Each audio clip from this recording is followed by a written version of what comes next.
King in me, yeah. Yeah, yeah. Slide with it. Yeah. Baseline thick, got the whole room leaning while guitar talk. Yeah, the groove stay scheming. Clap on the two, let the pocket stay tight. Step out quick, but the funk stay right. Keep it funky. Stay in the pocket. Don't you move. Let it ride. That dirty groove. Round and round. Come back through. Same old vibe. You just hold it true. Yeah. Needle don't quit, just circle the sound. Feet still tapping when we not around. Low end bump, got the flow on lock. Just one quick pause, but it don't stop. Yeah, bring it back. Stay in the pocket. Don't you move. Let it ride. That dirty groove. Round and round. Come back through. Same old vibe. You just hold it true. Keep it low. Nice and slow. One more spin. Then we go. Yeah, yeah. Baseline thick, got the whole room leaning while guitar talk. Yeah, the groove stay scheming. Clap on the two, let the pocket stay tight. Step out quick, but the funk stay right. Hey! From tail to nose, he's got the thing. Just add a couple more bearings. Don't you move. Let it ride. That dirty groove. Round and round. Yeah. Come back through. Same old vibe. You just hold it true. Yeah, bring it back. Still in the pocket. Don't you move. Let it ride. That dirty groove. Yeah. Round and round. You come back through. Same old vibe. Yeah. You just hold it true. Yeah. Still in the pocket. In the pocket. In the pocket. In the pocket.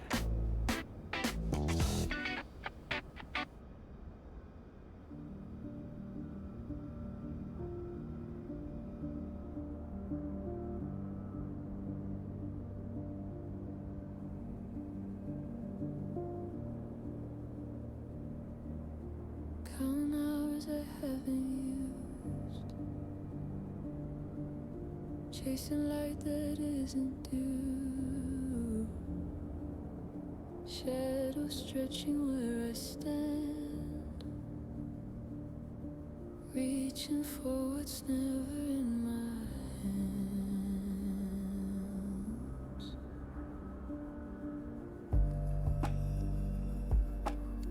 Evening settles soft and low, but I'm already letting go of everything that's in my view. For something I've been running to, there's a quiet I don't keep, slips away before it speaks. I'm waiting on the next thing coming. Miss the moment while it's humming. Always leaning out ahead of where I am and what was said.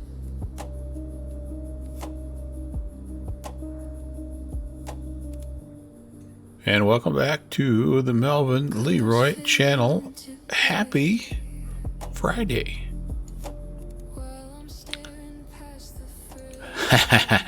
Downwind Sim, this one's going to hurt a little bit, buddy. And I've been doing quite a few test flights, so you may notice a slight increase in fuel bill this month. Good morning, Kev. Good morning, Ralph.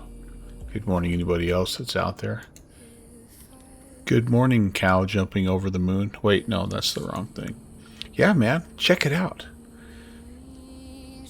We've got a halfway decent Boeing 707 here in the simulator, and I've been having quite a bit of fun with it. This is the working title / any builds Boeing 707. I think it's a 300C, and yeah, it's a 4-engined BE. Ibanez, hello.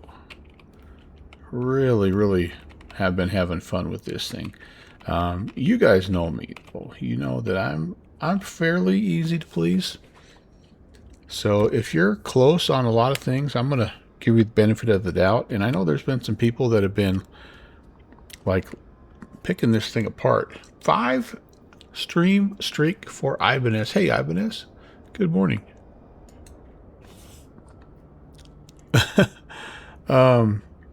But I can't, I mean, for the life of me, I can't understand. I don't know. I guess I'm appreciating it, and maybe I'm a little too naive, and I don't know. But anyway, I have enjoyed it, and you know, let's go fly around. We're gonna fly from Anchorage down to Juneau. We're gonna try to do a right proper SIVA downwind sim. Come on now, come on.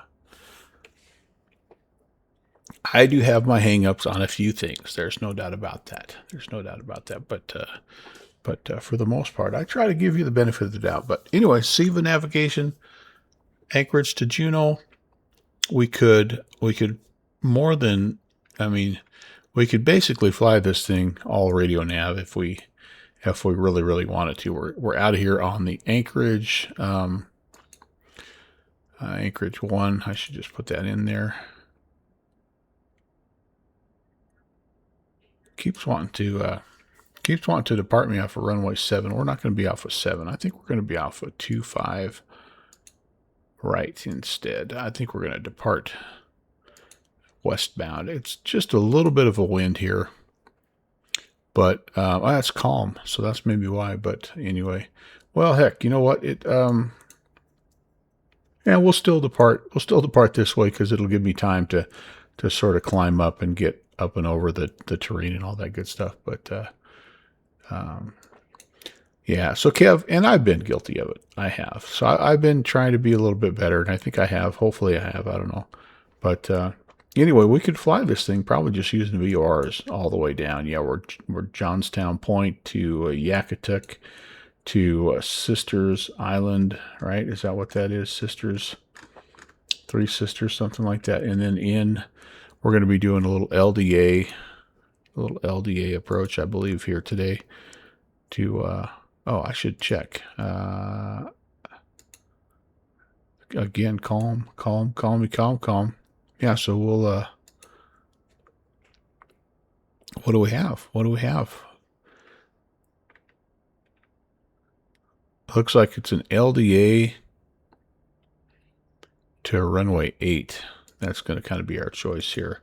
Or perhaps we'll shoot the visual. I kind of would like to try this LDA if we could. This is a really interesting approach to come in, this offset, and you got to avoid a little hillside and all that good stuff. But yeah, let me take you through it, and you can decide for yourself. It's, you know, the word is out there. It's not an expensive add-on by any means. But yeah, here's maybe one thing that I don't love, and that is that you have to load it up using the Microsoft stuff, and there we go, Flight Planner, and it's a little wonky for me, but it has worked for me. So I hope maybe later on down the road they'll have a little bit more integration with SimBrief and all that stuff, but that's kind of, again, where you get your low price point is they don't have all that stuff built in just yet. So anyway, here we go. We're gonna get this thing rocking and rolling, and let's put some stuff in. Mainly it's payload and fuel. The fuel part is the part that kind of gets me here, but that's okay. So total payload is 35 and 8. There we go. Passengers today we're taking 156. Cargo is going to be 85.80. And all right, so taxi fuel. Hello, J-Foot. Rocking and also rolling. Yeah, this is true. It's Friday, and Kev, you know, I like to relive my youth a little bit every now and again. What do we have? 800. Yep, for taxi. Trip fuel will be 15,935. See, and I don't mind entering this in, but I don't know why I have to go to manual to do it. It's just like a little bit of an extra step. Contingency fuel, 15 minutes, 2,841 pounds. That's not too bad. 3,000 pounds gets you 15 minutes of flying. That ain't that bad, downwind sim. I mean, you act like this is going to be expensive or something. 8773 for the alternate. And the FinRes is 4876. The good news is we don't need any extra fuel, so there you go. So we're saving a little bit. So how's my block comparing here? 35, 332. It's actually right on the old moolah. Sweet. So there you go. So we'll load that. Let's get the passengers and fuel in. And then the payload and fuel and the cargo and all that. Cool. All right, so we're in. So that part there is still a little wonky, but some people love this. Some people do all their flight planning through this, and they're just used to it. And you can, to be fair, you can enter the whole flight plan that you saw over there on Navigraph into the flight planner. And it's really nice. I mean, you don't have to make an extra Navigraph purchase. And so for some of the simmers that don't have the budget, you know, the big time Melvin Leroy budget like I do, you know, it's kind of nice. I also like that they have this part. I really do like. And we're going to lean heavily on Mr. Flight Engineer today. I have not done a super deep dive and got all my flows where I can do everything by myself. I just am not in a mental state to do that. So, yeah, we're going to do this, and this is kind of fun. I do have a budget, Kev, and it is massive. It really is. It's embarrassingly large. So let's do the cockpit prep, and we'll also do some SIVA stuff. Cockpit preparation checklist. Battery switch. On. Landing gear lever. Down. Emergency flaps. Guard closed and off. Landing lights. Retracted and off. All right, well, they do their thing. Here's us. Off. Transponder. Set to Good old OPF. Galley power. We're here at the TED. That's going to be number 1 for us. Fuel dump panel. We're going to fly out. Disclosed. APU fire warning. Tested. Starting the APU.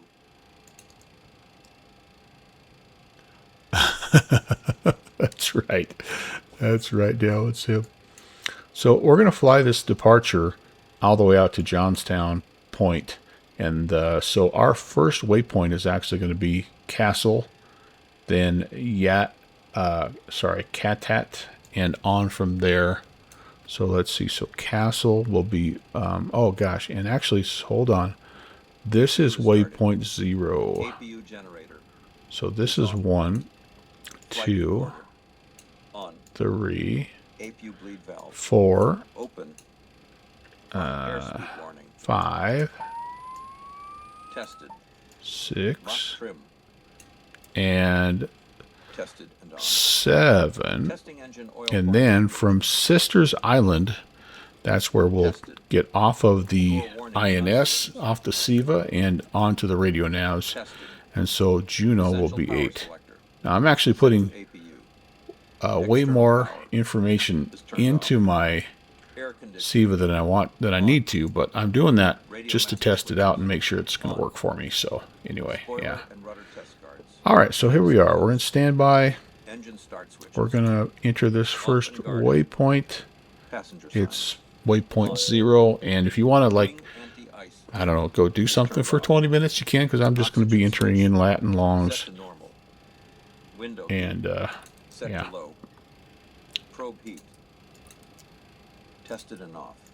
So this is my Wheel well lights. position here at Ted Stevens, and it's not the most accurate. Set to normal. Fuel dump chute. I'm kind of being a little bit lazy. Galley power. This is the Turned on. coordinates of the center of the airport. It's not my gate coordinate, Fuel temperature select. but I hope you can forgive me for that. Tested. Testing Then we go fuel to Castle, pump gauges. Testing. 6199. Testing fuel boost pumps.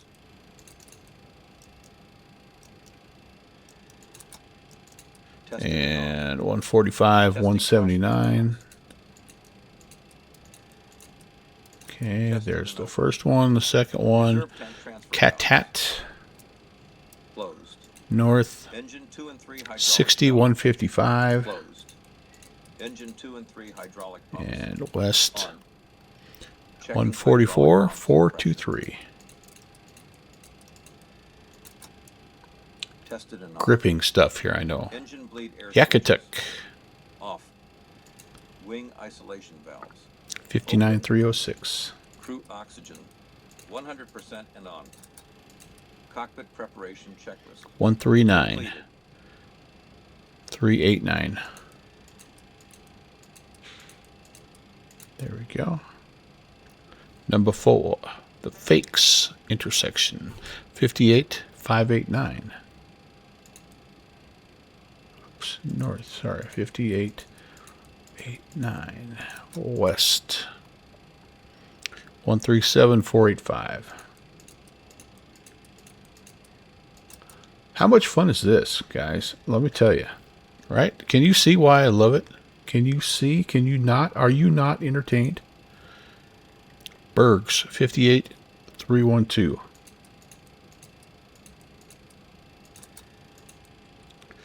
$136, $184.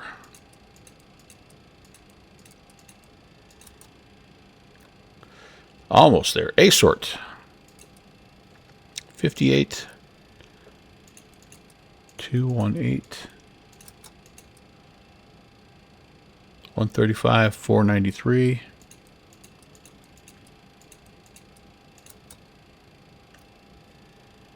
Sisters, 58, 107.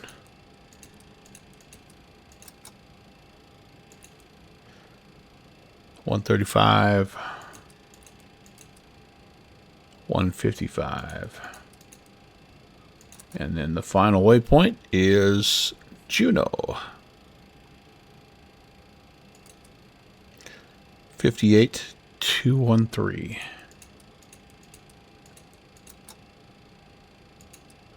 $134, $347. And there you have it, folks. In just 27 simple steps, you can program your route into your INS. Ian, good afternoon as well.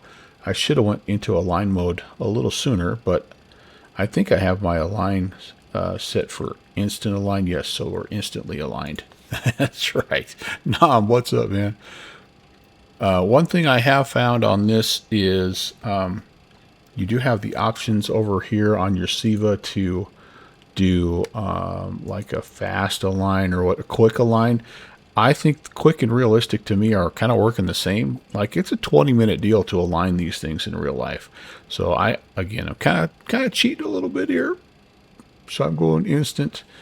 This again is where if you, let's say you were using the Microsoft menu, or I'm sorry, the Microsoft planning tool, you could literally just load your route up point by point over here automatically and skip all the entering of the lats and the longs and all the math, all that bad stuff. Iowa Scotsman, hi. But yeah, that's us right there. So everything's in, and we are Yeah, we're looking good. We're ready to rock and roll as far as, and there again, Kev, maybe there's a theme. Maybe today's theme is not epic. It's rock and roll. I don't know. We'll see. But let's get things. Let's see. What do I need to do now? Before start checklist. Before start checklist. Battery switch. Turned on. Emergency exit lights. Armed. Passenger signs. Turned on. Emergency flaps. Guard closed and on. Anti-skid switch. On. Spoiler and rudder test guards. Is closed. Compass controllers. Slave. Actually, Instrument source. as they're working through the checklist, it's fun to watch because you see all the animations. Switch. Set to 1. I think that's all up here. Transponder. On. Transponder altitude reporting. Set to 1. Weather radar mode. Set to standby. The radar works nicely, by the way. Checked and on. We need 47, Engine start. 27. Cut off. Parking brake. Set. Rudder and aileron trim. Free and 0. Fuel boost pumps. Is on. Crossfeed selectors 1, 3, and 4. Closed. Crossfeed selector 2. Open. Air conditioning. Off. Galley power. Set to off. Start pressure. Available. Wheel well light. Off. Beacon and navigation lights. On. Wing All my sounds are down in channel points now, Downwind Sim. I don't know if I have that Engine one start still. starts. Open. Before start checklist. Completed. Cool. All right, so we got the tug here, and we're ready to go. Yeah, I must not have put it on there. Must not have put it on there. So sorry about that. But okay, so what do we? Let's see. I need a quick CTAF here, and we can make a radio call, and we can be on our way.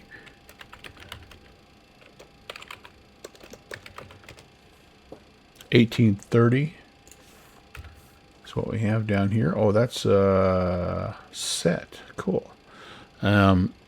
And I should, before I do anything else here, we should take a look at this departure. Let me just pull up the actual departure chart here so we're not looking at everything else in the world. Can I do that? Can I hide what's behind? This is so hard to see.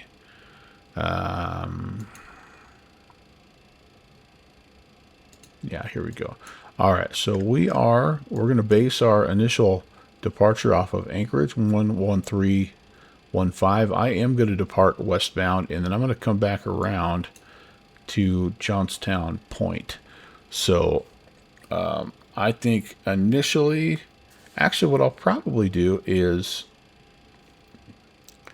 would it make more sense to, let's maybe it's going to look a little bit better. This is where I think I like SimBrief, or sorry, SkyVector just a little bit better because you can manipulate the route. So let me paste my route in here real fast because I need some numbers. So yeah, so what I want to do is come back around off of, let's see, we're right in here, off of Anchorage. Beautiful. We want to intercept this outbound course here. And is it off of the TED? Why is it not? It's not really giving me anything here, is it? All right, so let me take that out. See, yeah, there we go. So we want to ultimately intercept this 093 track off of the Anchorage, the Tango Echo Delta VOR out to Johnstown Point. So, yeah, I think we'll put in the TED VOR to start, and then we will flip over to Johnstown Point. So let's put that navigation in here. 113.15. Whoops. And I don't think you can hear, I know this is a volume knob, but I don't think you can hear the, the Morse code. At least I haven't heard it yet. All right, so that's what we're going to be outbound on. And again, we want to be outbound on a 093 course. So I'm going to spin this guy over. And all of this stuff has been working pretty nicely. Okay, so that's where we're going to start. Now our initial heading, since we're departing off of runway 25, is going to be that, whatever, 250 and change. So we'll just set that as a runway heading for now. I've got the final altitude of 370, and yeah. What are we doing? What's going on in the chat? Alan Sim, are you causing problems in the chat again? Look, I'm trying to stay focused here. And, as a community moderator, you need to make sure that you're helping solve the problem, not being a part of the problem.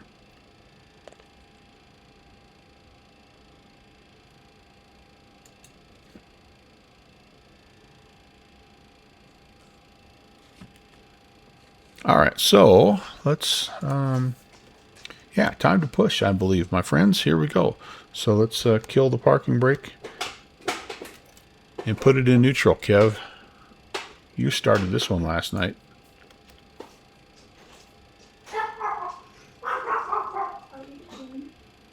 Anchorage traffic. Alaskan 816 is pushing back from stand November 5, Anchorage. Oh my goodness.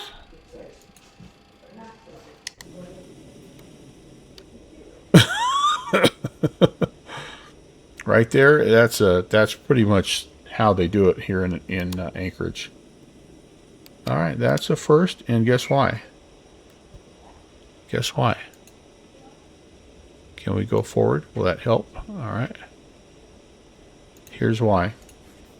This is something that you must do in this aircraft that I forgot. Chalky chalks. And, the benefit of that right there is testing out the Kevlar, for the tail strike. Just in case. It's way more better. It's better to do it in a controlled circumstance. Engine start valve open. Oops.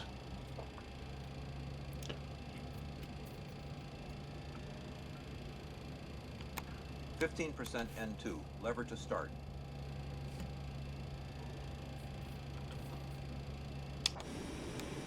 We'll just go straight back here. That'll be good. Thank you for your service. Starter release. Release that tug and get the 4 engines going. Oh, did you, Footy? Lever to idle.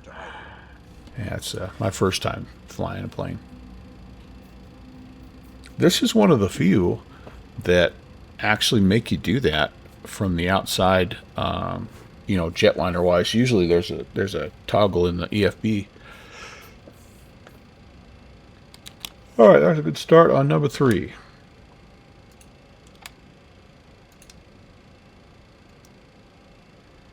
Engine start valve open.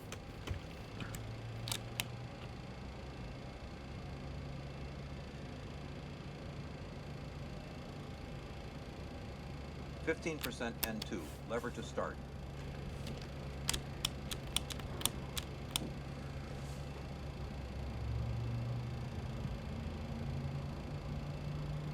Oil pressure rising.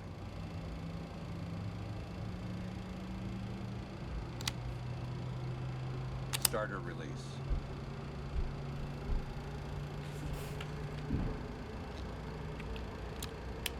He's over there watching everything. 50% N2. Lever to idle. Hey, RP. What's going on?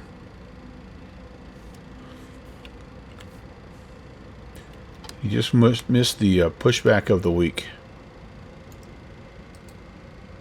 start valve open.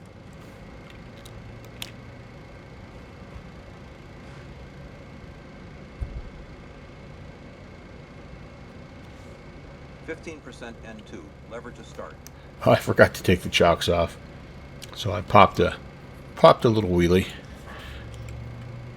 Might have scraped the tail just a little bit. Shattermedge, hey man, that's a great question. Nom says no. Okay. I don't know. Yeah, I don't know. Have they just kind of abandoned the 2020 stuff? Maybe, I don't know. The Wheelie King, yeah. Oh, there we go, dude. I've been missing a lot of stuff. RPG, I've been trying to miss and also trying to selectively ignore certain people in the chat. I'm not gonna mention names, but engine start valve open. Some people are like, you know, they're off to a good start this morning, if you know what I mean. 15% N2, lever to start.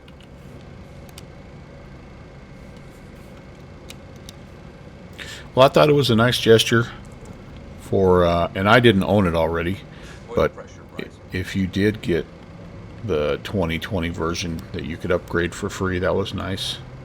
Starter release.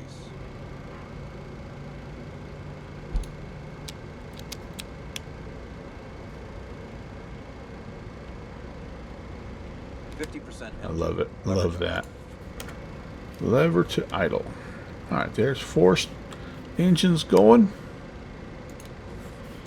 and life is good. Oh, they aren't going to backport. Yeah, that's a bummer for 2020, folks. No doubt about it. After start checklist. Because there's still plenty out there. Off and guarded. Engine start levers. Set to idle. APU bleed valve. Closed. Engine generators.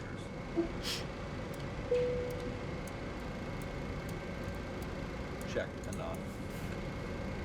Essential power selector. Set to 3. Engine 2, 3, and 4 turbo compressors. Started and checked. Galley power. Turned on. We get coffee. Fuel boost pumps. On. AC auxiliary pump 2. On. Hydraulic pumps.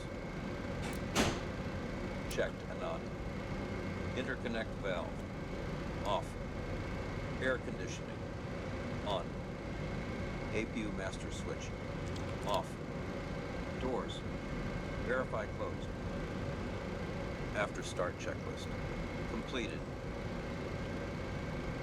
All right, so there you go. So you can see it's a very, very functional flight engineer deck, and I've just, again, I've not really done much myself. I've just let the flight engineer take care of everything, but I'm looking forward to kind of getting to know this a little bit better.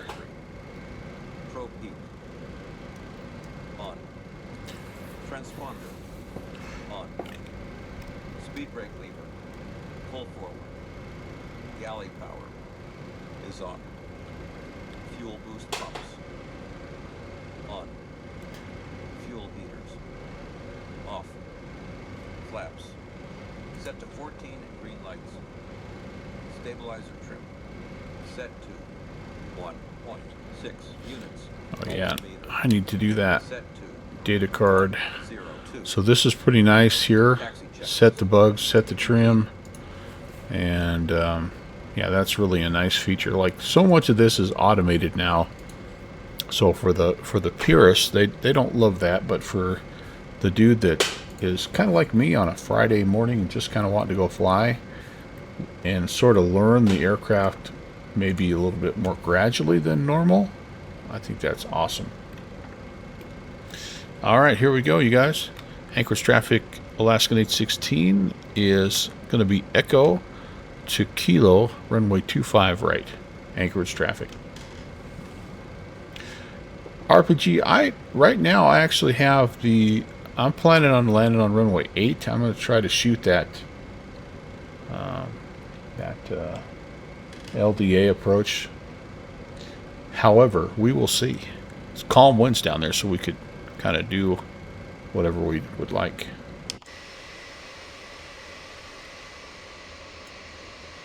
Watch out, fuel truck. Or catering truck, I should say. I'm a little dangerous today.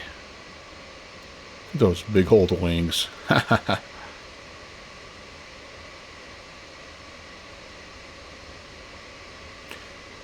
Yeah, here's, I think, Iowa Scotsman, like one of the very first times that it's probably, you know, you're probably looking at yourself going, yeah, buying that Aviators edition, it's finally paying off, man. Hey, Matt, good morning. But anyway, well, gosh, you know, RPG, you're maybe talking me into it. We have some time. That's right, buddy. That's right. We got all 4 donks going today.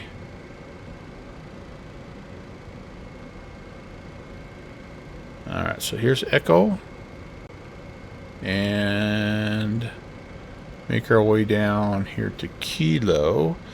Maybe they would have taken us out a little farther. Maybe one more over to Mike and down. That's okay.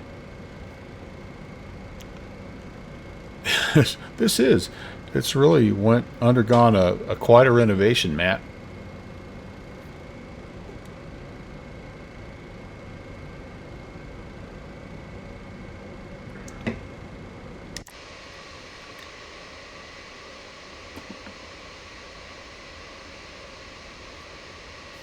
I do like the way it feels hand flying it.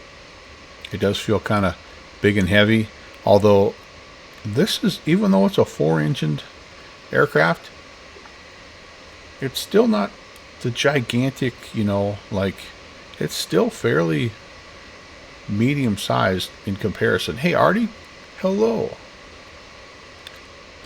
Good afternoon. Happy almost Friday night for you, buddy.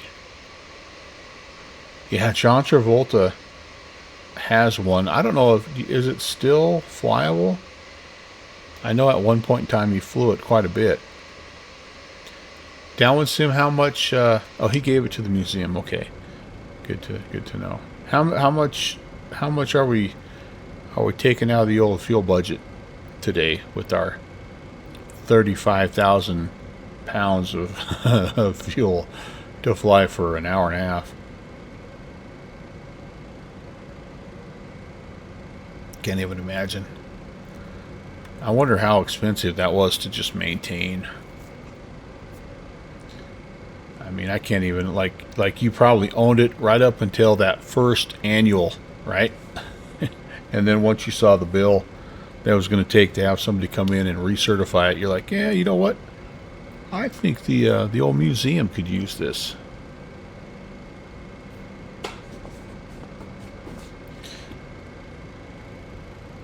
Still kind of cool that he was able to fly it himself. You know, that's pretty dang cool. Oh, it wasn't even flyable? Yeah. Oh, it had to be taken by road. I didn't know that. Wow. 20,000 for wholesale, 43 at FBO. Well, we parked at the stand. We didn't park at Jet Aviation, so if that makes it any better, we saved like over half.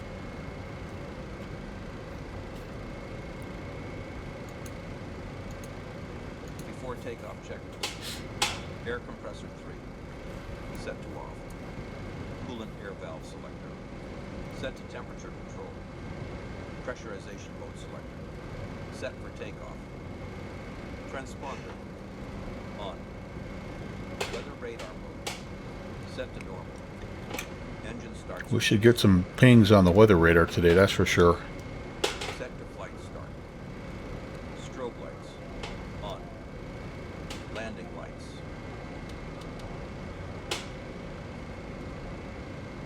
Man, that's way cool. Nom. Extended and on.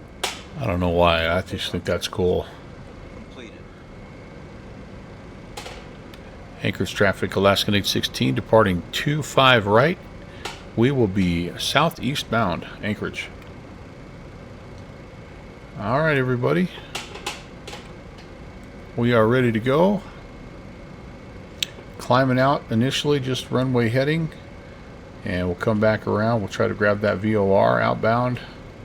And we'll be a little bit patient here because we do have terrain, so we don't have to turn eastbound right away. RPG, that's why you fit in so well right here, man. You fit in with me. Hi, Chris. Good morning. Welcome on in, Beethoven. Nice to see you, bud. Happy Friday. So here we go. All lined up. Let's, oops, set the brakes. We're a little off kilter here, but coming forward. So this is one nice thing as well. There's a setting here for, well, I better check to make sure. Yeah. Wait a second. So takeoff and climb throttle assistance, I've got that turned on as well. So like I say, I'm doing full as much automation as I can, and it's really been nice. I've enjoyed it. I don't normally like that kind of stuff, but I have liked this.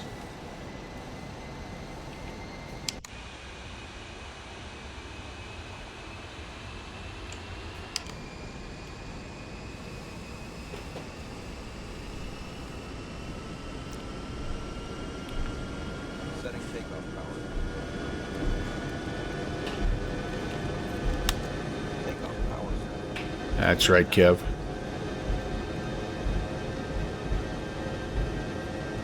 D1.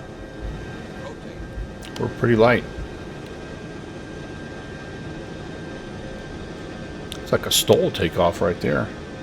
Positive rate.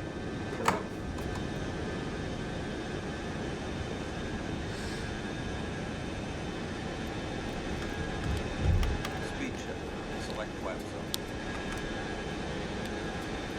Alright, so just hand flies, so lovely. Just docile and gentle and a little bit lumbery, you know, like you would expect.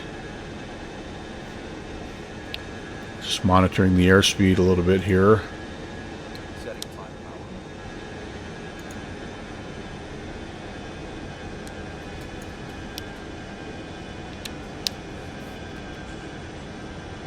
Just climbing up and out through 2500.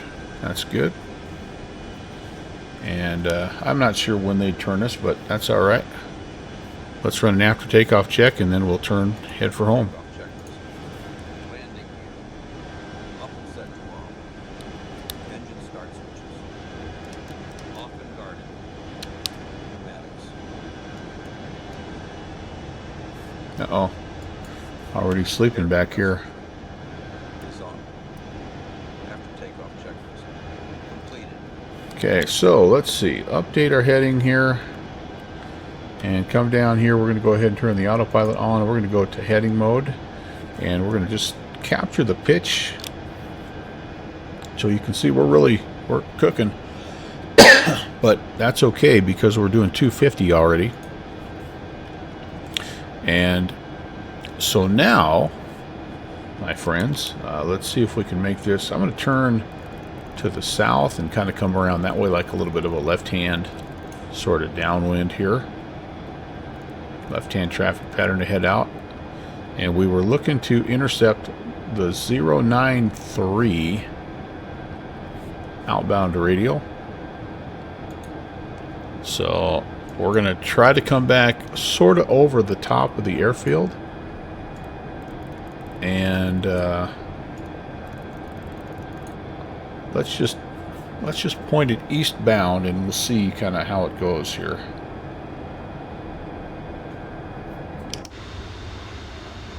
Look at all those dinosaurs. Oh my goodness. So not eco-friendly. But that's what you remember seeing videos of this old girl, right, man? Just spewing the black smoke out. We're well above the terrain, which is nice.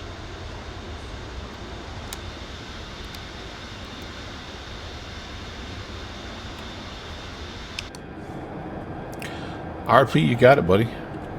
Let's, here's how bad. I don't even know where that, there we go. Let's, oops, that's whatever. It's the 1950s, right? Everybody's smoking anyway. Okay, so we are right, of course, as you would expect. But I'm not going to worry too much about that, because what ultimately we're going to do is intercept this thing, and this guy should move back over, and then we should track it outbound. I might come over just a little bit. How about we track 080, and there we go. Nom's coming in with the oh, the John Travolta. Oh, I have to watch this. Yeah, sweet. Thanks for sharing that. There's his 7.3. Nice. Yeah, the dude's got talent, man. Like him or not, as an actor, the dude is talented, aviation-wise for sure. Alright, so now we're slowing down a little bit. I think we're going to go ahead here and just pitch down a bit. I'll give it about 5 little bumps, and let's see what that does to us. I'm thinking more like 2,000 feet a minute would be good, because we're already over 10,000 feet, so we can speed up here. Let's give it a few more little clicks. Getting closer. Here comes the airspeed. I need to, I think all this is off. Maybe not. Oh, they're off here. Sorry. Yeah, in the middle is off. Good deal. Fighty. Hello. Welcome in, Raiders.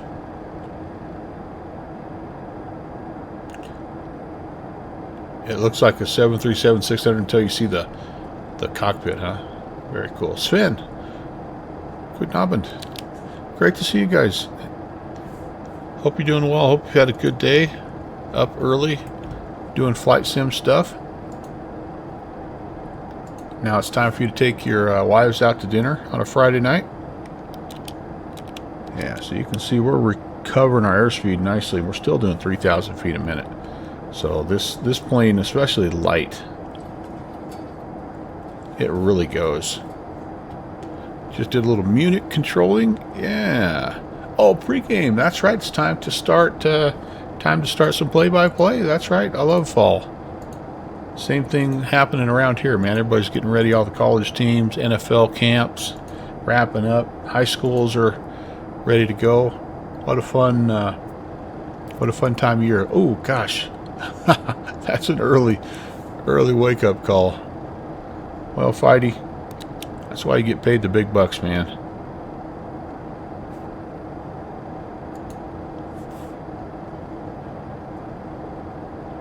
Alright, so we're doing good. We are currently 11 miles past Anchorage. This, by the way, is how you switch between your VOR navigation and your INS navigation. And down here, we also have the DME turned on, so that's why we're tracking that. So that's good. I like our airspeed. We're climbing out nicely. It does have an auto altitude capture, which is great, because you guys know how often I forget that. Hey, here comes our VOR. Here comes our outbound radio. So let's do this. Let's see if we can grab it. It might turn a little to the left to go grab it. Yep, that's okay. Oh my goodness. Hello, lady. Whew. That looks pretty nice. So on that outbound now, and we'll track that out to Juneau. I don't see a transition. Like we're not on an well, we're kind of on an airway. No, not kind of. We are on an airway, but I don't see a transition between the Anchorage VOR and the Johnstown Point VOR. I think I said Juneau there accidentally, but we will swap it over. It's about 107 nautical miles, so we'll flip it at about 50. And as you can see, she kind of wanders around. a little bit, you know, chasing that outbound radio. But that's also okay. I mean, a lot of the old aircraft that I flew in other sims that had, you know, like even the DC-6 kind of does this a little bit, so that's all right. He's doing pretty good, Chris. He's just down here hanging out, chilling with me. He's been my therapy dog as I've worked through my little medical issue. But so he's been very good. All right, 25 out. All right, we got to get the shade pulled up here. We got to see outside. The other thing I've always kind of thought is cool about the 707 is anytime you look outside, it always looks like the engines are completely misaligned. Like every picture that you see in real life, it looks like they're not even pointing in the same direction. I love it. Downwind sim's already out. Yep.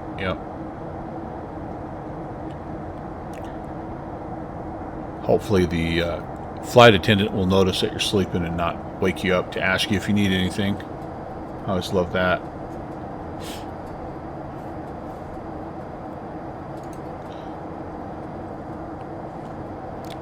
Doing good. Already 31 miles, and again, we're climbing. We're doing good every way around here. And yeah, life is good. So besides what I've shown you already with the SIVA, you know, obviously you got some control on the doors. The data cards are nice. We'll go to the landing here pretty soon, and then you also have your your bugs that you can set for maximum, you know, cruise and go around and continuous climb and all that good stuff. And then of course down here you've got, you know, all kinds of different themes that you might want as well. And again, I've really, maybe more than any aircraft I've had, I've enjoyed having this flight engineer assistance. All of that stuff, normally I try to learn it myself and do it myself, and you guys kind of know how it usually goes. First of all, I wouldn't be streaming it right now if that was the case. I would need a week to learn it, but you know, for the first 3 or 4 times I'd stream it, I'd miss a couple things, and you know, sometimes it would matter and sometimes maybe not, but either way, it's just nice to kind of have that. So if you're new to this type of aircraft, it really is very accessible. You don't like it can take you 45-50 minutes to set this thing up if you do it all by yourself, or like you saw what we did, you can hop in it and in 20 minutes you could be taxiing and ready to go. So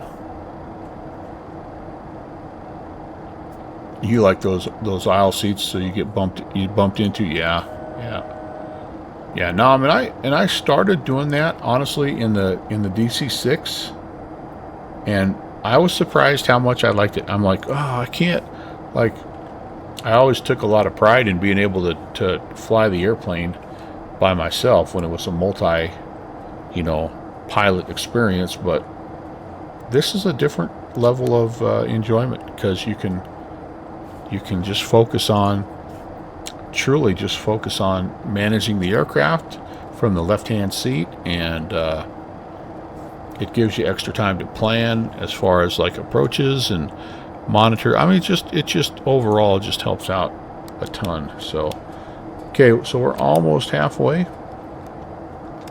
and what I think I'm going to do is this. Let's update the heading bug and go back to heading mode, and then we'll switch over. The only thing I wish it had is a standby nav and comm, but unfortunately that is not a thing. Johnstown Point is 16.7. That would make it a little bit easier to do this.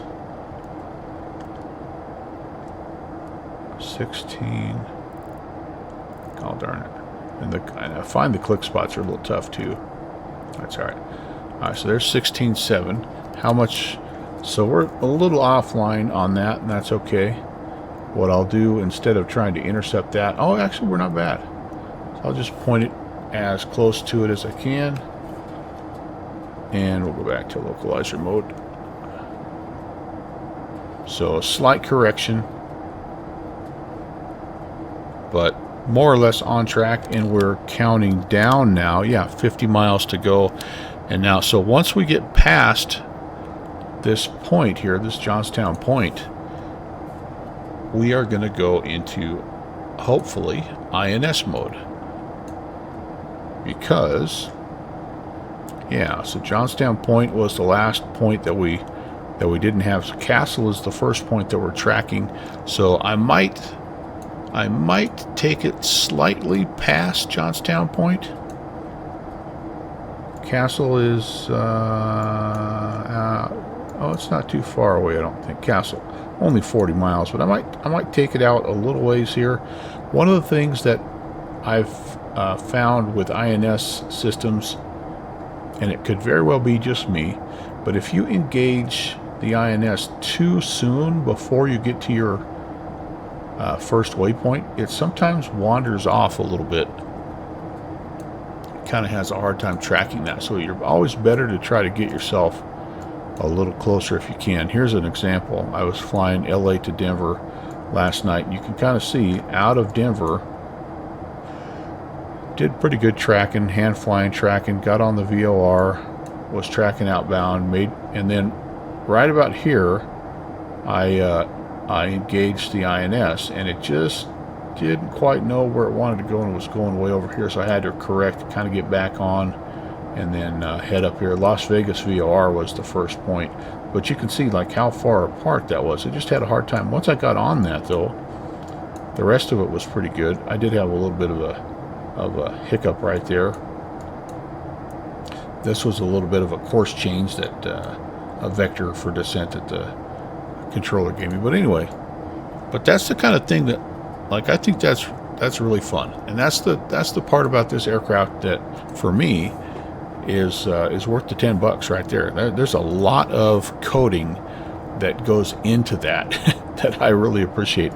Those working title guys, man, holy cow.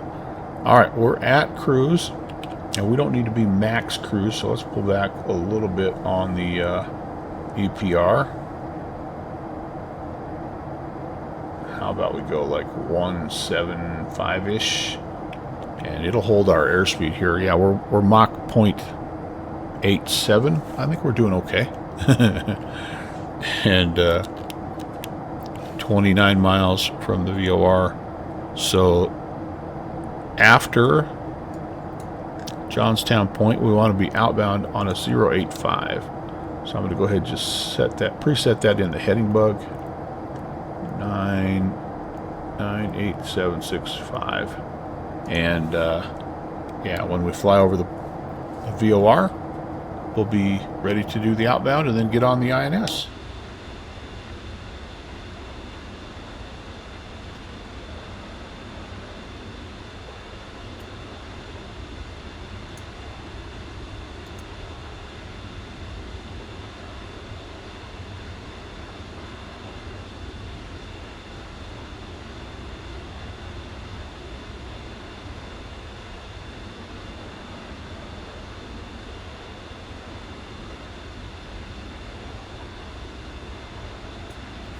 You missed actually not much.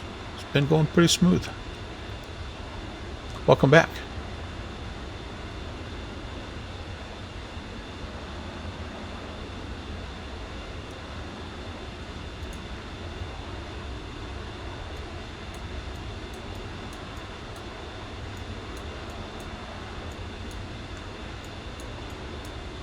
Dang old work stuff. Yeah, smooth is good.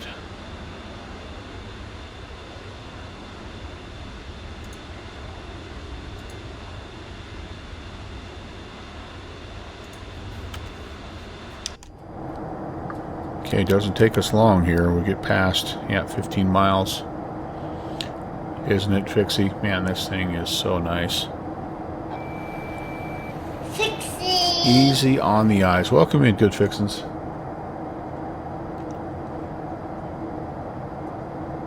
Los Angeles Tower, review Iberia 1024. Iberia 1024, Los Angeles Center, go ahead. Have some live ATC going in the back here. Let's see Los Angeles Tower, live review Iberia VATSIM. 1024. Iberia 1024, you're on center frequency, towers 120.95.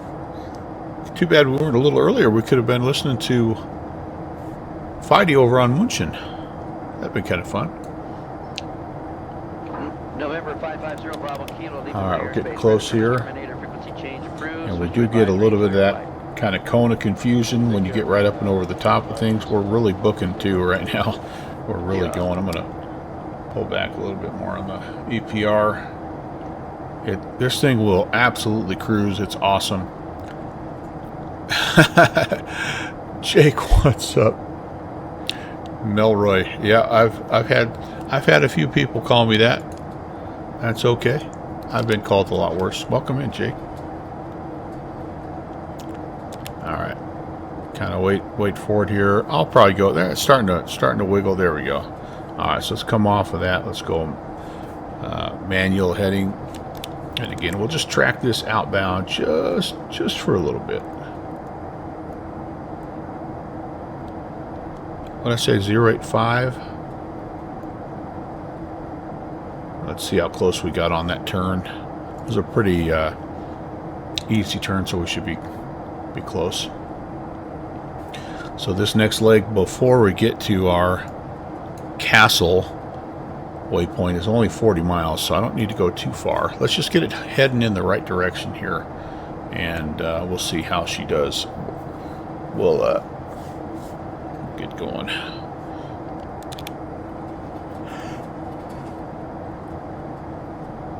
Looks like we're maybe slightly right, of course. That's all right. So we're still on heading mode now. 10 miles out. We're going to switch over to our INS now. We're tracking 1 to 2, and we're going to see how this initial this initial one always is interesting. So flight director to nav, and let's see how close we are. And we're pretty darn close. And then here we go. So it may want to just come over a little bit. It may not. Yeah, we got it pointed in the right direction. And hopefully, with it only needing to track for another, 35 miles, hopefully we're close enough that there won't be big changes, and we'll be good to go.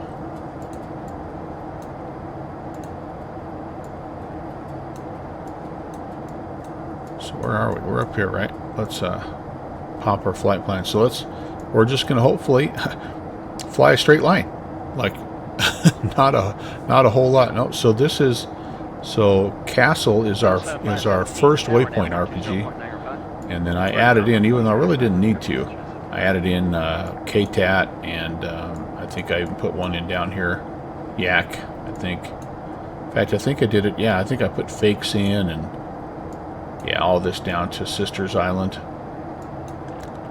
But yeah, let's just see how we do. Already feeling better about life. Look at that. That was a solid departure right there. Just like they used to do it back in the 1970s.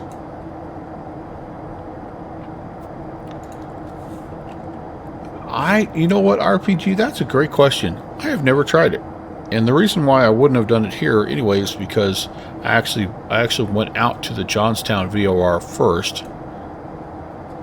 And so had I have done that, I don't know, it might have tried to draw a straight line from Anchorage out to that point, which wouldn't have made a big difference, I guess.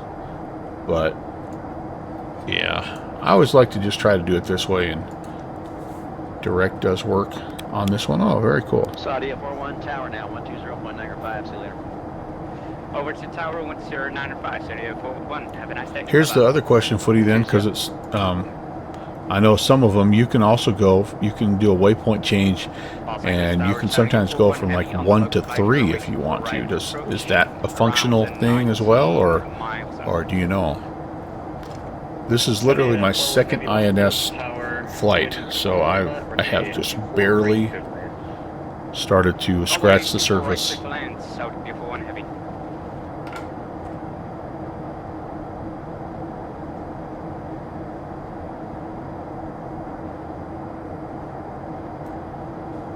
Yeah.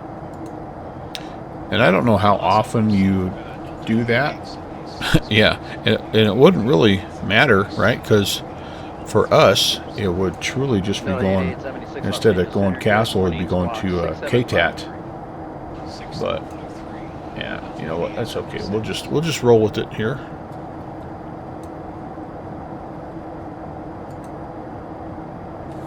I like I said, I've been impressed. I really have. So we're coming up 3 more miles. We should go right over the top, and this should cycle 2 to 3. But those working title guys, I don't remember who I was talking to, but as soon as they got involved in Microsoft Flight Sim, that's when I started kind of paying attention to Microsoft Flight Sim, because I'm like, all right, there's actually a dev team out there that seems to know what they're doing, and they're working to change what's going on. Yep, so we didn't, not yet. We might not quite be there, but we got to be getting close. Because that lake was, it's only supposed to be 40 miles, so we're 43 past. Alright, so we're not changing just yet, so that's not, oh gosh, we're not on nav is why. Oops. I went standby to align and not to nav. Don't do that, kids. So now, yeah, so now it's saying, hey, wait a second, you're left of course here. So let's correct that. Bummer. Yeah, so this may screw me up because it might go back now, and it might want to go all the way back to 0.1. So we're going to do this. Yeah, so that was a dumb mistake. Well, it's a dumb mistake. So that's the other thing that can happen if you engage the INS at the wrong time. Yeah, you can see we were wandering. We were basically just on a course heading there, and we should have had, because we didn't have the INS working correctly, but it would have tried to loop all the way back, grab Castle, because Castle's number 1, and then head out to KTAT. So yeah, that was a dumb mistake. Yep, I was past, so it was really trying to come back. Now, okay, let's try this again, because KTAT is not very far. KTAT's 58 miles, so we're coming up on it, and then hopefully this will pop from 2 to 3 to 3 to 4. If that happens, then we know we're on track. Everything's good. Oh, Kev, it's and I'm just so rusty at it. I mean, I used to fly the L1011 and the DC-8 all the time in P3D. Man, I loved doing this type of navigation, but it's been quite a while. All right, well, we're past again. We're past where we're supposed to be. I don't know.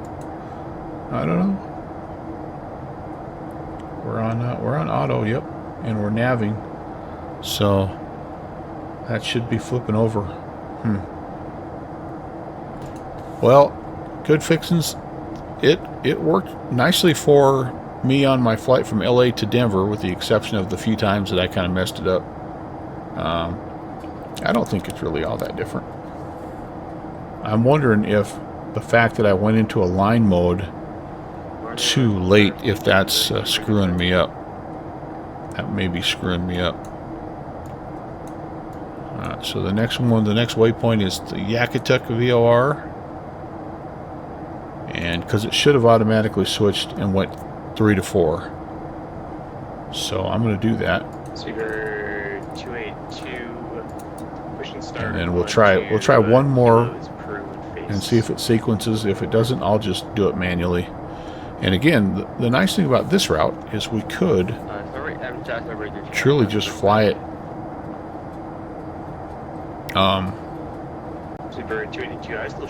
using VORs if we really wanted to. All right, so now, boy, now it's really wanting to wander a little bit here. So something is not quite right. I think going into nav mode as late as I did has screwed me up. So let's correct here. Let's go heading mode, and let's just take a look and see if we can correct this thing. So 648, leaving airspace east, radar service terminated. Frequency change approved. Albuquerque Center is offline. Switch to advisory. Over the dark side, good seeing you, Ben. Have a good weekend. So 648. Alright, see you later. I want to see 204. That's about the right amount of time.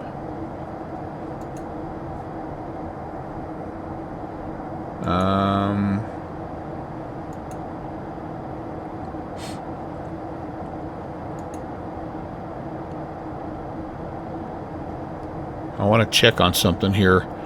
I want to check on the waypoint 3, because sometimes the other thing you do is you get the wrong stuff in there. 59 306, yep. 139 389, that's good. That waypoint's fine.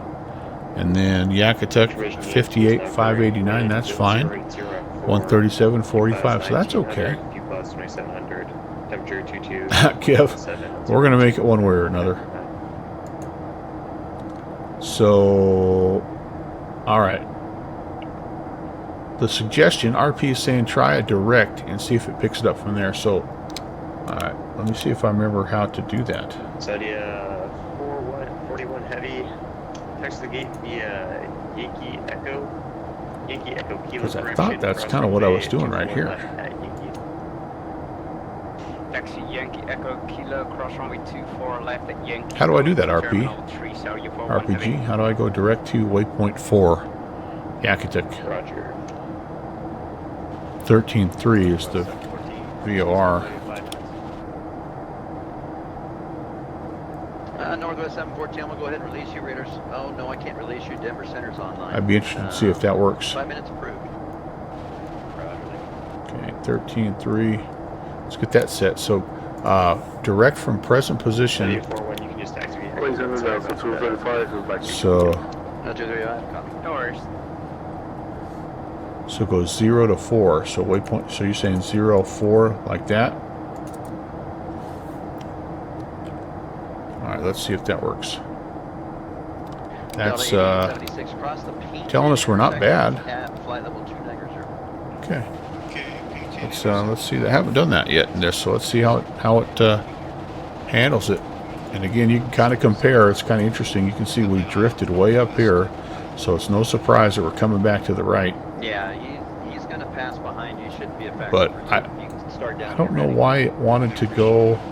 I don't know why it's lost my track there.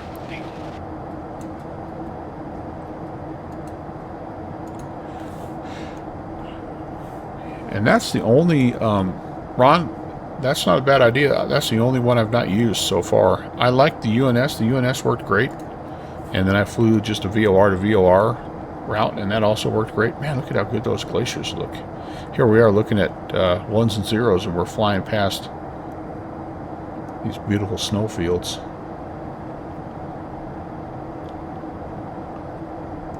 Yeah, and that's the truth, because we are picking that guy up 113 miles out. That's nice. That's the Yakutat VOR that we're tracking. But that's right. We're right back on the money there. Nice call, RPG.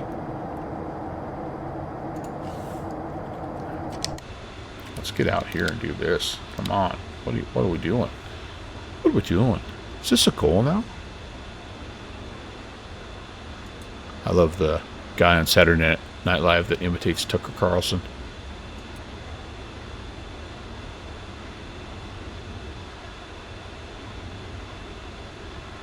Delta 235, in airspace north, radar service terminated, frequency change approved, Salt Lake City Center offline, switch to advisory. Switch to advisory, Delta 235, thank you.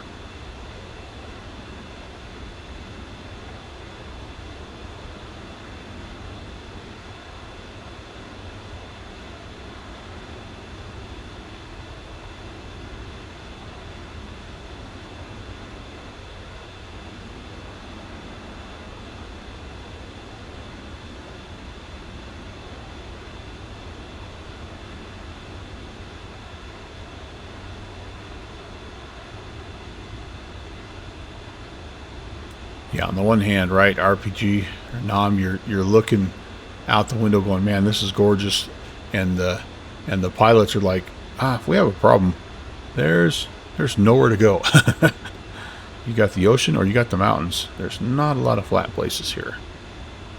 But yeah, this is I've never been here in real life. One day.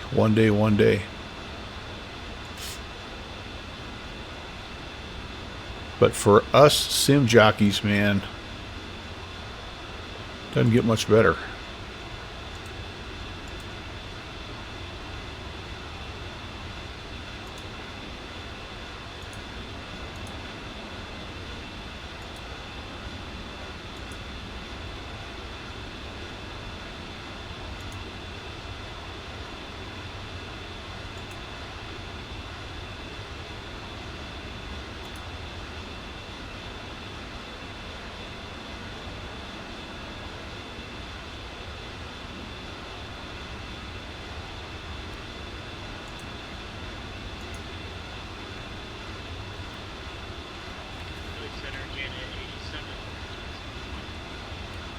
Jet 87, runway, 1 leg right, taxi via hotel. Alright, back in we go. Information, Juliet is currently And taxi.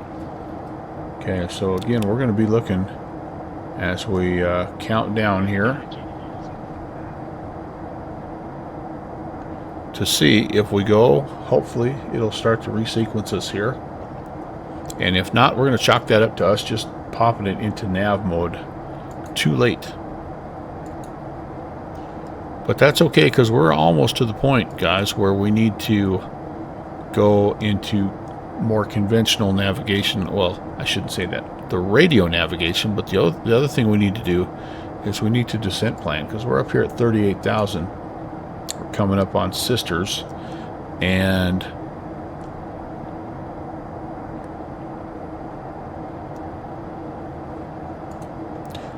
so RPG was suggesting maybe we try a different approach here, but yeah, I want to try that LDA approach, so I think we're going to stick with it. I want to see how well we do trying to track all those little vectors and altitude restrictions. So at Sisters, we need to be down 5,600 if we don't want to make a procedure turn. We're going to lens. Okay, very nice. If we fly it to Juneau and we fly the outbound, we have to be back to D-Bowl at 6,300. So I'm going to try to get down here to Sisters so we can be at 5,600 at lens. Take care. Somebody else is calling. Who's that? So let's say from 38 to 56, let's say 38 to 58. Iberia 1024. Let's do some, let's just do some math here. I'm finding the times 3 is pretty close, but I give myself a little bit of extra if I can. So from 38,000 down to 5,600. We need to lose 32.4. Multiply that times 3. That's 97. So let's add a little extra to that. Let's do like 3.5. So let's say about 120 miles from Sisters Island, 114.1. That's when we'll start the descent. So we're going to kind of do that here. I'm going to put that, I think I can put that over here. 114.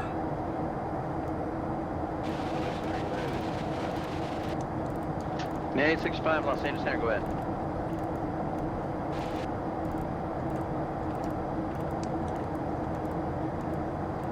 United 65, Los Angeles Center, how do you hear? Find the click spot, there we go. Tough click spots. That's the comm radio, duh. Sorry, golly. I need the nav radio.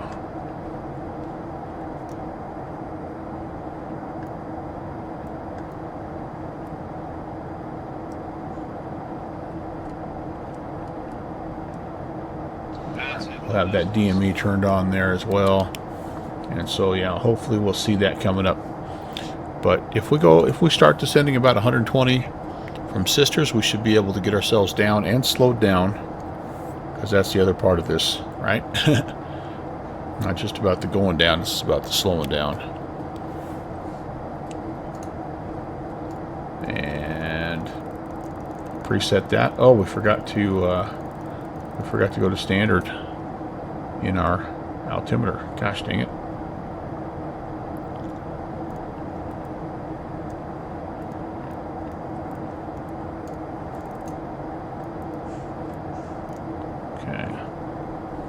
So I don't know how much this is going to mess us up, but we might as well set it at least for a little bit.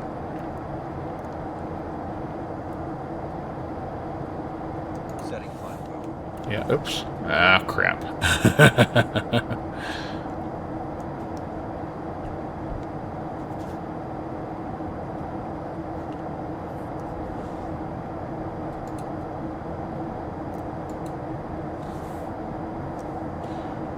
Alright, we're back up. Let's come back off the power here. Whoops, not quite that much.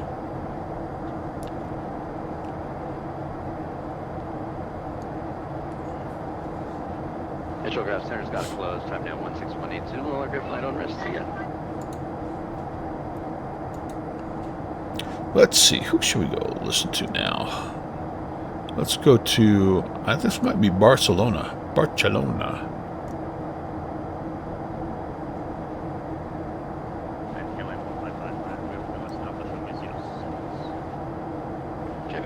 Yeah, RPG, you're talking my language right there, buddy. I'd love to get up, and I think there's some pretty nice like tours up there, and kind of. I'm not a big cruise guy, but I think there's some smaller cruise liners that work that area that I think would be pretty fun.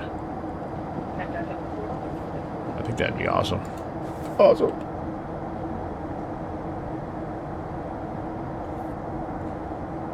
Good, very good. All right, back outside for just a minute. I'm going to go take a little stretch, and when we come back, hopefully we'll be ready for descent.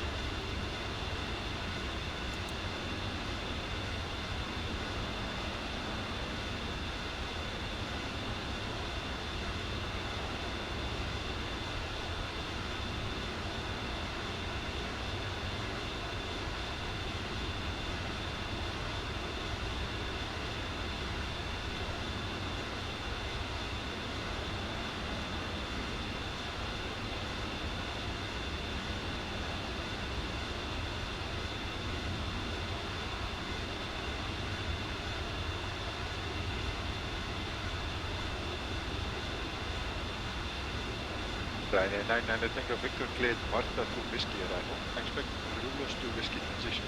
When ready, descend flight. Marta to whiskey arrival, expect rulers. When descend 8 seconds flight. Flight level 200. Sound flight level 200.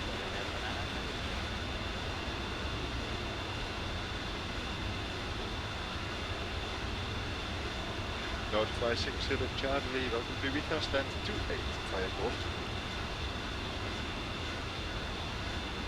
Okay, 28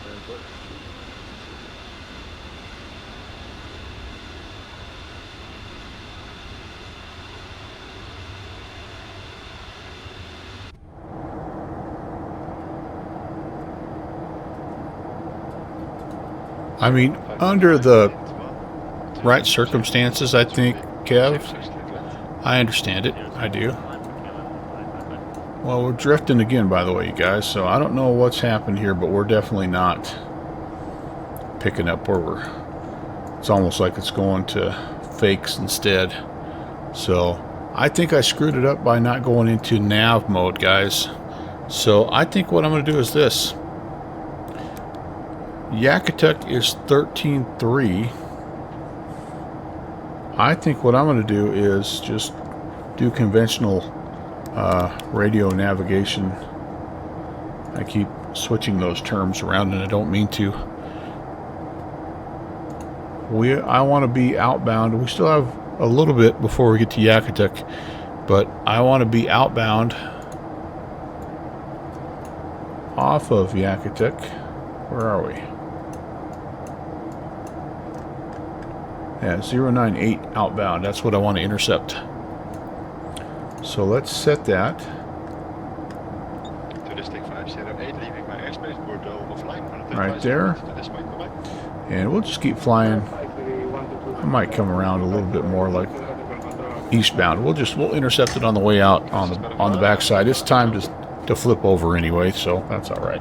But suffice it to say, if you remember to do all this correctly, this SIVA does work quite nicely, and we'll still have. I mean, it's still going to count us down. Yeah, we still have. See, this is already tracking. It's saying 74 miles, so it's trying to pick up. I bet it's trying to go to fakes.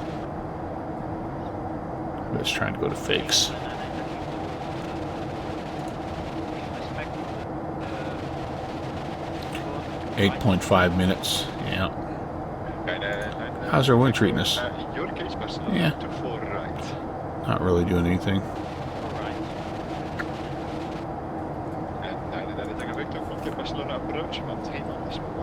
Oh, so you're the opposite situation, Ron, than our family. My wife's the one that wants to go, and I'm the one dragging my feet.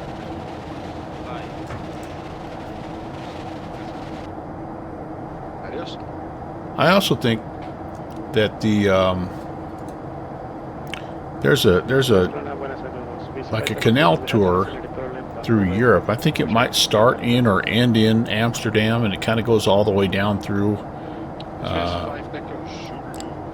I don't remember which waterway it follows, but to me that seems also like more appealing. A little smaller, well, a lot smaller, making more regular stops. Because I think the cool thing about doing those would be the fact that you're getting off the boat, right? You're going to running around the town and seeing stuff you don't get to see all the time.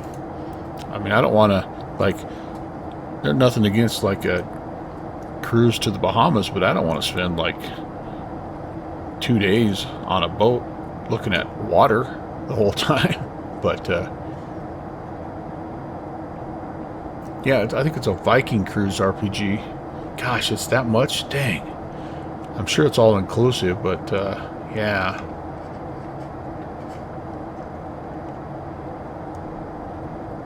She doesn't like feeling confined. I feel that. I've got a little bit of that myself.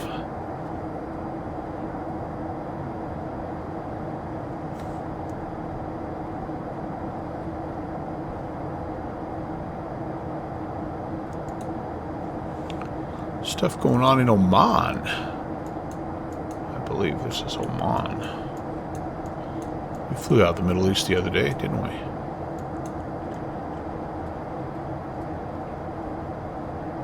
Let's go over to Artie's neck of the woods here. Let's go over to Romania-ish.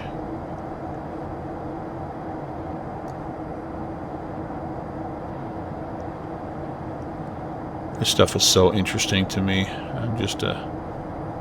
I know I'm kind of a nerd when it comes to this. Alright, this is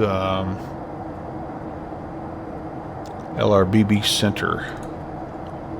I've got a little bit of coverage there. Not much happening though. Okay. Alright, well, we definitely went past, and 20 miles past now. Hopefully this VOR, this outbound radio will come in. It feels like it's moving a little bit here. And with the 52 Lima Delta, expect flight level 80 by F4, report ready for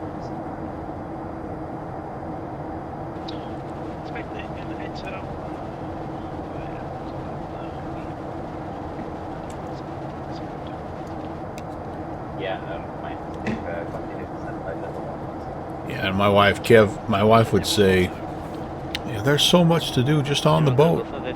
You know, there's so many restaurants and shopping and entertainment, and you know, I can't argue that, but I don't know, that just doesn't sound super fun to me. It's like going to a hotel and just walking around like the mall that's attached to the hotel for 2 days. Maybe if I still had my beach bod though, Kev, you know, I could be out hanging on the, you know, by the pool and riding the water slides and all that. Maybe that would change my mind. Maybe I'm just a little closed-minded when it comes to that. All stations. Riga is now closing. RPG, yeah, there's been a lot of the...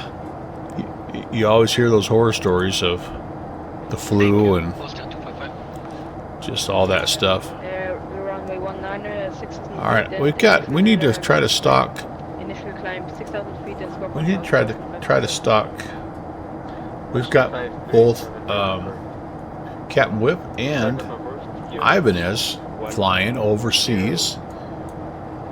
Ibanez looks like he's doing like a little bit of he's doing some Vienna stuff, and I'm not seeing any ATC. How about Whip? He's doing Munich. We got Munich.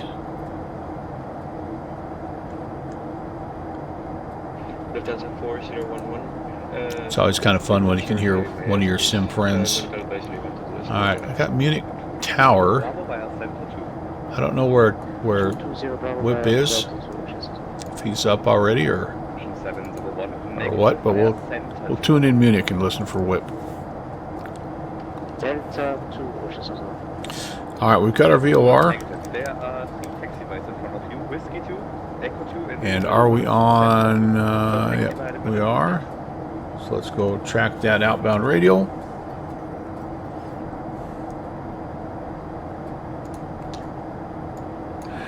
And we said we wanted to be within 120 of Sisters. You know what? We're not quite picking it up, so I feel like we better start down right now. The whole leg here is 160 miles, so I'm gonna just make the judgment call to go down right now. And I'm gonna pull the power all the way back here, just to idle descent, because this is gonna be quick. You had norovirus once? Oh man, thought you were gonna die. Yeah, that does not sound good. So that Sisters Island VOR must not be a long range VOR. It seems crazy. Oh, because it's 14-0. I have the wrong frickin'. I think I have the wrong thing in there. Yeah, it's 14-0. Skill issue. See how we're doing now. Yeah, there we go. This better be less than 120 or we're in trouble. Oh boy, we may be in trouble. Pretty sure it's too. Yeah, it helps if you put the right numbers in. Word on the street. Head to bad again, input 3 Quebec departure, flight level 70 and squawk 66. But yeah, I'm kind of a pro, so follow me for more navigational tips and tricks. Yeah, so we have not done very well here, guys, but we're currently tracking more or less the airport. Oh man, this has been fun. This really has. I'm going to go ahead and increase rate of descent here a little bit. We do have some wicked good speed brakes though in this bad boy. Look at how big those suckers are, man. That's half the size of your garage door right there. So if we really need to go down, we can go down. We can go down and slow down, baby. But let's see how we do. We're 330, and again, the goal 5,600 at not at Sisters Island, which is where we're going. So I actually have another 12.4 miles to add on top of that to get down there to the Linz waypoint, and then from Linz we grab this localizer, bring it on home. We got to match these. It's really important to get the right altitudes, but Barlow 3700, and then we take it on down towards the Coughlin Island NDB, and then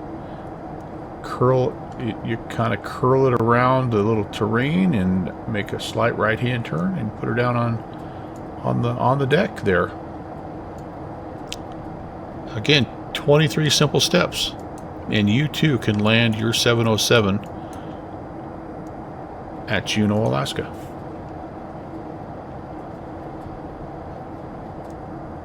Pretty sure sim streaming is more about the hangout than the precision. Oh, thankfully, yes. Thankfully.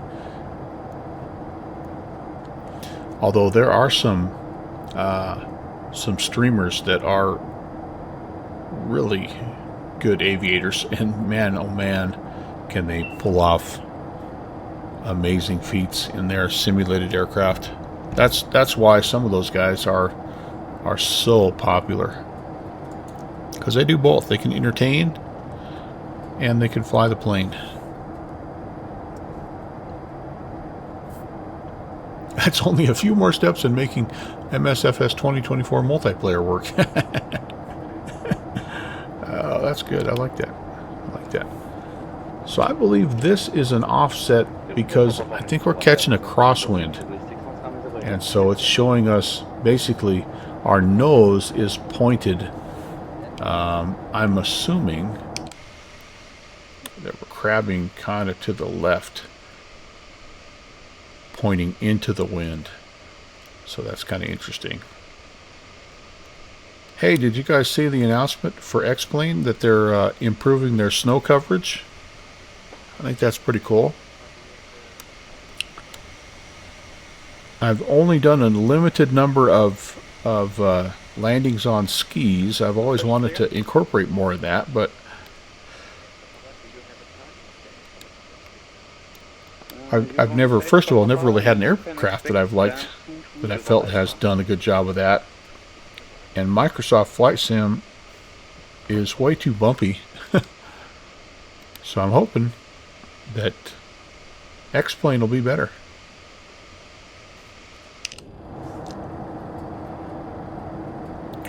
Yeah, and I'm excited about the weather radar, and I mean, you know, they're making these little quality of life changes, which is good.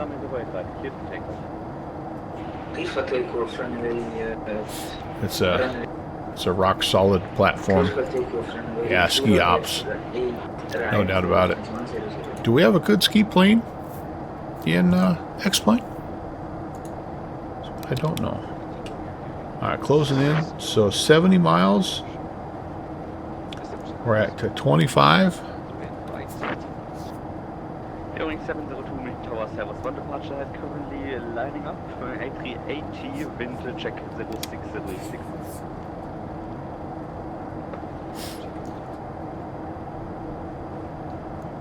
Yeah, we're doing really good actually. We're kind of right on track now as far as making it down.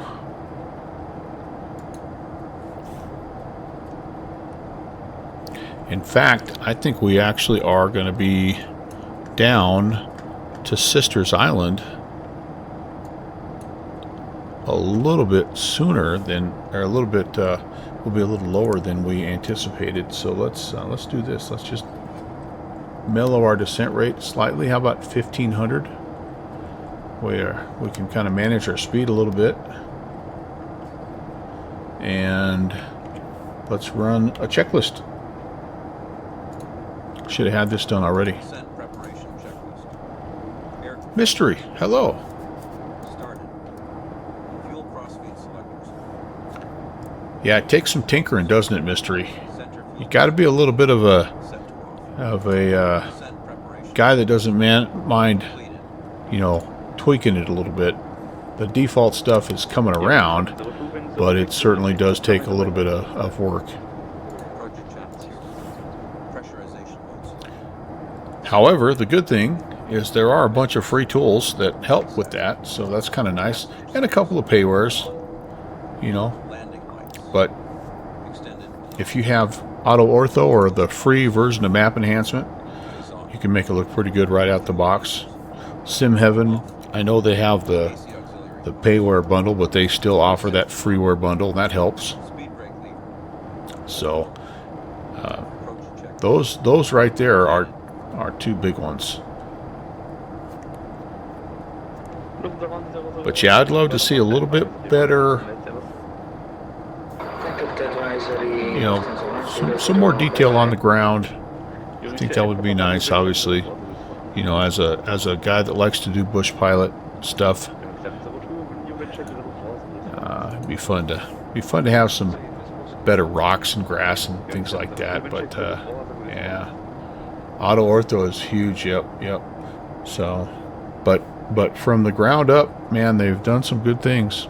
Both sims have, really.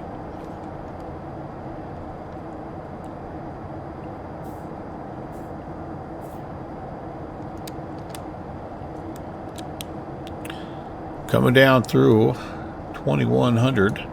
So Juneau is winds are calm right now. Good visibility. We could almost just shoot the visual. 3011.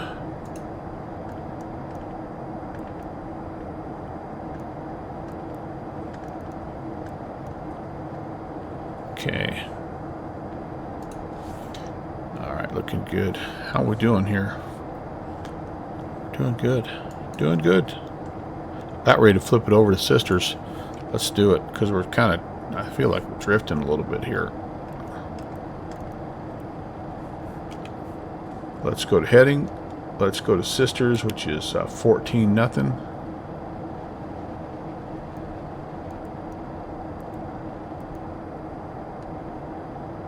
I'm going to just take this off. Yeah, we definitely are. Definitely kind of fell off that track a little bit. I'm going to try to grab it.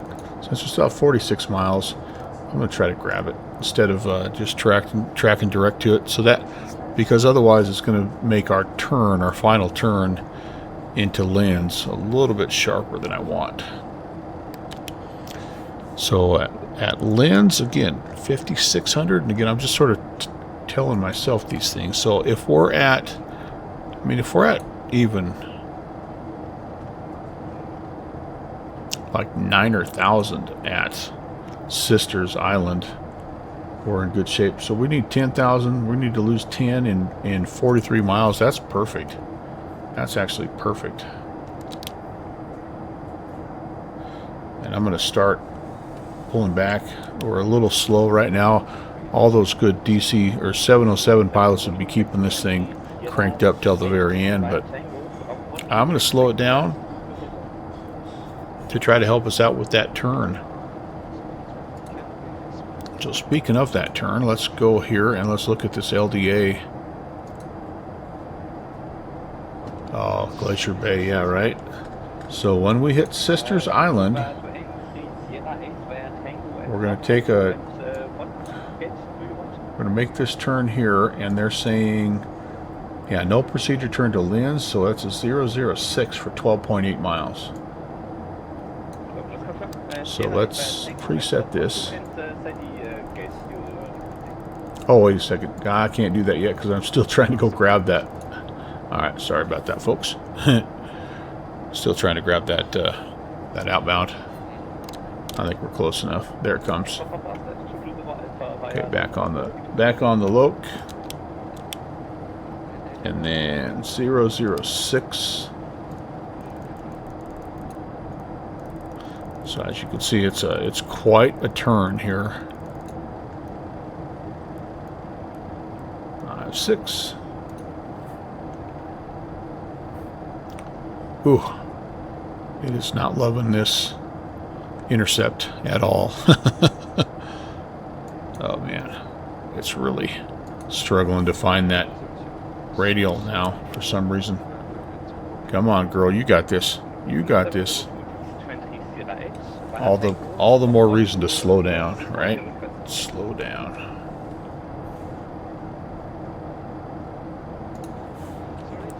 There we come. Now we're getting there.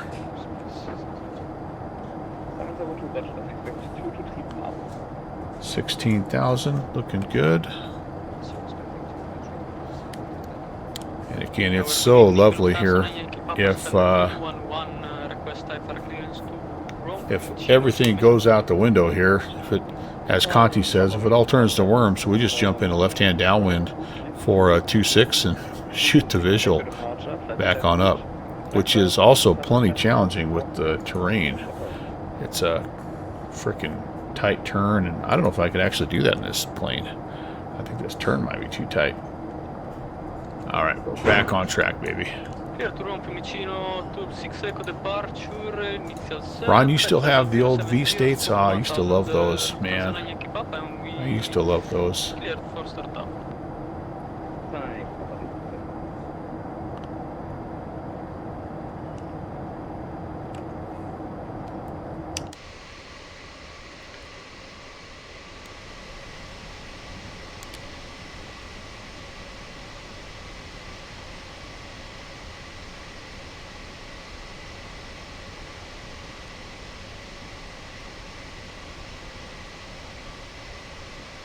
Fly up the channel. That's not a bad idea.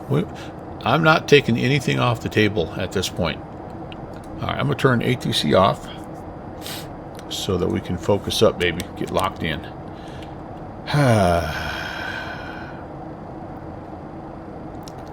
Okay. I don't mind where we're at right now. We're on. We're tracking 23 miles. We need to be down. We're thinking... 5 and 23, that should be fine. Should be fine.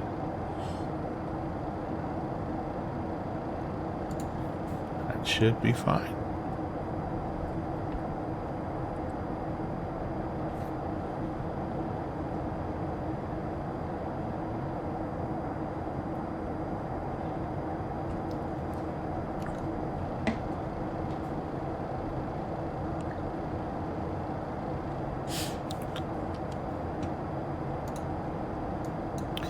So it's just essentially, I mean, it's the process is pretty straightforward.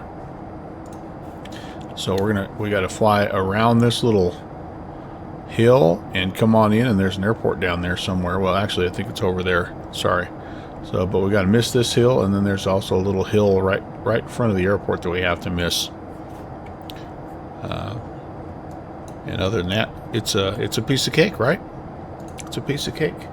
Let's set the bugs here for landing. So flaps 50. Yeah, because this is a very short airstrip. Wow, that's a lot of boards. Holy crap. Man, that's a lot of lumber hanging out there. 50 flaps 50. I'm gonna go with it. Set the bugs. Go arounds 1.8 and a 118 VREF. Oh boy.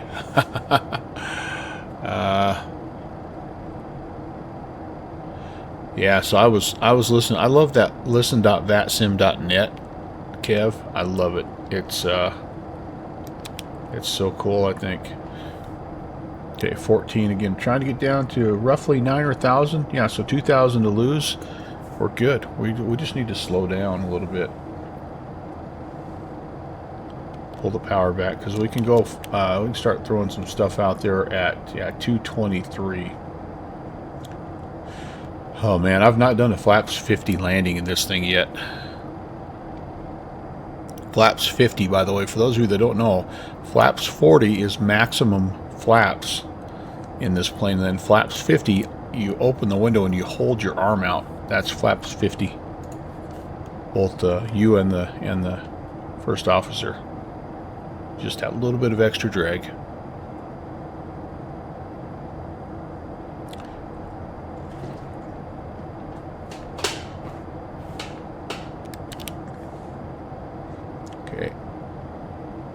Now we're still just not slowing a whole lot, are we? That's the lowest I can go without getting gear out.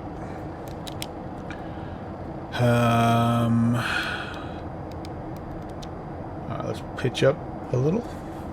You know what? Let's put the speed brakes out. Let's get it slowed down. If I can get into flaps 14 range here, then the rest of it comes off pretty quickly. Alright, we got to have some lights out here. Oh, they're on already, sorry. There's 230. Alright, here we go. Flaps 14. 5 miles to go, making the turn. And then we have to set the final. The LDA is 1099. There comes our airspeed. I'm liking that a lot better. Try to get it down to about 180 to kind of maneuver into here. That'd be perfect. Perfect. 195 knots, 7 flaps, 25. You got it. Okay, except we need to keep going down here. We can't stop descending. Don't want to do that. I know it bubbles a little bit. Come on, girl. Okay, how are we doing? 2 miles. Time to go heading. 1099.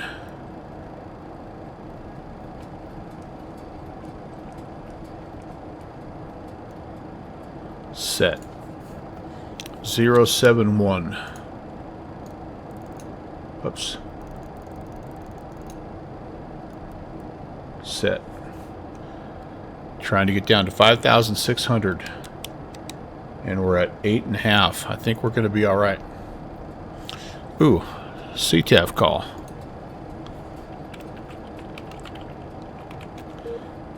No CTAF for PHEN. It's 1187.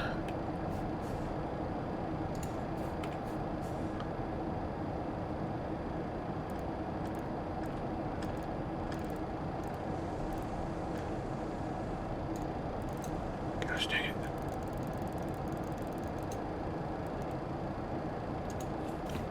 Juneau traffic, Alaskan 816. It's just over the sister island VOR, inbound runway 8, Juneau traffic. Okay, cool. Before landing checklist. Spoiler and rudder test cards. Closed. Engine start switches. Set to flight start. Passenger signs. Turned on. Air compressor 3. Off. Altimeter. Altimeter. Before landing checklist. Completed. I think we're looking pretty good.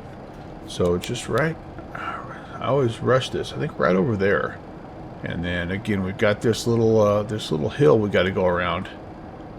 So yeah, we're gonna be all right, you guys. This is just crazy enough to work. By the way, after Linz, we could go down to 3,700 at Barlow also. But I'm going to level off first at 56.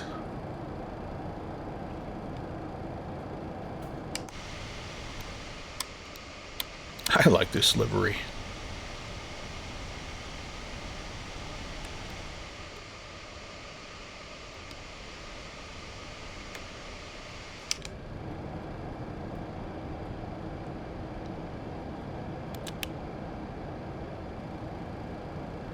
And I might try to help our intercept just a little bit. I don't know. This might be okay. This might be all right. We're certainly slowed down nicely.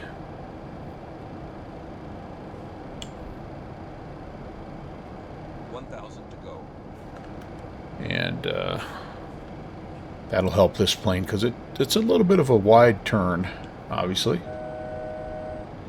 All right, that's checked. We'll get level, we'll turn inbound, and we'll step down to 37.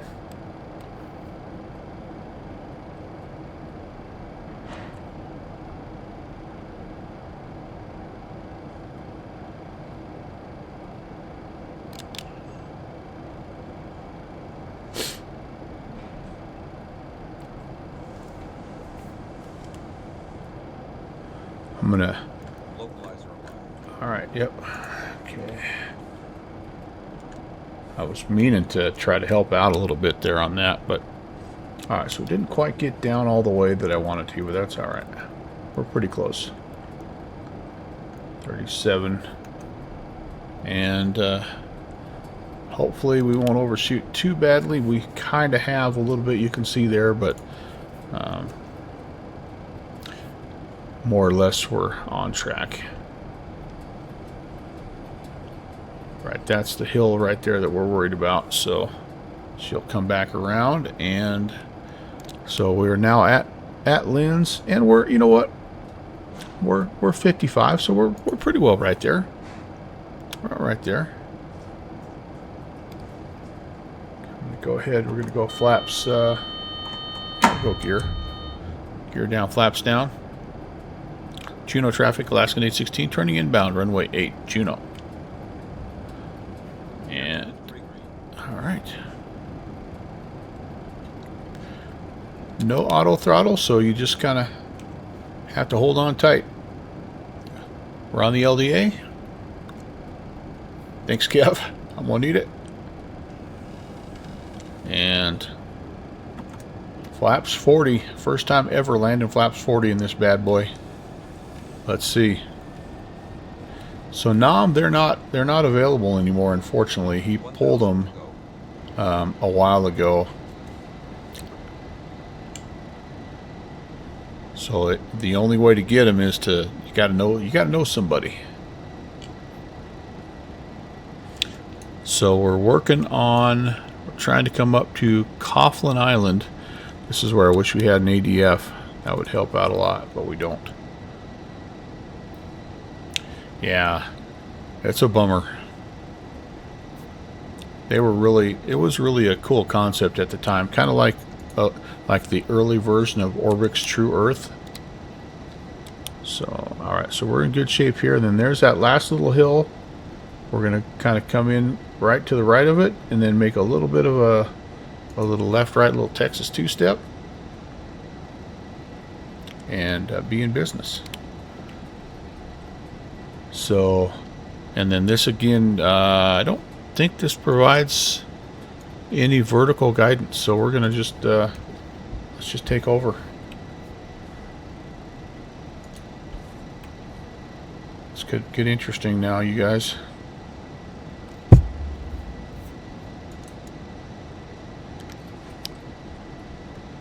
Still want to descend. Making our way downtown. I got Pappy's now. That's true. That's true. What else do I need? All right. What else do I need? Still not 100% sure, RPG, if I have enough runway, but I guess we'll know soon enough, won't we?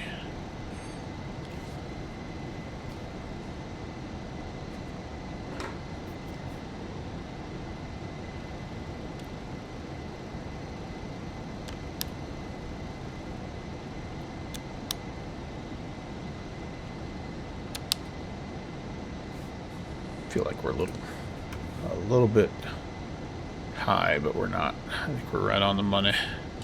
3,700 at Barlow. Oh, we're low actually. We're about 500 too low. We'll be fine. Yeah, what's the worst that can happen, right?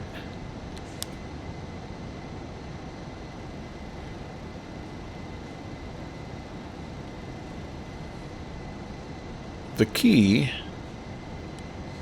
is to be fully configured like 40 miles away from the airport, right? Full flaps, gear down, VREF +5, and you just fly like for the last half an hour. You just fly like that, configured like that. You can make those fine-tuning adjustments. You know, you can be good to go. Man, I configured way out. I should be right now putting out the last little bits, putting the gear down, but oh, we're good then. We're good. Yeah, no. All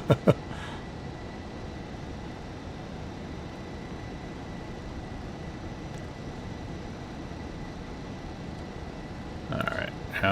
doing here? Decent, I hope. I'm trying to keep a little extra power in here because I just know. I mean, holy, look at that. Oh my goodness. Oh my goodness. That's some serious boards. Yeah. Now I've gotten myself a little high, haven't I? Oh my goodness. Alright, down we go. And I'm quite high now.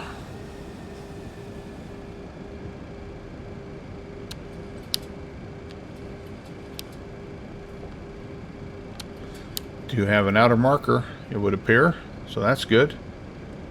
We know we're getting close.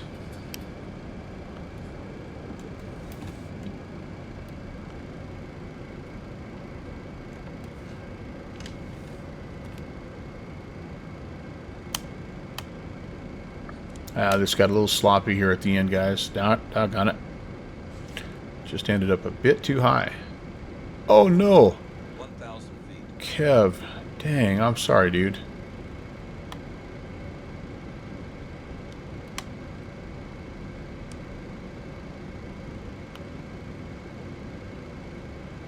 Alright, not too late to take the water runway.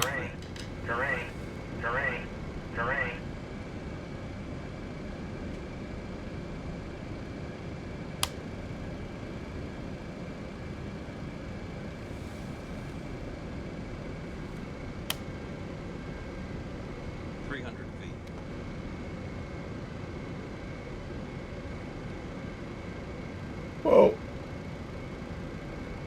Localizer alarm. 100. 50. 30. 20. 10.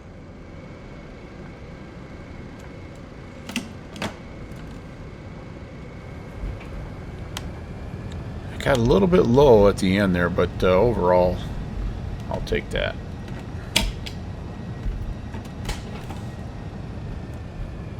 Trying to get this big old chunk of iron in here. I will take that.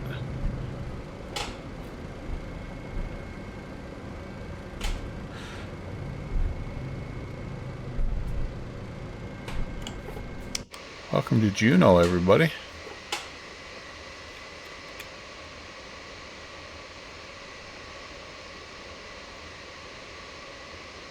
Look at those flaps. Oh my goodness. Oh my goodness.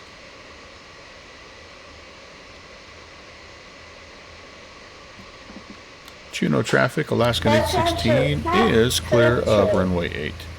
Juneau. Hey, thanks for the follow, Dan. Danny, sorry. Welcome in.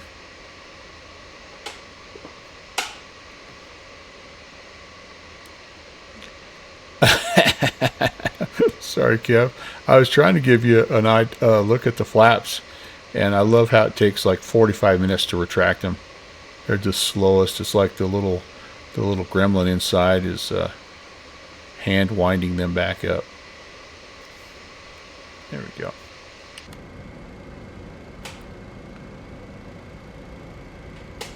Oh no, Iowa. I do think that one is one that I have in the yeah. You have to use redeem for that. Good job. But it's there. I appreciate the sentiment though. Hard to believe that punky little voice turned 9. Pretty crazy. Pretty crazy. Alright, this looks like a good spot, I would say. Yeah, what we didn't do was this. After landing, I was too busy focusing on the flaps.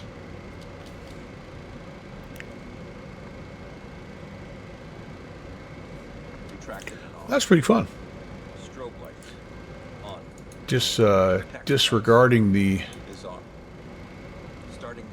lack of SIVA skill. Up and no lights. Everything else went pretty well. Brake lever.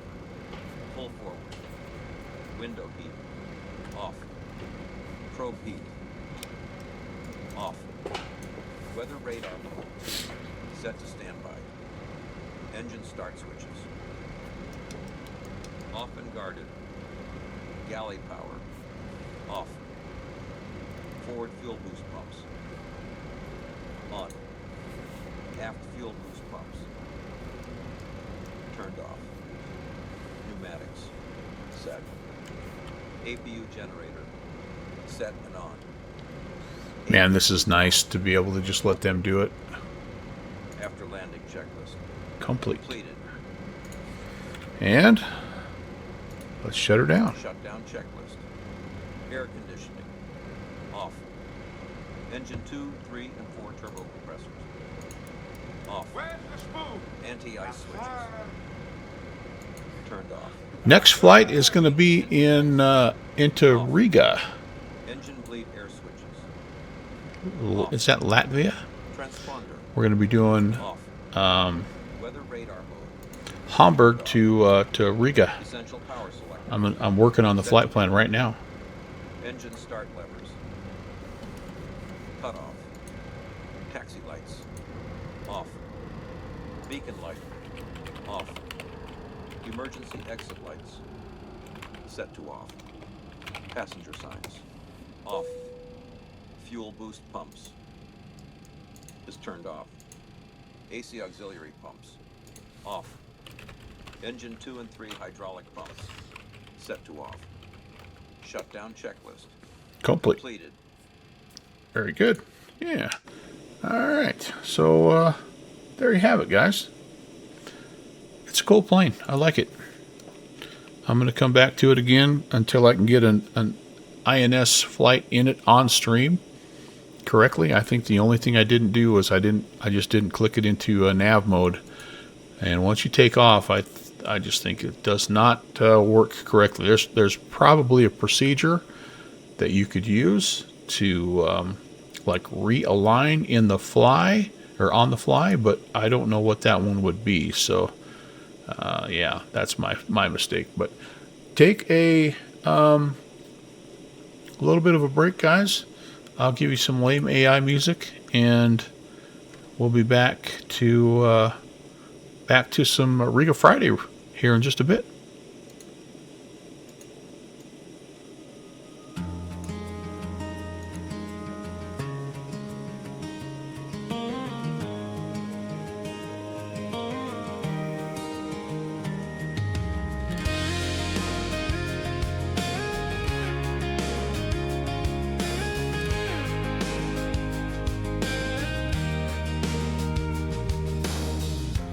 Hours drifted somewhere out of sight, chasing lines you only see at night. Voices faded into quiet tones. Now I'm here, but I'm not alone. Lights below all fell into place, like they knew I'd find your place. I made it down, I'm finally here. All that distance disappear. Every mile just led me on to the one I'm coming home to.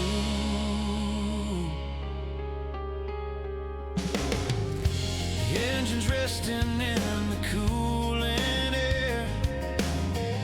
Something waiting somewhere out there.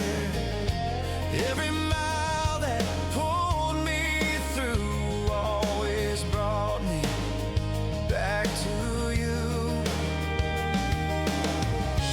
Touching down, it all feels clear. Why it feels so different here. I made it down, I'm finally here. All that distance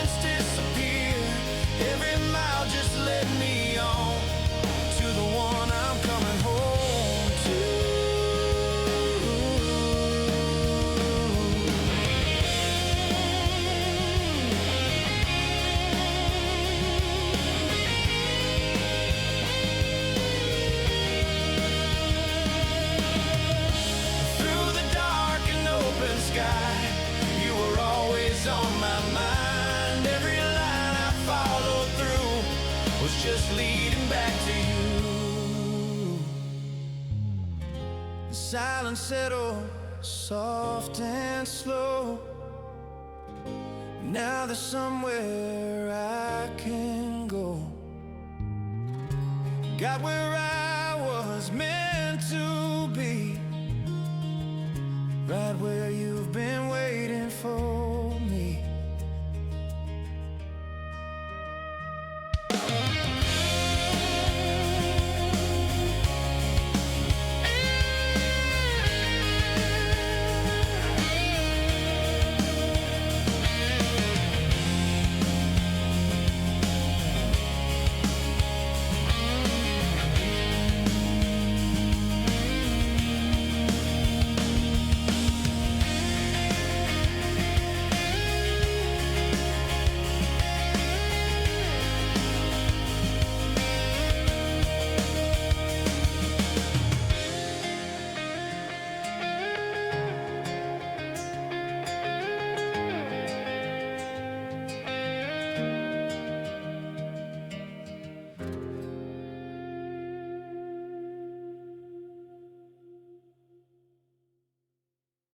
You just about got a picture of my half melted face there. We don't want that. All right, welcome to Hamburg. I did post the new route here, and I just need a couple of minutes to kind of get my bindings set, and we'll be ready to go.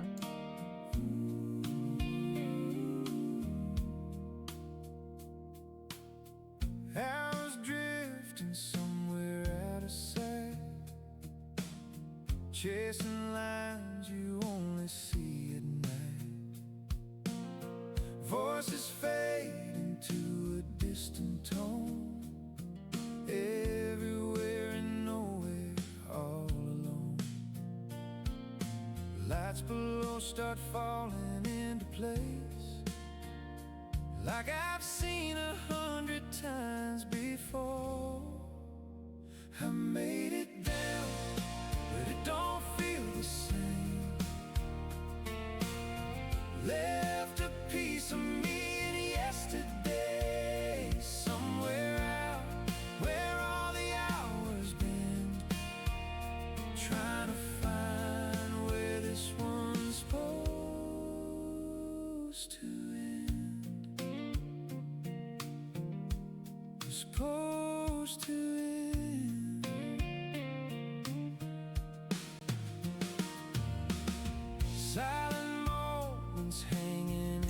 RPG, thanks for being here, man. Have a good sleep.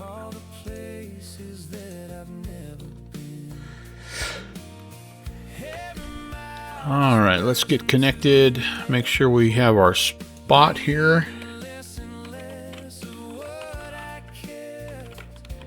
This has kind of turned into a Boeing day today, hasn't it? Didn't mean for it to be, but...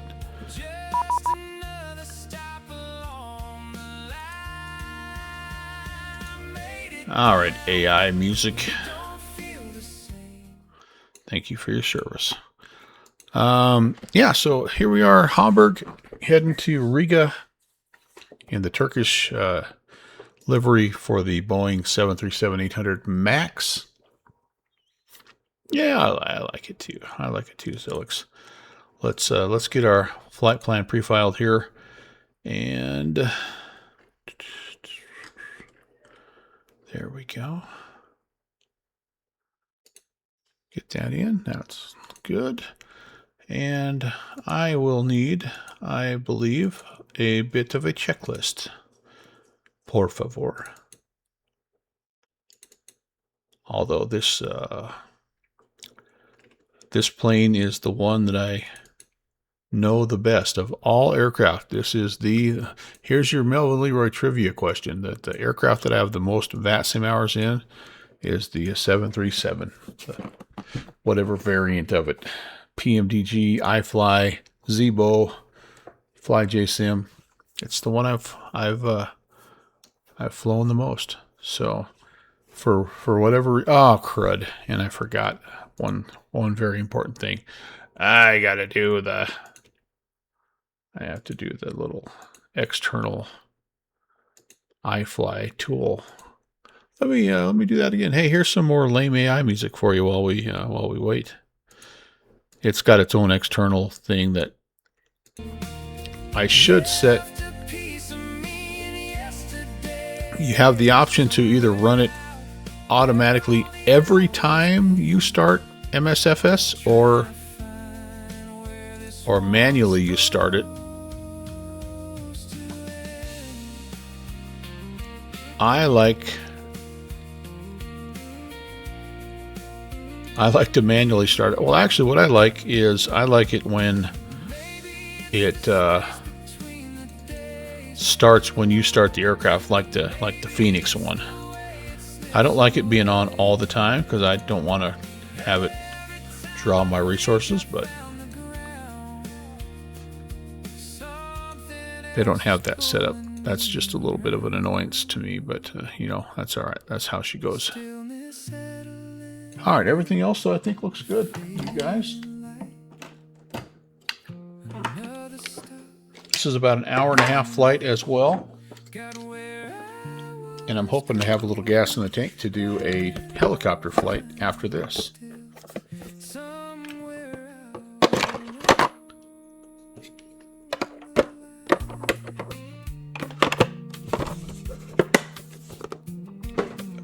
And Mystery, hello. 737 is one of those not as hard as people think. Yeah. And what's the add-on for the EFB?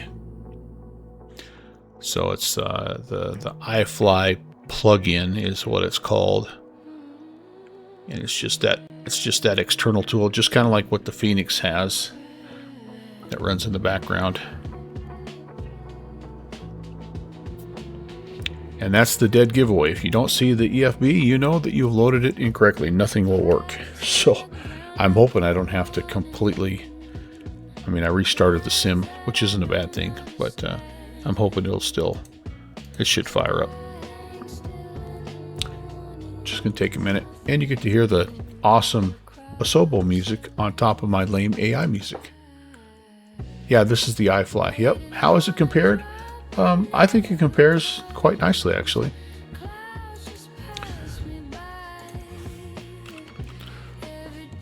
I think the PMDG is probably overall the one I like best. But this is a cool variant, and PMDD does not offer a max, so that's kind of nice also. I like the sounds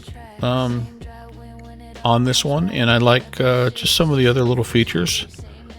But it's cool. Yeah, it's cool. All right, here we go. Hey, it's almost like we were here just a little bit ago. I think it looks visually nicer than the PMDG. I think it's more modern in terms of that, like coding. And hey, there we go.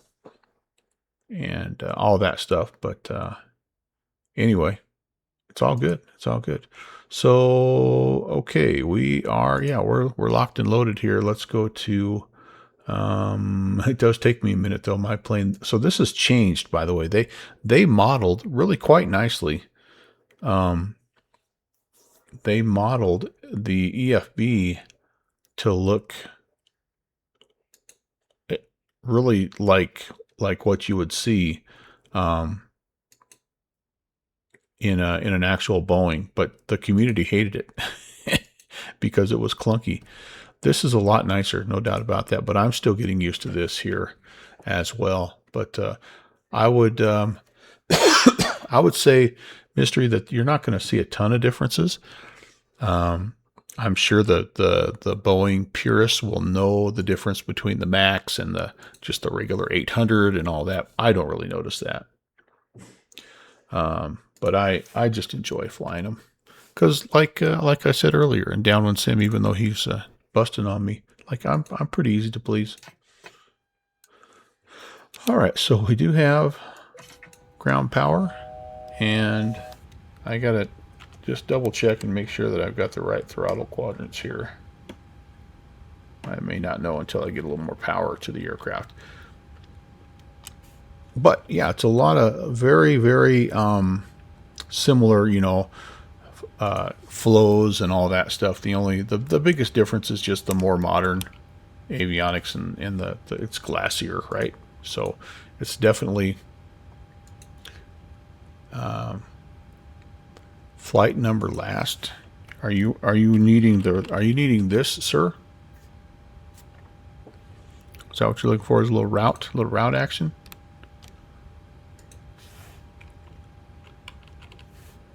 All right. Oh, the next one? The next one is going to be, it's going to be Colorado Springs. It's just going to be a little helicopter, a little short helicopter tour to whatever that little Air Force base is down there. If I like I say have enough gas in the tanks. Why do I not have any sounds? This is odd. That should be making clicking sounds. Oh boy, you know what? We may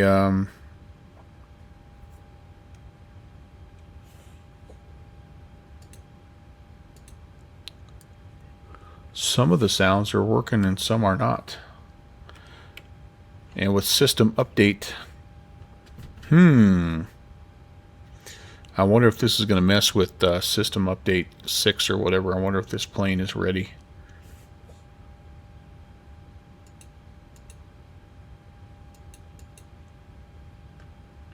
Oh boy, yeah, so that some of this is working.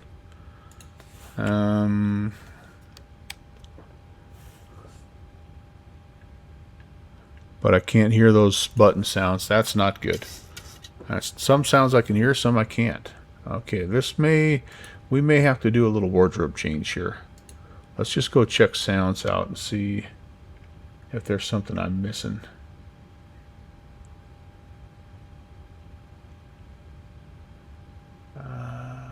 Sounds are overrated. I don't even know where it would be. If it's not there, I don't know where it would be. My plane. Is that where I just was? General.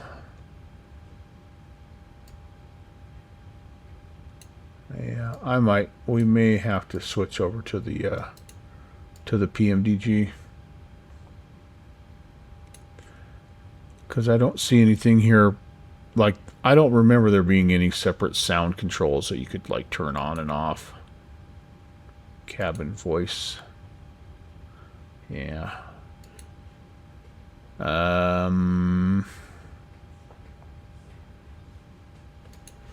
right, I'm going to do some offline testing for this and come back to it. I didn't even think about that, you guys, with the new update, that might be a problem. So, yeah, let me give me a second again, and I will switch over to the other 737 I have. It's not going to be a MAX. Sorry. But, oh, you know what? This is going to take a while, too, because I got to find something that is... oh, goodness. I got to find an appropriate livery. Yeah.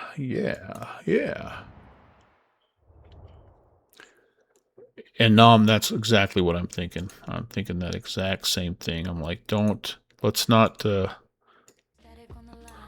spend 20 minutes setting it up, another 20 minutes getting in the air, only to figure out that it's not going to work for us. Well, we have 1 million liveries. That's the one good thing about the PMDG is we have a lot. Can I find one that's appropriate for this part of the world? Red nose? We can do red nose. Got Ryanair. Ryanair is kind of a good, like, all around, fly it everywhere. Oh, there's Turkish. All right, we got a little Turkish. I kind of want to stay with Turkish. All right, so we're getting closer. I promise. Sorry, this is taking a while.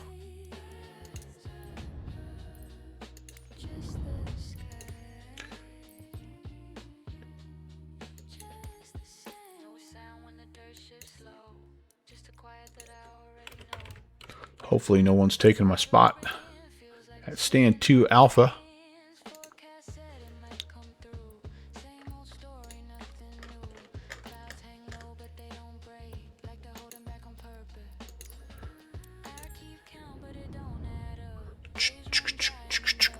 Just gives you time to grab an extra slice of pizza there, right, Kev? So that does mean I'm going to edit my flight plan, though, because I want to have, instead of the MAX, just the 737-800. And so, you know, probably a little bit different fuel burn and all that good stuff. It's not going to change the route, so I'm not going to refile my flight plan on VATSIM per se, but come on, loady, loady, loady.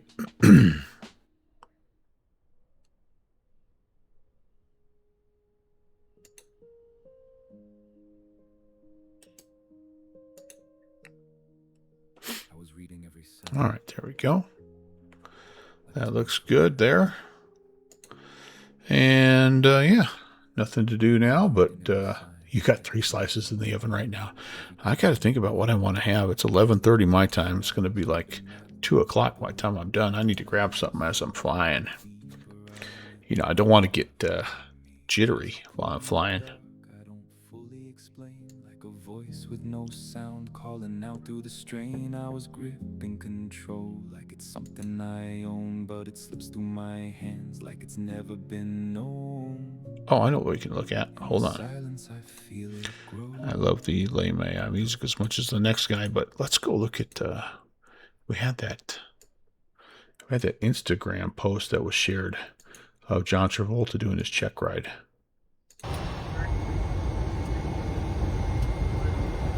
Oh, we're in. All right. Come back to you, John. Come back. All right. Connecting Turkish 816, 737-800. Beautiful. I'm filing again. Yep, it's on the ground. We're already good. We're good. We're not stepping on anybody. That's cool. Life is good there. We're over apparently in the Lufthansa area, which is ruining your immersion, I know, but yeah, you know what? That's okay. All right, here we go. Here we go. Spinny, spinny, spinny. How we doing? That's number 2. This is number 1. There we go. That's good. There we go. All right, love it, love it. Okay. Well, darn. I was looking forward to giving Mystery a little bit of a look at that iFly, but I do like it, Mystery. I know it didn't quite work there, but I think that's more of a just that sim update thing. All right, so here we are. Yes, indeed, that's the alternate. Yep, Hamburg to Riga, and beautiful ground ops. We've got chocks in. We need to let's get a little air conditioner and a ground power unit here, and apparently they're having us load via stairs. Why? Let's not load via the stairs. Let's load via the Jetway, and let's request it, and then let's go ahead and get started. So battery power, ground power is on. Get those going. Get these guys aligning. I don't need yaw damper yet. Fuel pumps are fine. All that stuff is good. We can turn the emergency lights on to armed, I should say. Belts and passenger signs on. And we have position light to steady. All right, cool. So that looks good. Takes a moment.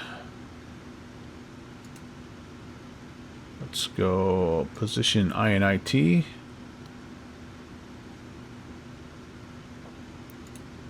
Make sure I have the right charts pulled up.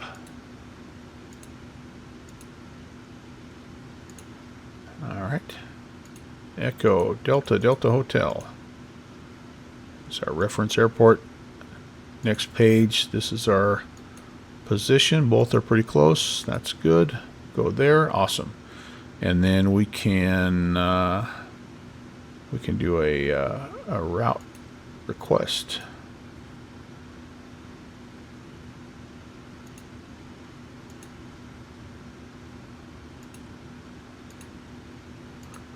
Put in the destinations and then request it. There we go. Sim brief data.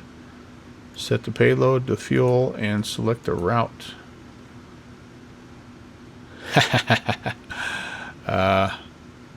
Well, good. Mystery, maybe it's for the best, because I think you would like it and probably want it. And it's kind of like, do you really need another variant of the 737? And that answer, as Downwind Sim taught me years ago, is always yes. Load that baby up.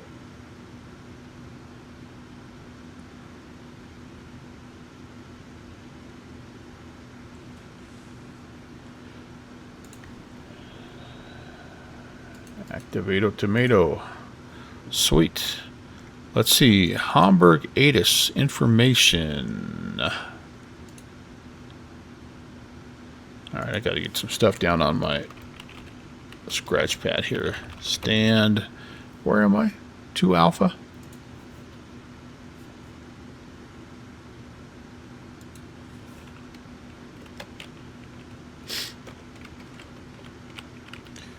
Hopefully there's not some big delays here.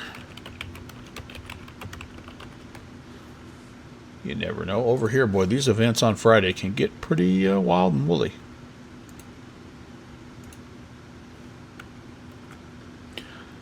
Alright. What did I say? Information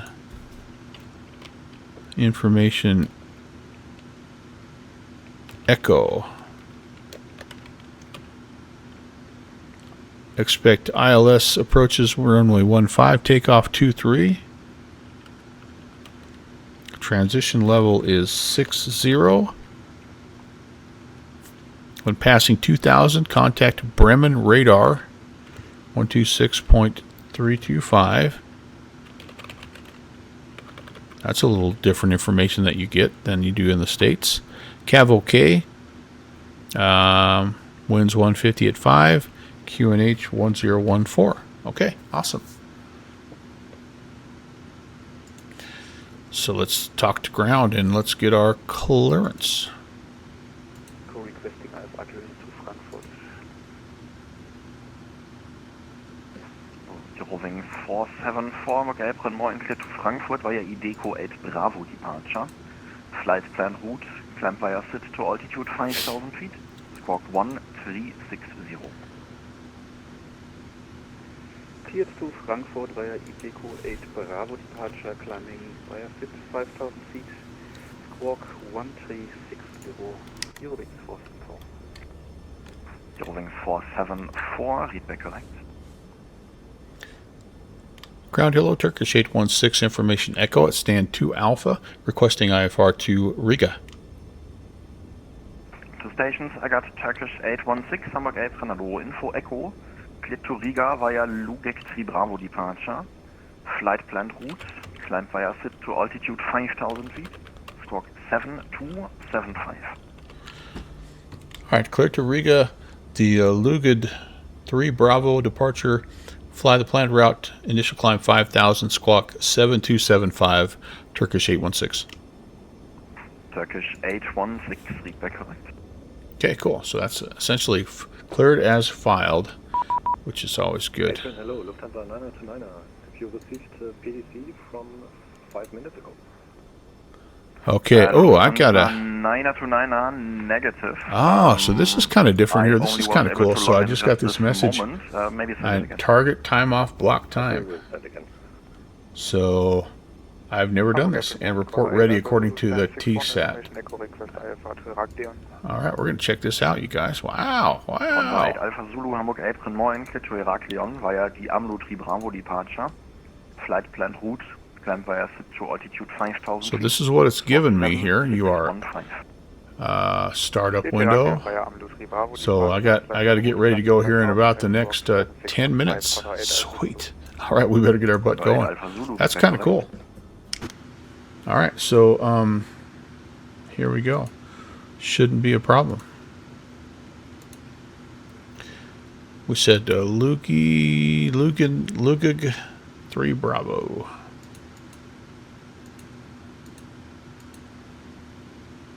And runway 23. Awesome. Okay, that's good. And then let's get the Let's get the performance numbers ready to go here. 2, 3. Import all that stuff. Import from the aircraft. Import the weather. This is our 142, getting push and start. Alright, beautiful. Is that weight correct? Let's just double check. Unser 1402, startup and pushback approved, facing north on the blue line. Push and start is approved on blue line, facing north. Takeoff weight, yeah, it's pretty close. Good deal. It really, it's the bane of real pilots, really, because it's just their way to probably just sequence you and give you some delays. Dang, that's too bad. Mekius, welcome, by the way. That's interesting. All right, into Riga. Runway 36. We may wait. We may hold off on this approach, but we'll put in the ILS Yankee runway 36 for now. The Orvix 2 Tango.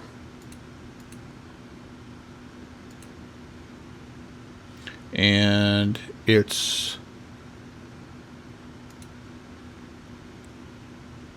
Condor 8 Alpha Zulu, Riga push and start. Condor 8 Alpha Zulu, startup and pushback approved, facing east.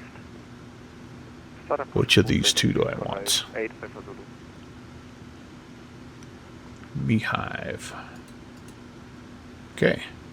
Sweet. Alright, so now into the performance side of things.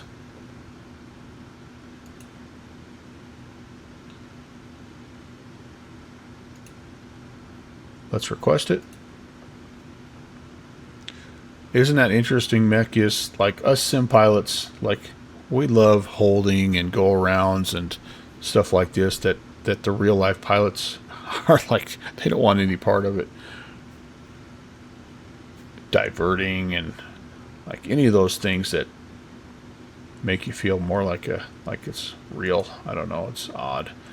Maybe after you experience it, even in the sim, after a while, you're like, yeah, you know what? I can do without that. Okay, back to business here. We said we're takeoff 2, flaps 5, temperature 45. So takeoff 2.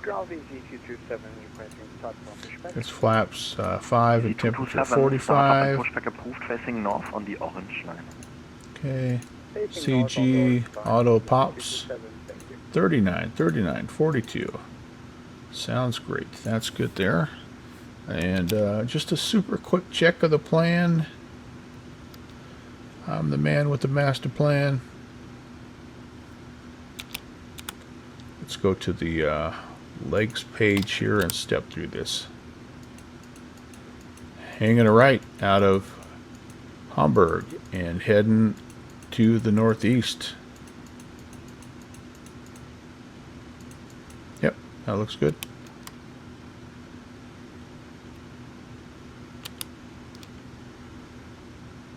Oh, really? Like a vectors to Copenhagen type of thing, huh? So that, yeah. Got that little discontinuity. I think that's going to be a vector. We'll check it on route here. But, yeah. Yeah, those are not fun. Those are not fun. But we kind of knew that coming in here, too, that there's a chance of that with this Riga Friday being a somewhat busy event. So, you know, you kind of take your chances and you know, hopefully it all pays off. Nice short taxi at least. So, all right, guys, I think we're pretty much ready to get the APU going and request push and start. Hamburg Airfield, good evening. German Airlines 1101, stand 12, request push and start.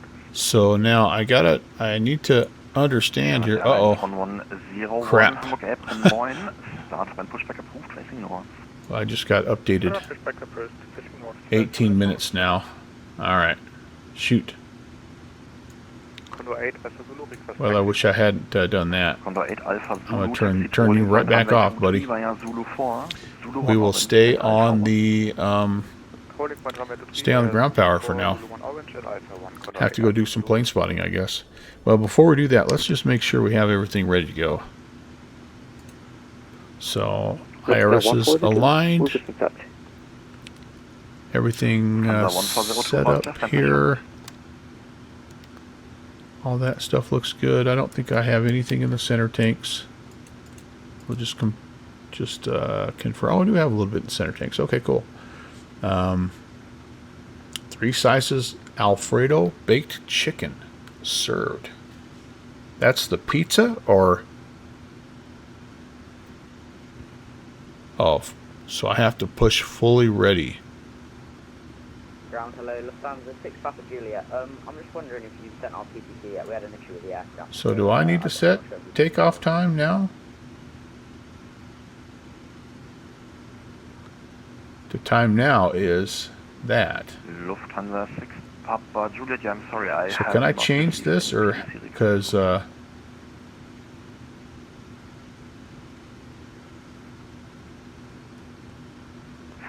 Alpha Zulu, contact Hamburg Tower, 126. Right. I'm just gonna ask him, yeah. 6855, Contact Alpha Zulu, Dark Service, ciao. Lufthansa 1402, swing over now, Zulu 1 Orange, taxi to holding point runway 23 via Zulu 1 Orange and Alpha 1. Lufthansa 1402, which for the Orange line, taxi to holding point 23 via Zulu 1 Orange line and Alpha 1. Alright. And ground Turkish 816 requesting push and start from 2 Alpha.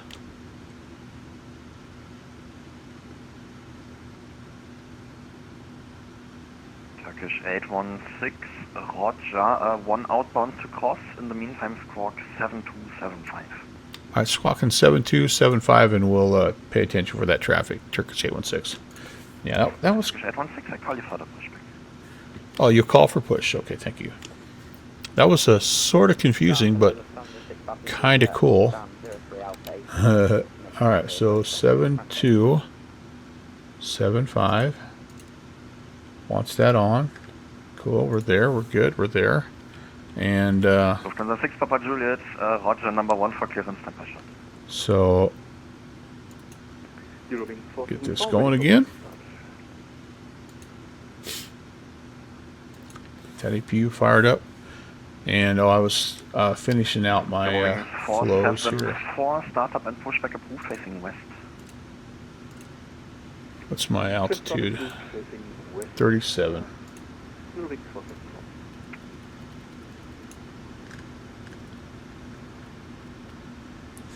Landing altitude into Riga is not much.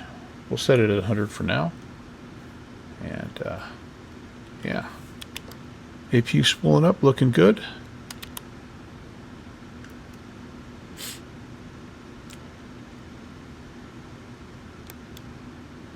Lufthansa 1402, contact now Hamburg Tower on 126.855, bye-bye. Lufthansa 1402, this is good tower on 126.855, have a good day, bye. Turkish 816, startup and pushback approved, facing north on the blue line. Start and push approved, facing north on the blue line, Turkish 816. Easy 227, request time. Okay, and I have a door open, I think. I need to get shut here. Ground ops. Maybe it's doing it for me automatically. Yes, it is. Cool.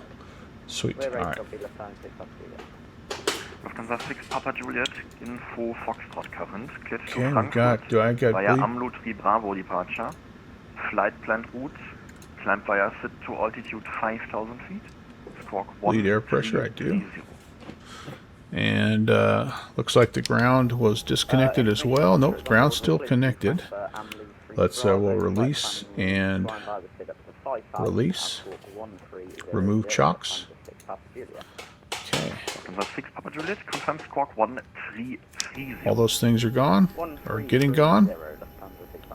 Why is my air not getting gone? 6 Papa Juliet, read back correct. Dang it. Come on. There they are. There they go. Disconnecting. Still disconnecting. I'm not timing this very well, guys, am I? German Airlines 1101, Roger. Come on. What is taking so long here? 5, hold short of Zulu 4. Taxi Zulu 5 will short Zulu 4. Alright, back we go. Facing north.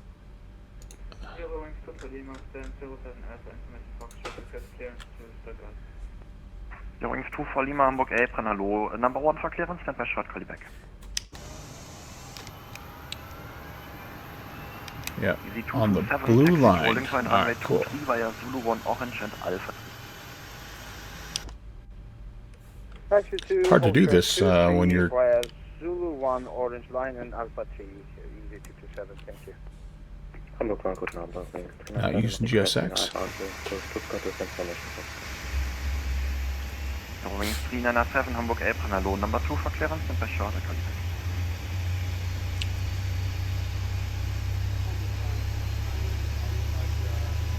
So there's predicted time and time after. Okay. Alitalia 409, Hamburg Apron.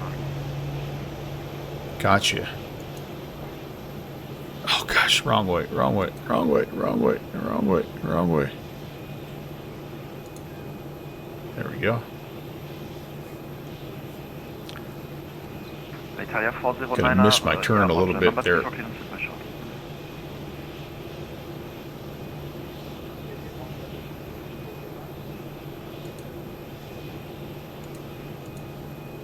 Come forward a little bit.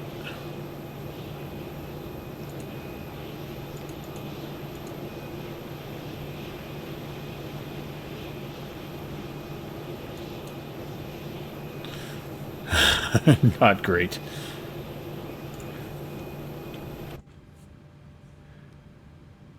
Timber Ground 649 Tango, good evening. IFR to Lima, Tango Foxtrot. Mike requesting clearance as filed, staying at gate 6 with information echo.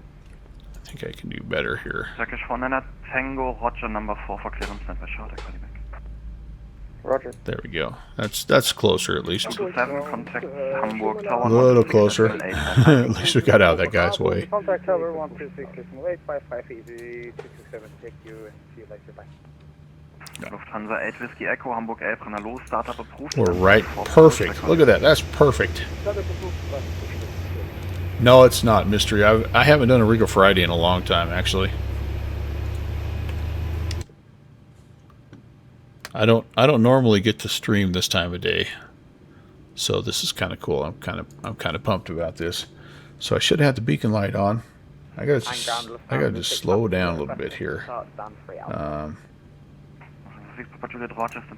Okay. All right, so let's slow down here. 474 taxi to holding point runway 23 via Zulu. Coming on the gens. Hang the gens, that's good. Holding point runway 23 via Zulu 5 Alpha 6. Eurowings 474. Gens. Airline 1101, apologies for the delay. Give way to the dash 8 right to front. Thereafter taxi via Zulu Leads 5 coming back and on. Zulu 3. Hold short of Alpha 5. Probes can come on. Give into the dash. APU can come off. Okay. Alright. And okay, after start gens. Gens off. Or gens on, APU off. Starter switches to continuous. Probe heat on. Anti-ice not needed. Packs to auto. APU bleed off. Flaps set. Flaps 5. What? Flaps 5. Trim 5.16.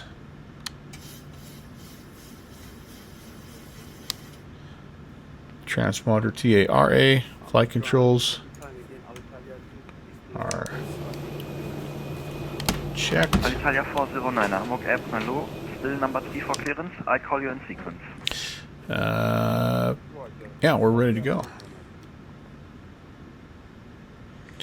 And Turkish 816 is ready for taxi. Turkish 816, give way to Lufthansa A320 crossing in front. Thereafter taxi to holding point runway 23 via Zulu 1 Blue and Alpha 3. Alright, giving way to the Lufthansa and then to holding point Alpha 1 for Turkish 816. Turkish 816, contact Hamburg Tower 126.855. Bye-bye. 126.855, we'll see it. Okay. So we're just literally right there. Like it's right there. Alright, y'all. Well, again, somewhat crazy, but that's why we're doing what we do, right? We like this kind of stuff. Hamburg always busy. Riga always busy, but what a cool area to fly. So we're going to come over here, checking traffic. We're good. We're going to make just a little bit of a right-hand turn over to Alpha 1.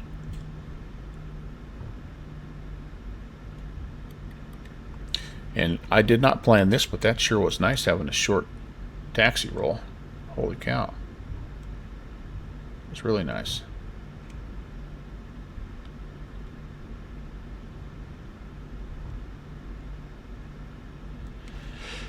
I need to set some departure things, guys, for 5,000, first of all. Hamburg Tower, moin, Eurowings 454. And airspeed is... Eurowings 474, Hamburg Tower, moin, wind 160 degrees 6 knots, runway 23, cleared for takeoff. Bye-bye. Runway 23, cleared for takeoff, Eurowings 474. Okay. I'm going to... Condor 10 Alpha, welcome to Hamburg. Taxi to position look 9 at this 1, chart real quick. 1 226 initially, and then we're making a right-hand turn out. Can you say it again, please? Condor 10 Alpha, taxi to position 9-1 via Delta 1 and Yankee 3. It's not letting me... Position 9-1 via Delta 1 and Yankee 3, Condor 10 Alpha.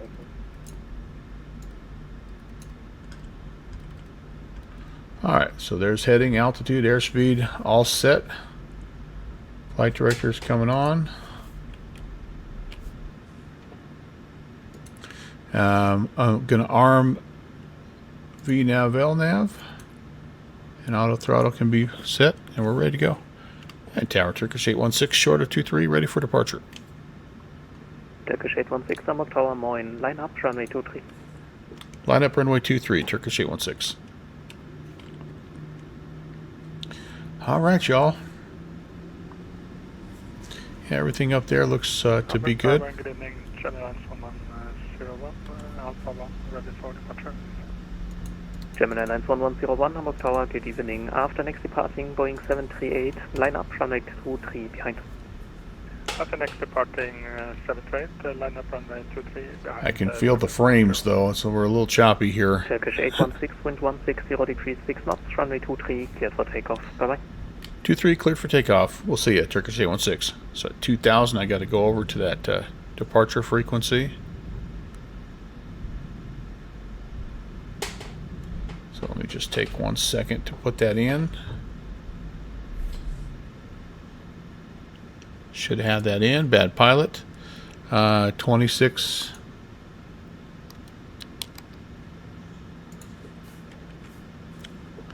$126. 325. Sorry, guys. Be out of your way in a moment. Day 153, port established. 1110, cleared ILS 15, and I'll report you that Toga.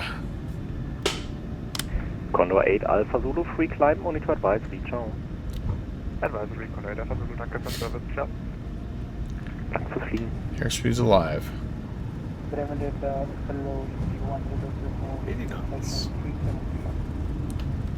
Easy 1004, Bremen identified, proceed direct Rizzo.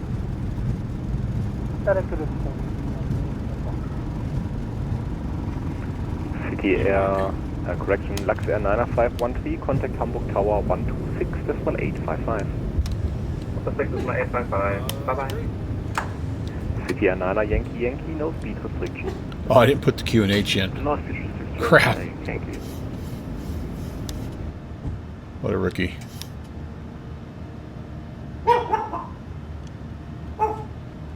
Lufthansa 1402, free climb, monitor advisory, ciao. Monitor advisory. I'm going to go over to the autopilot a little early so I can get that set up here. KLM 147, Bremen radar, good evening. We are passing flight level 220 for 250.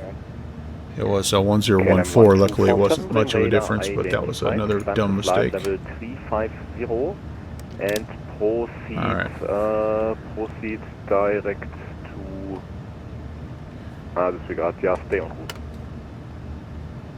Flight level 250 for now, KLM 1247. Departure, hello, Turkish 816, climbing 2,200. Two stations, Delta Golf Tango, Delta India, say again. Golf Tango, Delta India, requesting descent out of the Charlie, please. Yeah, Delta Golf Golf Tango, Delta India, descent below airspace Charlie. Descending below the Charlie, Delta Golf Tango, Delta India, thank you. And Turkish 816, checking in 3,200. Yeah, first Eurowings 4. Gosh dang it. Proceed direct Rani. Well, that's and pretty climb though with to that flight river. Level 210. Climbing 210 direct Rani, Eurowings 474. Yeah, Eurowings 474, disregard actually climb to flight level 200 and direct Rani, sorry. Climbing 200, Eurowings 474. Turkish 816, Bremen radar identified, climb to flight level 270. Flight level 270, Turkish 816.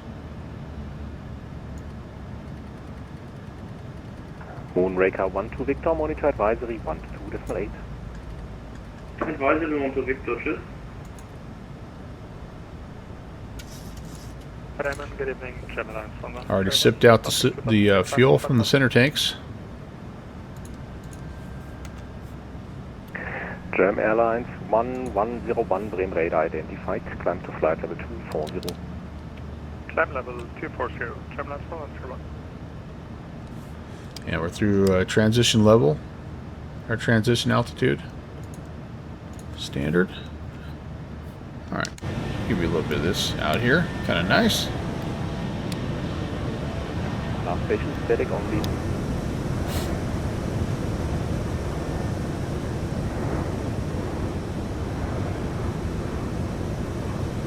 Yeah, still static only.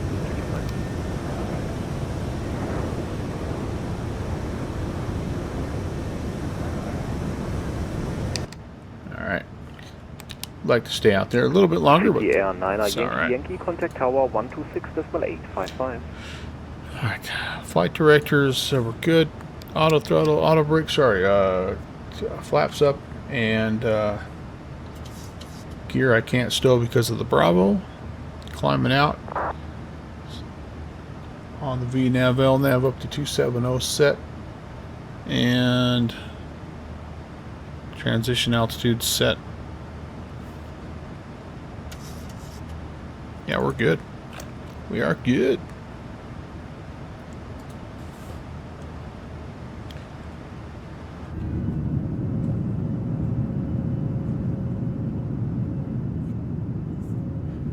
I still get a kick out of the wing wobble.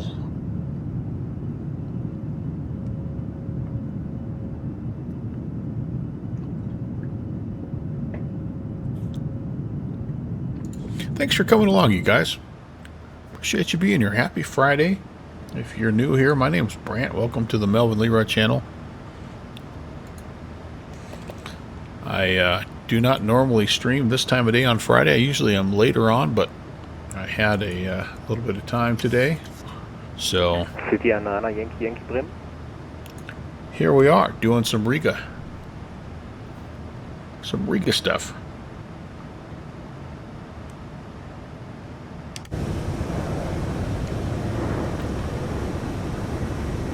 KLM 1247 radio check. KLM 1247 radio 5, thank you. Is it possible for 10 minutes out of cockpit, please? Actually, yeah.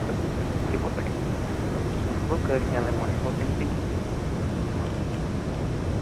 Delta Golf Tango Delta India, you, yeah, leave the airspace Charlie, walk a VFR to leave plateau.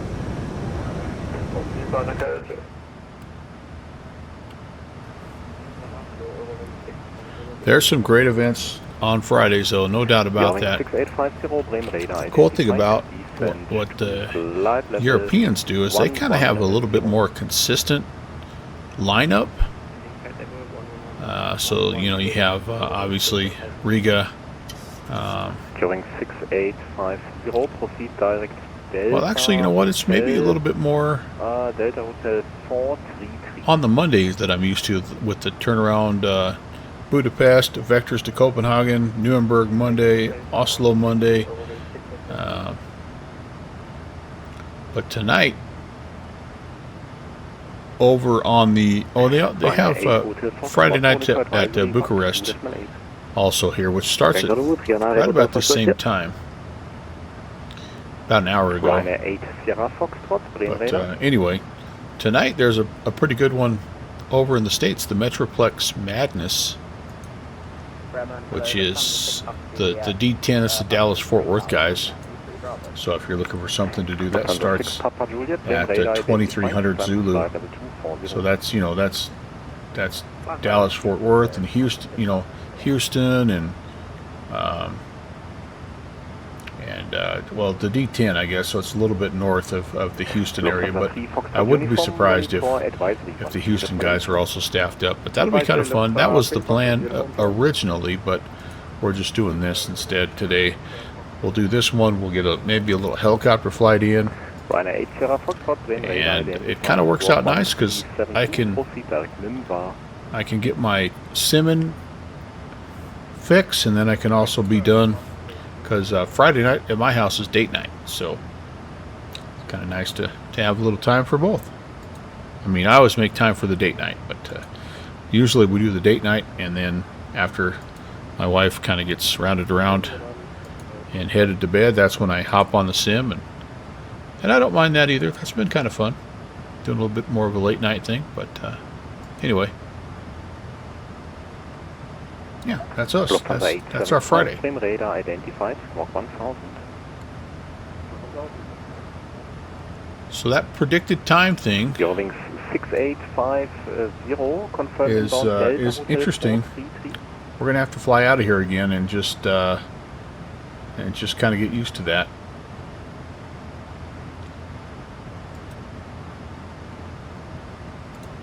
But Lufthansa 6850. that's part of why you fly in different parts of the world too, is you get to see different things that are going on in different VATSIM areas. Some places use CPDLC, which I'm not familiar with, but I kind of have it all set up. This doesn't have it, but the MAX does. And I hope that MAX is working.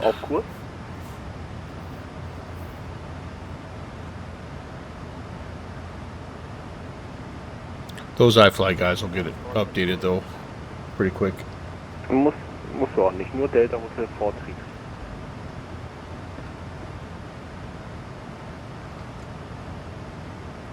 Wäre super, wenn du jetzt hören könntest, weil sonst muss ich dich nämlich im Norden rumschicken und das wird ein bisschen länger für dich.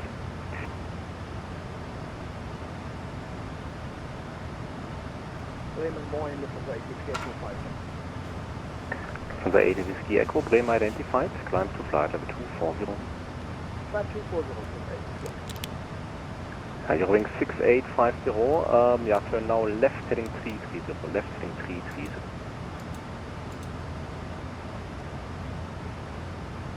Taking a look at this discontinuity here, I want to make sure I'm not missing something. Eurowings 6850, left turn heading 330.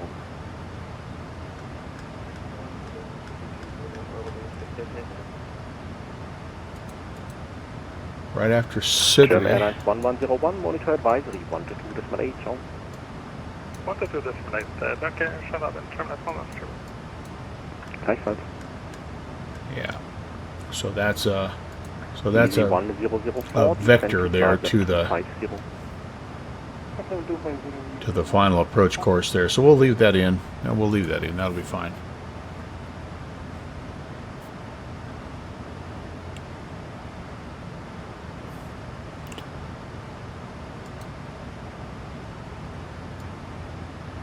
Eurowings 474, contact Langen Radar 127.725. Over to Langen 127.725. Eurowings 6850. Look at that perfect taxi. 5-point. You ever seen a 5-point taxi? Right there, buddy. That's what I'm talking about.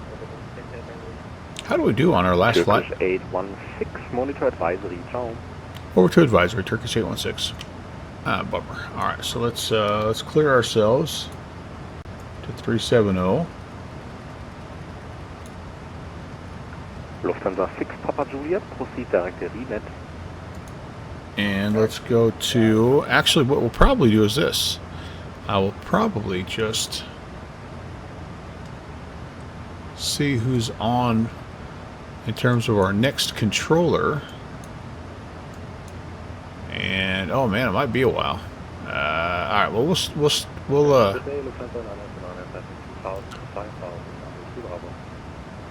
stay with this guy just for now. 26.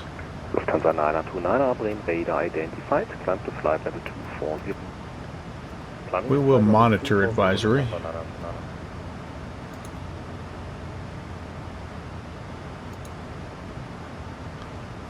And we'll just keep listening to this dude. And yeah, let's go back. Let's look at our. How was our landing? I mean, I felt like it was all right into Juneau. You know, here's the approach. It was fairly stable. We overshot it a little bit on that last turn.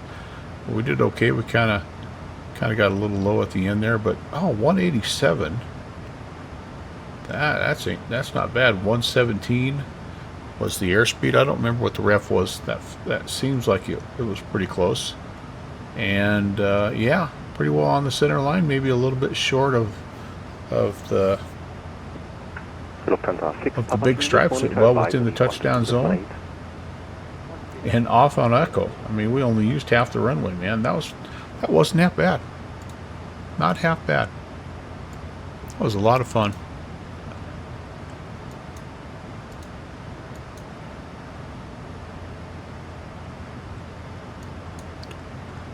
All right, well, we're on our way up, and we're gonna,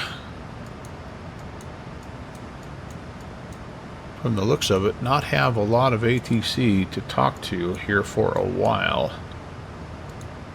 People can pop in and out, but yeah, it might be till we get all the way over into this area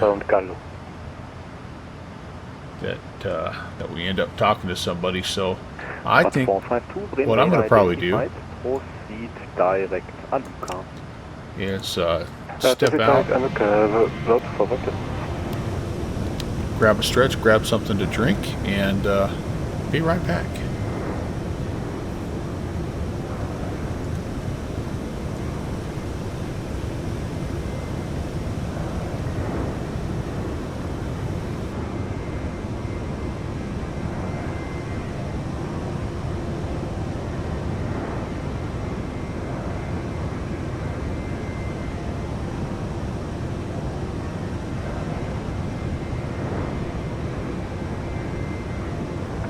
Easy 1004, descend to flight level 110.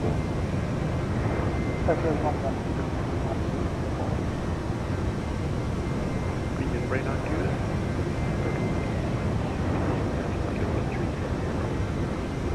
Speedbird 179, Bremen radar identified, proceed direct to blue. Easy 227, contact Amsterdam radar 134.375. Contact Amsterdam 134.375. Hamburg 61, anything at 5,000. Turkish 49er, Tango, Bremen identified, climb to flight level 240. Coming flight level 240, Turkish 49er, Tango.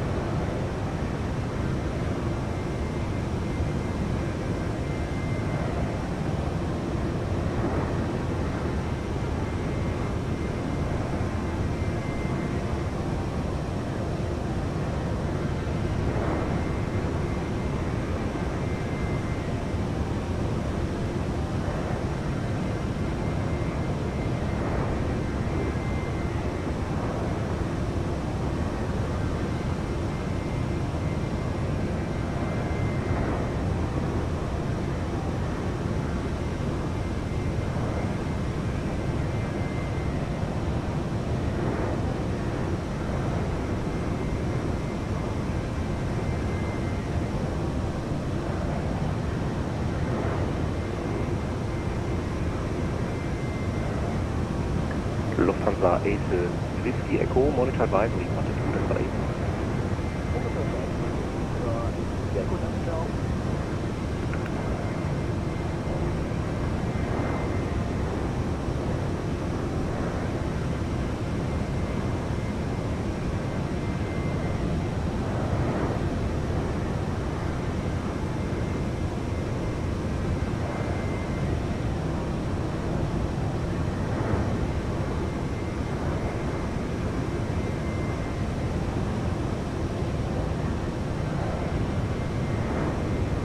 Turkish 49er Tango, proceed direct to car.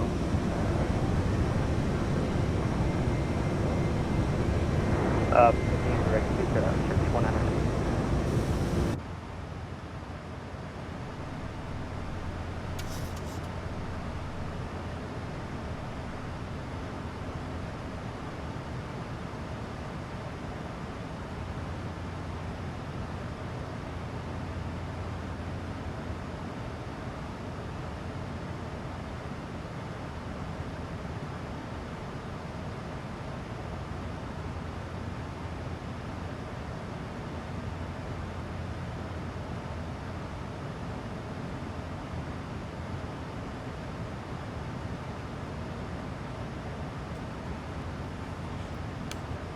I got the Diet Coke in hand, baby.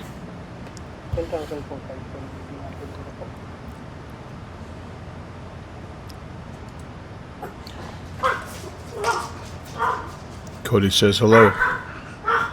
Let me turn the sim sounds down just a little bit.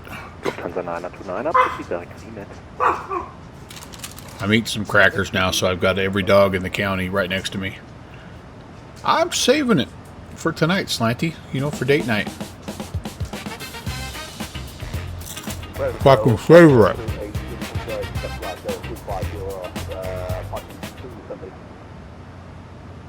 Got to keep it fresh, you know, right? Uniform Quebec, Bremen radar identified. Expect RNP approach, runway 27. How are you, man? Happy Friday to you. Now I'm choking on a Ritz cracker.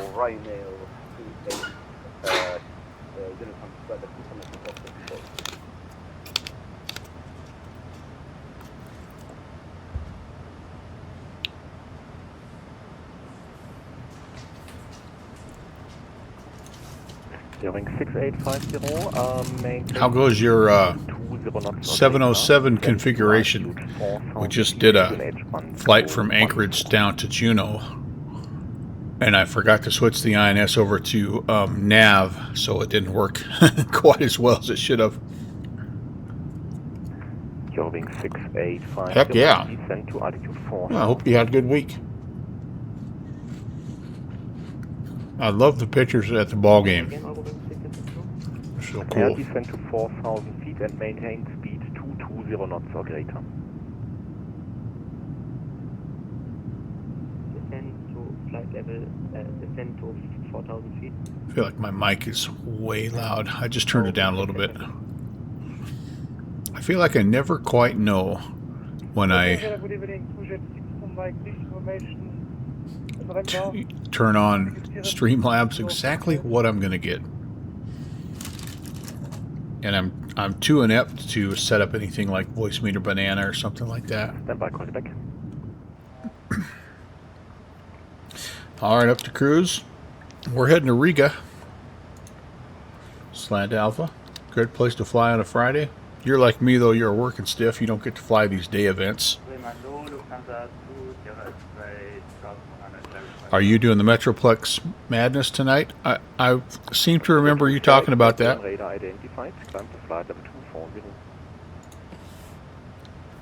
It's looking good. Heck yeah, man. Monitor advisory 122.8. To advisory, Lufthansa 929, ciao.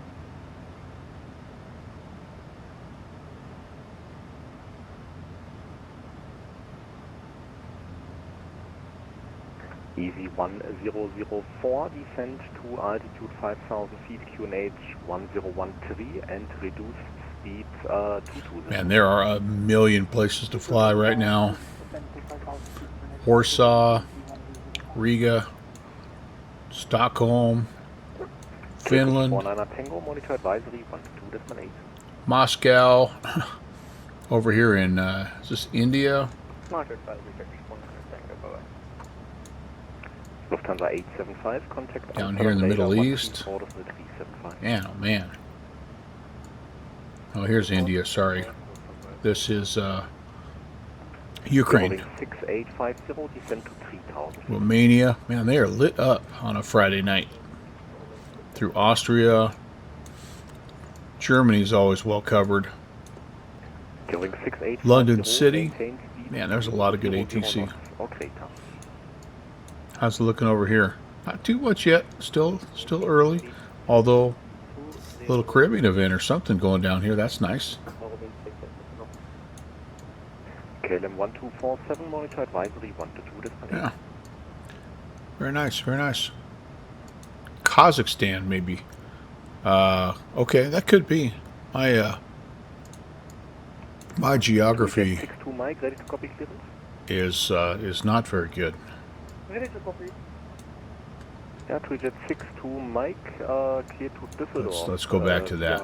Olded 1 Alpha departure, runway 14, flight plan route. Oh, this is Ukraine, you're right. This is Kazakhstan. Yep, you're right. 004. Yep, Ukraine's just a little bit to the west. Yeah, in the neighborhood, right? Shadamash.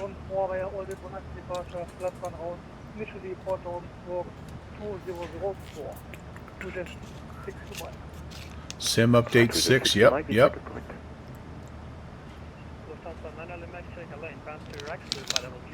It's been pretty good, Slanty. I did opt out of. I was going to do the iFly for this particular flight, and I opted out of it just because there were a few things that didn't appear to be sound-wise working correctly, and so I was just like, you know what, I think we're gonna just kind of not push it. But otherwise, everything else I've flown for the last, since last night, which is when it updated for me, has worked well. There's a few things kind of in different spots now. I didn't notice it changed any of my, settings or anything like that, which is nice. But yeah, it seems to be a pretty good update so far.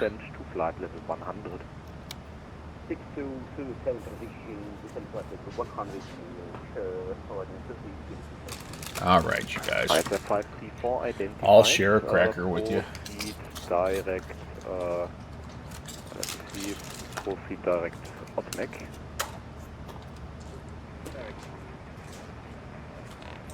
All right, now go lay down. Had your cracker. Back to work for you, Downwind Sim. Thanks for checking in, bud. Hello to your family.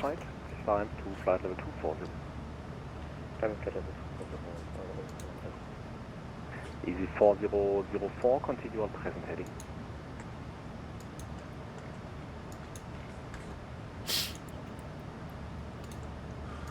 So what are we going over?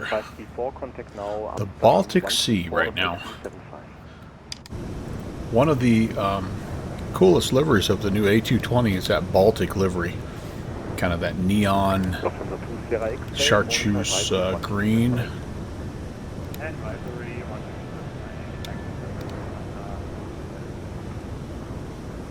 Easy 1004, descend to 3000 feet.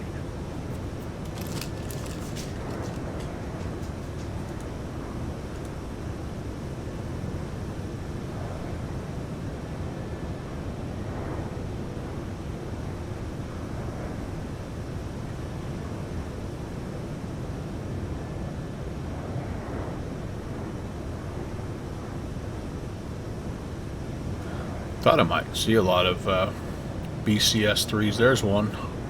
Ryanair 2 Uniform Quebec, contact. Some don't show up. We should have flown that. I figured there'd be a million Air Baltics flying up here today, so that's why I went with Turkish, to just be a little different, so I could not miss my call sign.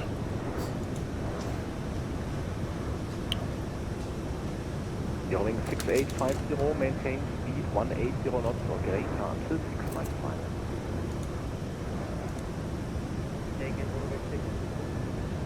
Maintain speed 180 knots or greater until 6 miles final.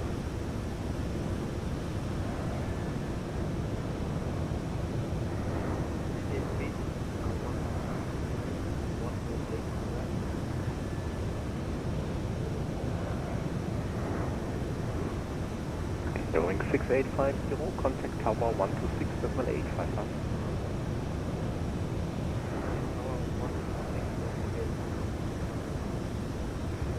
Radar, good evening, Lufthansa 16 Alpha, passing 3,300 feet. First easy 1004, turn right heading 120, cleared ILS, runway 15, report established.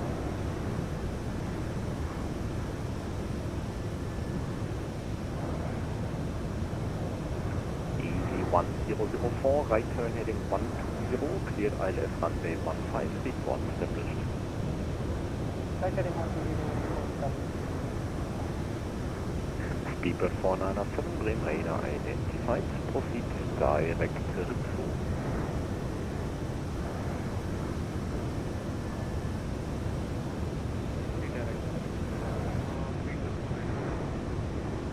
Lot 452, monitor advisory 122.8. Switching to Unicom, thank you very much for control. Goodbye. Lot 452. Boeing 397, proceed direct Berg.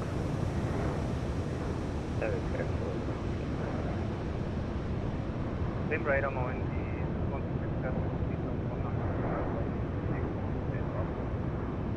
First Lufthansa 16 Alpha Bremen. Lufthansa 16 Alpha. Lufthansa 16 Alpha identified, climb to flight level 240. Climb level 240, Lufthansa 16 Alpha. Swiss 146, Bremen identified, climb to flight level 240. Climbing flight level 240. Alitalia 409er, climb to flight level 360, proceed direct Galsen.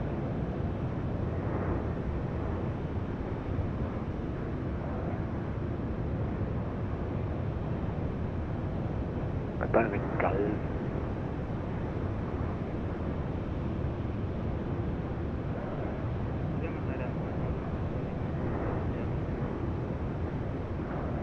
For Lima, Bremen identified, climb to flight level 2. I am here, guys. I'm just in the background munching on stuff. And it takes me a long time to eat. So, Easy 100. I'm just trying to munch on some crackers. Tower 126.855 now.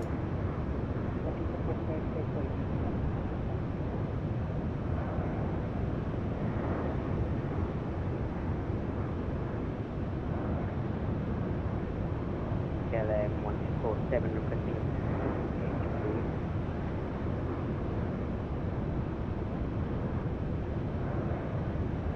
KLM 1247, monitor advisory, ciao. advisory, bye-bye.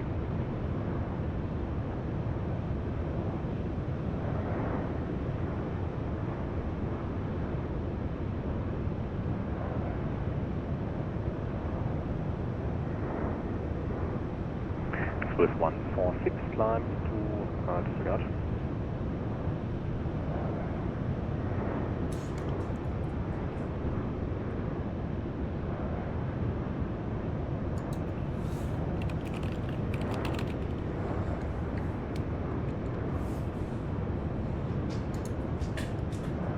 Last station, static only.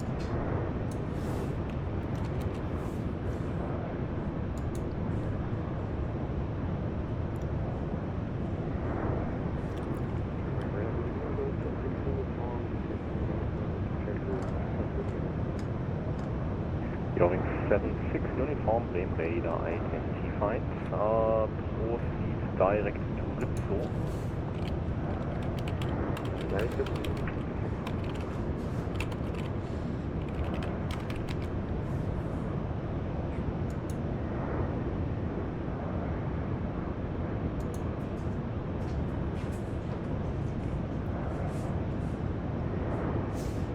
Did I hear right? Did I hear the buzz that the Bluebird Lufthansa 16 757 is up on one of the product pages. Did I hear that right? I'm trying to find it.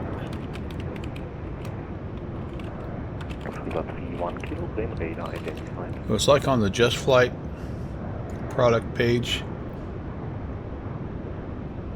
Oh yeah, there it is. Coming soon.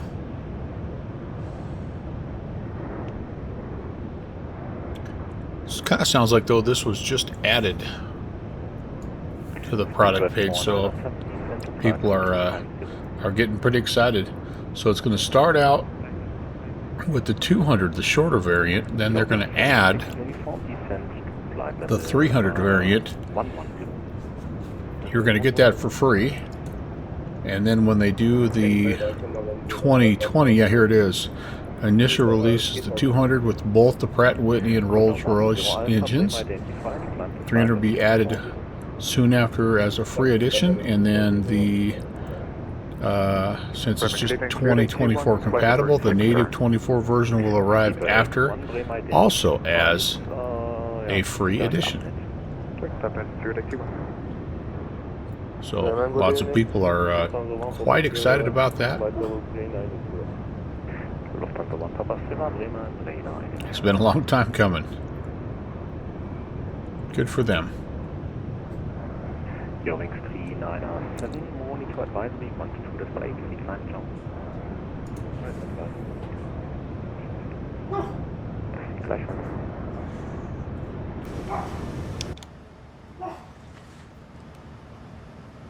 Shadowmize, you're all over that. I keep kicking it around. I'm like, it'd be kind of nice to have it to mess with it. But then I'm like, why not just wait till they put the 2024 variant out? You've waited this long. I've got a bucket load of great aircraft right now.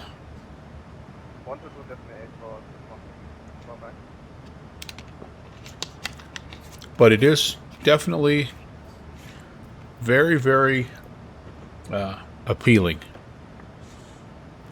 Oh, the 7.6 is your real life plane. Yeah, cool. I didn't know that. That's awesome.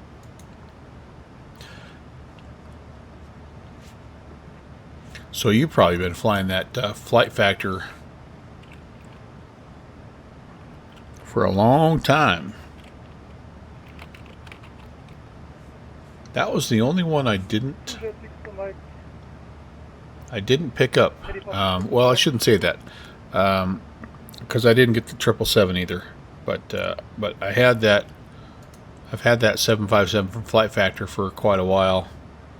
We don't have a good 7.6 in Microsoft, do we? Facing north. RHD sim.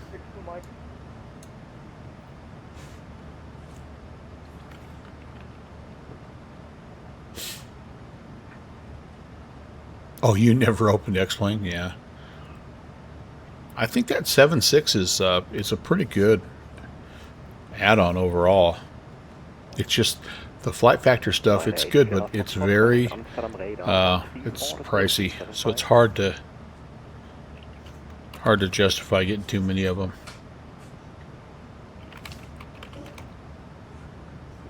But yeah, it looks like the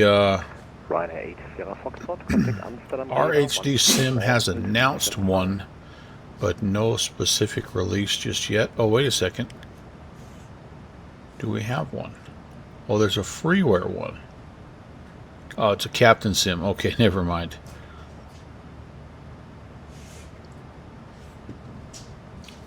So you bought it last year. Yeah, that's about how you have to do it, right? Because to their credit, they give you some nice discounts. They put their stuff on sale quite often, which is cool.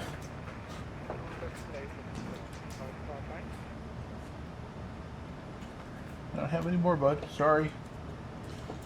But they've kind of been focused on their 777, and I understand. I mean, it's the new bird, and they're trying to get it dialed in.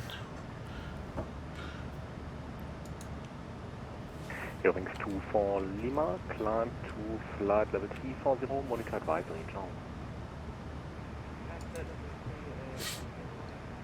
Okay.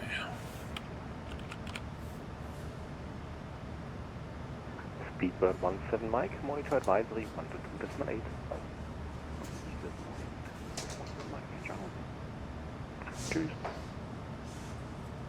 This controller, man, he's super chill. I love it.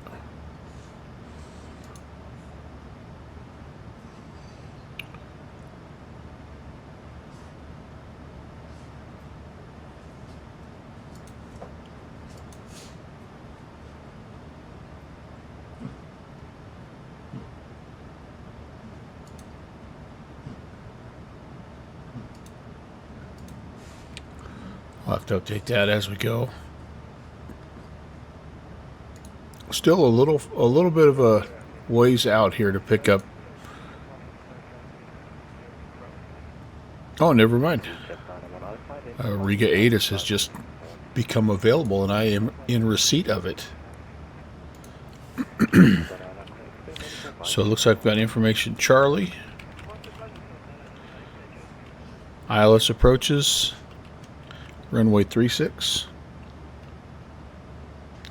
Transition level is 60.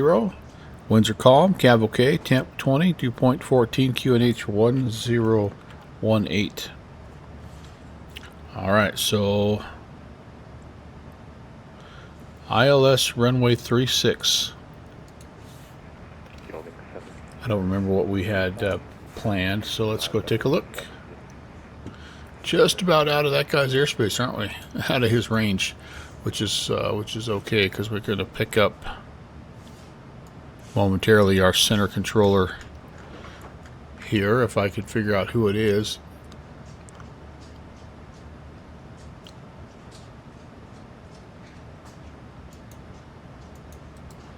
I'll tune in this guy here first and see. This is Riga Control. Yep, that's just the dude that we were going to talk to on 1351. Riga Control, hello, Turkish 816 at 370. Turkish 816 Control, hello, radar contact, report the Mach number. Currently doing Mach 0.78, Turkish 816. Turkish 816, reduced to Mach 75. Mach 75, Turkish 816. Okay. Radar, good evening. Scandinavian 3 Foxtrot Charlie. Flight level 370 inbound Minter. Countryman 3 Foxtrot Charlie, read control, hello, radar contact, maintain Mach 75. Alright, slow it down a little bit here. And let's hop back in and let's just double check our what we have in here for our arrival. So ILS Yankee, it did not specify which ILS approach, so we're just going with Yankee for now.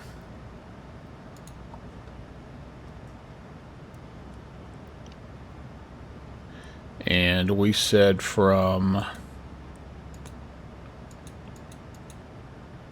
do I have, I don't think I have the, I may not have the approach in. All right, let's get that in. Orbit 2 Tango. Oh yeah, I've got it. So yeah, that's fine. All right, that's fine. Let's have a look at what this ILS Yankee looks like, though. And we were doing Mehive, I think we were doing that. Yeah, so coming out here, kind of a little bit of a left-hand traffic pattern, roughly.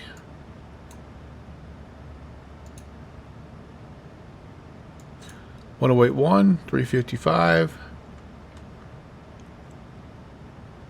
Elevation's 37. We're at alt 109. So 139. Yeah, let's get some of that stuff punched in here.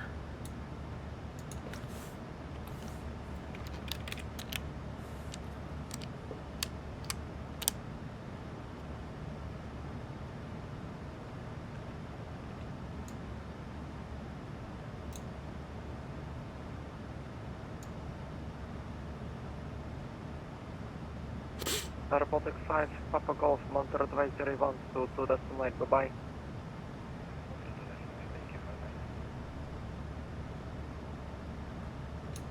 Okay, that looks good there.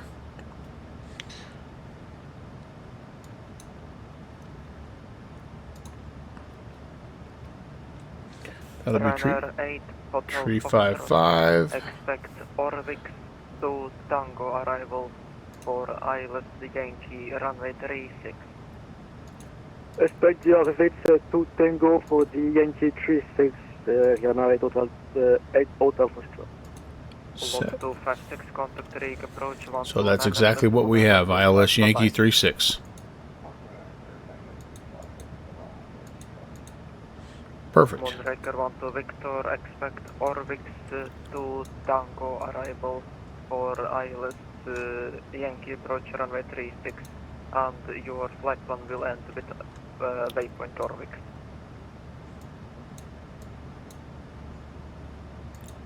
Moonraker 1 to Victor, Roger, say the start please again, we'll expect the ILS Yankee runway 36 and our flight plan will end at Orvix. Moonraker 1 to Victor, it's Orvix to That's Tango good there. for ILS Yankee on 125. Roger that. Speed's Our 280. flight plan will end at Orvix and we'll expect Orvix to Tango ILS Yankee 36. 641, that's good. Vesco 6 and 7. Yep, 230. Good. Good. Below 4 at Cedray. Yeah, that's good. That's good. Okay. So it sounds like our flight plan ends. That's kind of interesting. At the initial fix of the approach.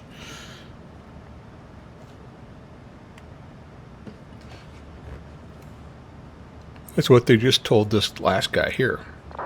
He's going to expect the same arrival, sorry, not approach, arrival as we are the Orvix to Tango, but his flight plan ends at Orvix.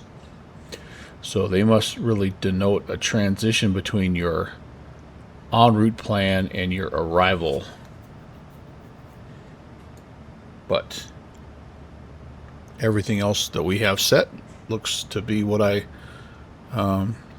heard that controller given the other aircraft, so that's good. That's reassuring.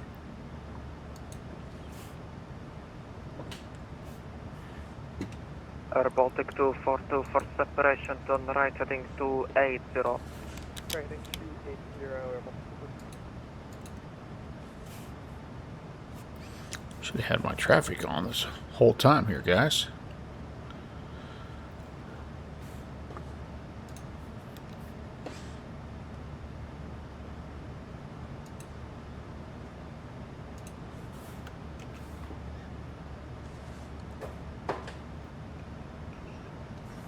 And it's starting to get kind of pretty out here. Holy cow.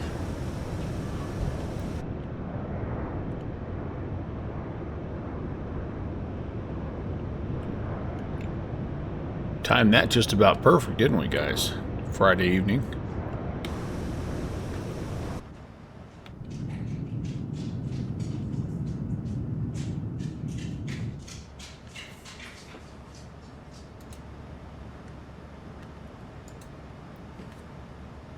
Moonraker 1 to Victor for separation, fly heading 080. I will fly heading 080, Moonraker 1 to Victor for separation.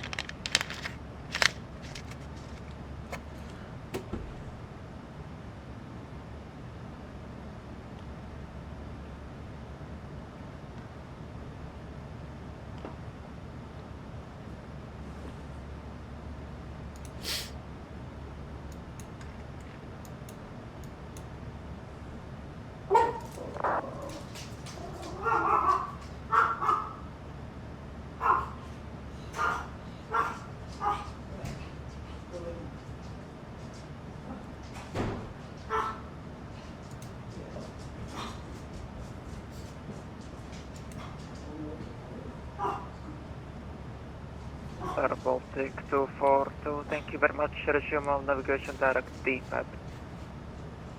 Okay, own navigation direct to I just had Oxford.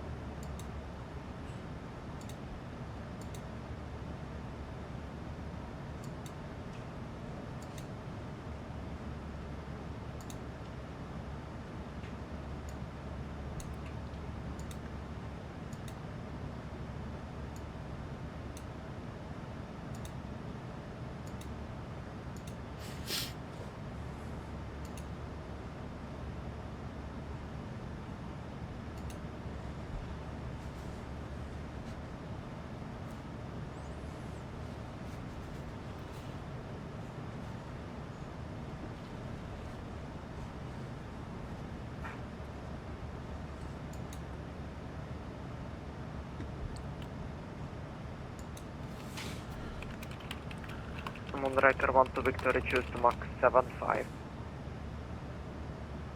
I will reduce Mach 75, Moonraker 1 to Victor.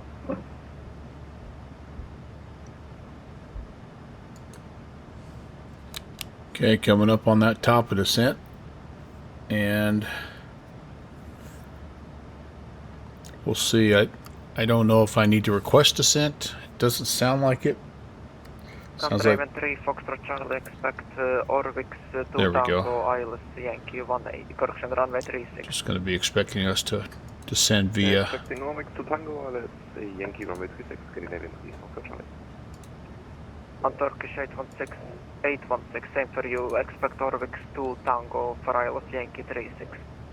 Orvix 2 Tango, ILS 36 Yankee, Turkish 816. Alright, so that basically means.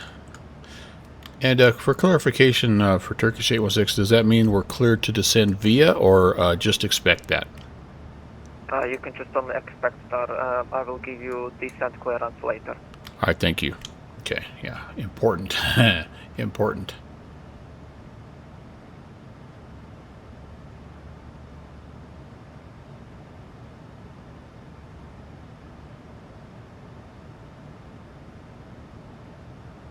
Oh my. Check it out, guys. Here it is. Here's the X-Plane 12 4.4 snow coverage. This is just a regular ortho for XP tile coverage, and then the this is that snow mod. So yeah, a lot more realistic, right? Catching certain ridge lines. Little thicker the higher you go, as opposed to just being like totally a glacier. Pretty cool. Pretty cool. We'll have to do some mountain flying over an X-Plane here soon.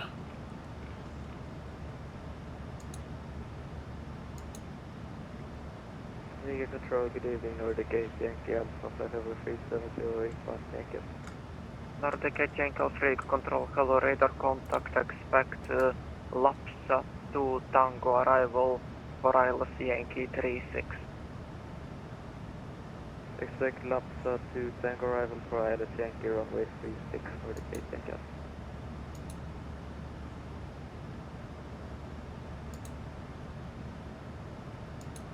On Nordic 8 Yankee Alpha, report the Mach number. So we did slow down. We're doing Mach 7.5, so that's good. Sorry, Nordic 8 Yankee Alpha, Mach 4.77. Nordic 8 Yankee Alpha, to maintain Mach 77. Maintain Mach 77, Nordic 8 Yankee Alpha. Yeah, man, I actually kind of dig that slanty. That's been kind of a cool thing. Moonraker 1 to Victor, resume on navigation direct Orvix. Yeah, direct Orvix on navigation, Moonraker 1 to Victor. Sorry, Kev. Viking 018, maintaining 370. Stupid food costing money 018, control, hello, radar and contact, things. expect Lapsa to Tango arrival. Well, here you go, for Kev, just for you, ILS buddy. Yankee 36. Roger that, expect Lapsa 2 Tango arrival for ILS Yankee 36, Viking 018. Runway 8 Hotel Foxtrot for descent. Runner 8 Hotel Foxtrot, descent flight level 150. Down 150, Runway 8 Hotel Foxtrot. On the runway Hotel Fox, confirm flight level 15. Alright, so we're not cleared to Roger, descend. down to 150, then We're just expecting. So, Nordic 8 Yankee Alpha, when ready, descent flight level 150. When ready, descent flight level 150, Nordic 8 Yankee Alpha. Viking 018 reports a Mach number. We're at Mach decimal 77. Viking 1018. Viking 018, Roger, maintain Mach Viking 018, what a great call sign. Roger, at the maintain Mach decimal 76, Viking 018.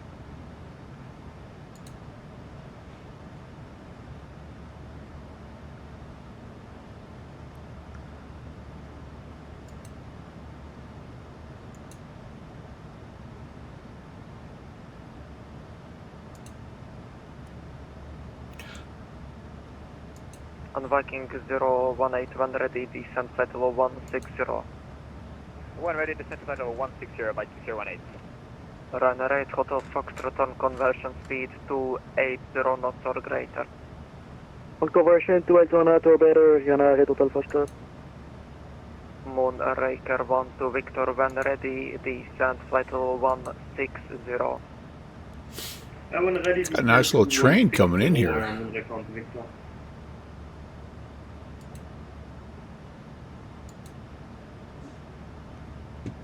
He's having to sort us out a little bit here. Check it out. So I got a guy out here. This guy here is kind of vectored already a little bit. I'm chasing him, slowing down. He's coming in. This is also me. This is live me. VATSIM me. Charlie, when ready, descent flight level 170. When ready, descent 170, Scandinavian 3, Foxtrot Charlie. Turkish 816, when ready, descent flight level 180. One ready, descend flight level 180, Turkish 816. I'm ready, Eddie. And I'm going to keep it in managed speed, although he didn't give me a transition.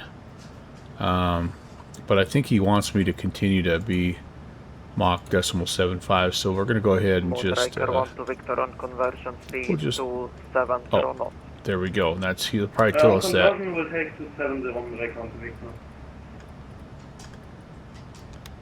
We'll see if we can hold it. Viking 018 on conversion speed to 50 knots. That's a Levitex, Kev, but I should be on VAT radar also. I'm kind of a big deal. I'm all over the place. I'm VAT radar, you know, Levitex, other tracking things. I can't think of one off the top of my head. Nah, it should be on everything because I'm connected to VATSIM. So. Turkish 816 on conversion, maintain speed 250 knots. Maintain 250 on the conversion, Turkish 816. Alright, slow it down, baby.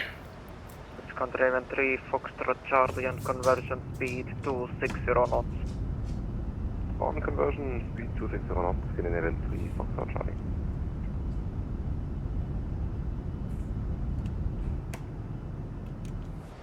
Just a little bit of a bump there. Alright, so we're pretty close. 250, doing good, doing good. Time for a little descent checklist here. The forecast is set. I'm not going to do fixed rings of professionalism. Arrival data set. Altimeter is checked. And we will put that in after we get down to 6,000 feet, 1018. I'll preset this though. I will do that. Maybe, if I can find a click spot.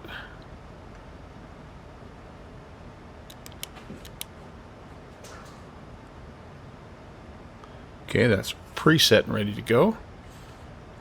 Minimums are set. Arrival data is checked, the briefing, so we're going to be, again, coming down to to 3,000 feet maximum of 210 knots at Sidray, and we're going to be expecting kind of a left-hand, will essentially be vectored on a left-hand downwind into the ILS Yankee runway 36. We've got, I do think we briefed the approach. We've got those set. If we go missed, runway track to 2,500. After passing 1,500, they're going to radar vector us somewhere. So that's all good as well. If we get on the ground, I honestly have no idea where we're going to park. So we will just kind of take it, play it by ear. Everything's off to the right though. So I'm expecting, you know, we've got a nice long runway here. So I'm expecting we'll probably be off hopefully by Delta at the latest. So that'll give us access to the whole ramp without a whole lot of trouble. Moonraker 1 to Victor, speed 250 knots. Speed 250, Moonraker 1 to Victor. And that would also give us, let me see, do a little mental math here. Temperature, time of day, season, humidity, price of tea in China. Yep, auto brake 2 should be just right for what we need. And I went ahead and just left the engines on continuous just the whole time, just to save wear and tear on the knobs. Those knobs are damn expensive, so I don't want to wear them out. Yeah, Footy, I just do it all mentally anymore. I mean, you know, I'm kind of a genius. There's some differential calculus involved in that, but you know, I take into account landing weight, how much Diet Dr. Pepper is still on board, you know, all that stuff. Crosswinds. There's lots of components. A lot of people can't do it that quickly, but I'm lucky. I guess I'm just lucky.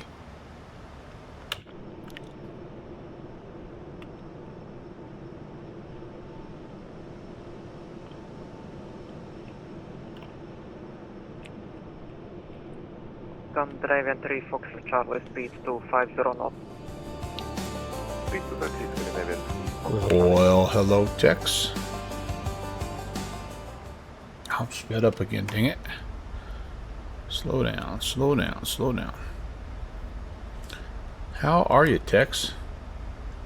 Moonraker 1 to Victor, expect Michwe transition for ILS Yankee 36 and direct Michwe. Mike, happy Saturday, Hotel my friend. Victor Echo. Saturday Eve. So we'll expect the Michwe transition runway 36 right ILS Yankee and we'll proceed direct Michwe Moonraker 1 to Victor. Jag kan hålla low Baltic 7, Union from Westy, Baltic 7 and correction Baltic 6, Union from Quebec, read control. Speed brakes to help again. I'm gonna go back here. Let's go like a half a speed brake, shall we? It's just a little baby speed brake, just to hold it.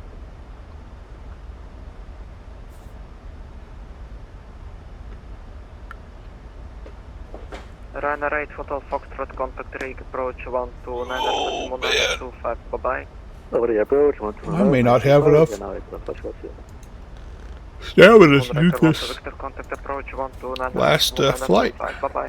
So heli flight. 129 to 5 and Recker 1 to Victor, bye.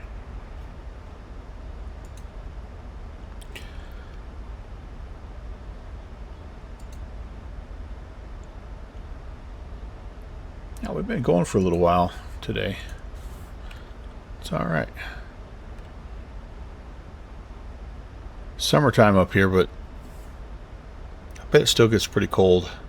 I mean, right now it's 21 degrees, though. That's just perfect. Perfect time to be in Latvia. You ever been to Latvia? I have not.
That guy's quiet. 6653 Quiet. Low radar contact. Riga control, good evening, Lufthansa 5 Remy Alpha passing 50242. Well, I've got 0.11 left in the center tank. What am I doing? Let's use that 0.11. Nordic 8 Yankee Alpha contact Riga approach 129.925. Bye bye. 129.925 Nordic 8 Yankee Alpha, see ya. Country 3 Fox Charlie contact Riga approach 129.925. Bye bye. 129.925 Scandinavian 3 Fox Charlie, have a nice evening. Bye bye.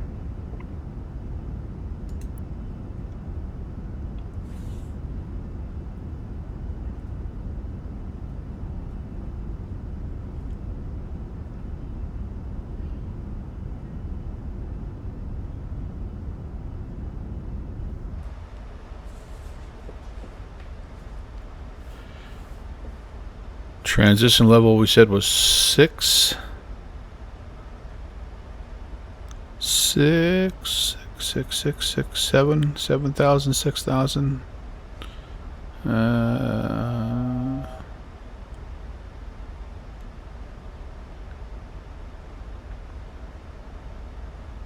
Riga Control, good evening, Lufthansa 2565, inbound Todna, Fossil 340. Lufthansa 2565 Riga Control, hello. Foxtrot right now. Correction, squawk 3527. 3527 set to Lufthansa 26, correction 2565. Lufthansa 2565 radar contact.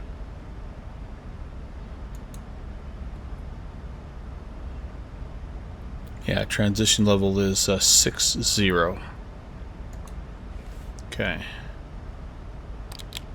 Alright, there's 18.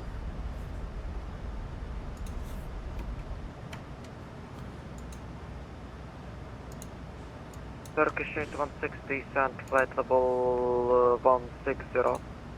Descend flight level 160, Turkish 816. Viking 018 contact Riga approach 129.925. Bye bye. Riga approach 129.925 Viking 018. Bye bye. On Turkish 816 you can also contact Riga approach on 129.925. Bye bye. 129.925. Have a good night, Turkish 816. Approach today, Viking 018. Yankee, runway 36, turn right heading 120, descent altitude 2,500 feet, QNH 1018. Blood. That's just what the ATIS told me, Kev, because yeah, it's not the same, obviously, or I mean, it's not the same necessarily for the approach or arrival, and it varies. Guy's loud. It varies by airport. It's really weird.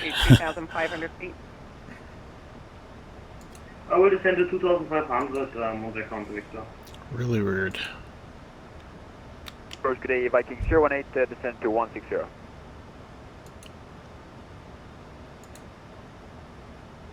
That's the guy right in front of us, I think. Viking 018, Riga approach. Radar contact. Cleared Lapa 2 Tango arrival for ILS Yankee, runway 36, descend flight level 110. Lapa 2 Tango arrival ILS Yankee 36 and descend to 110 with Viking 018. Arrival hello, Turkish 816 at 16,000. Turkish 816, Riga approach, radar contact, descend flight level 120, maintain present heading, vectors ILS Yankee, runway 1 at correction 36. Descend 120, present heading, and vectors for the ILS Yankee, runway 36, Turkish 816. Alrighty.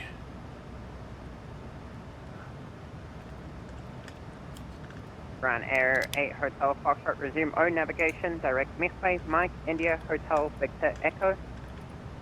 There we finally emptied out that center tank there, didn't we? Alright, heading 066. That's in the chat.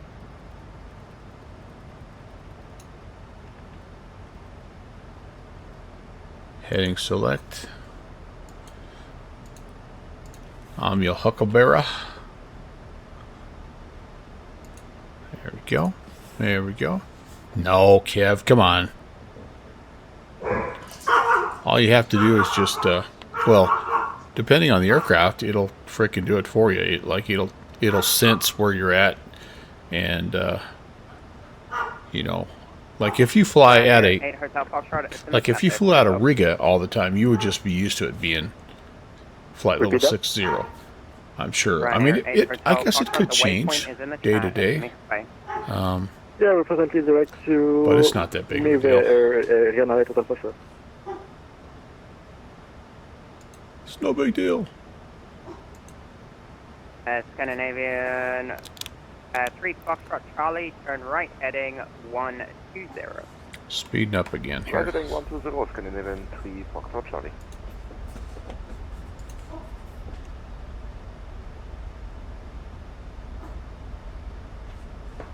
Scandinavian 3 Foxtrot Charlie, descent altitude 4,000. I think if I was you, Kev, to kind of break the ice. Can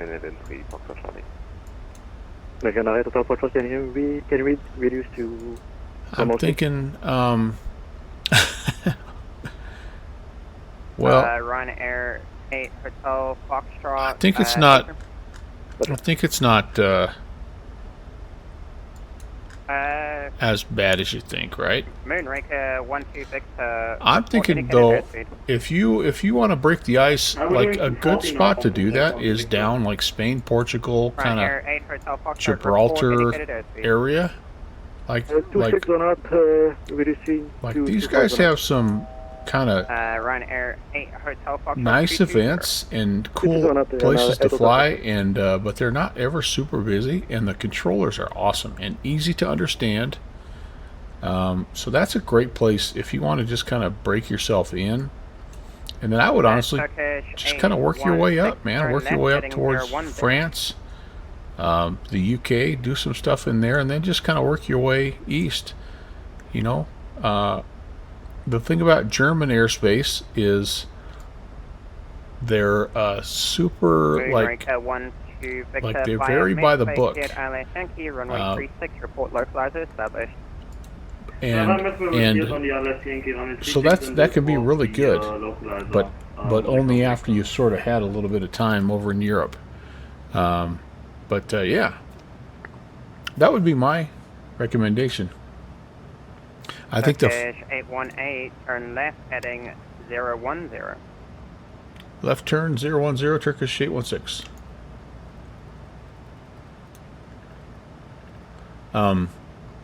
The farther east you get, at least for me, the more difficult the accents get for my ears. But the other thing that gets tricky. Hello. What the? That's that guy. That guy? Nordic 8 Yankee Alpha descent altitude 5,000 feet. But the other thing that gets tricky about getting farther east, like into China, Japan, out there, is they use meters. And so you have to do like a little bit of math. But no, Spain, Italy, really all that like Mediterranean area, great place to fly in Europe when you're first starting out. Because again, the traffic level is great, the ATC is great. Then work your way up into Germany. That's where the big time is. That's where, you know, all the big events are, the busy airports. Or start from the top. Start from Norway. You know, Norway, Sweden, Finland, and work your way down too. But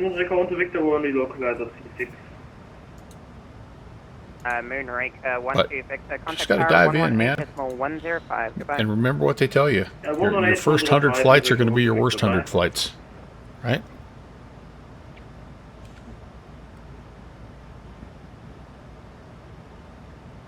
That's right. Stand firm, be courageous, be on your guard when it comes to EU VATSIM. That is exactly what Paul was talking about when he was speaking to the church in Corinth. Because they were struggling. They were scared. They didn't want to step out in faith.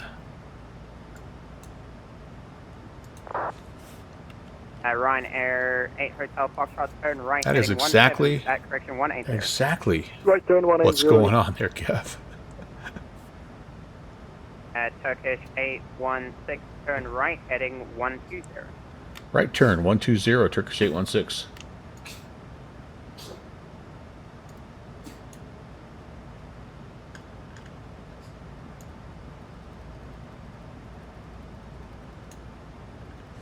But outside of that, outside of the little window to push and start and the transition level, I mean, honestly, if you think about it, has there been really anything that different from what you do flying out of Charlotte? I mean, they require you, or they want you to call for push and start, so you can't just fire the engines up.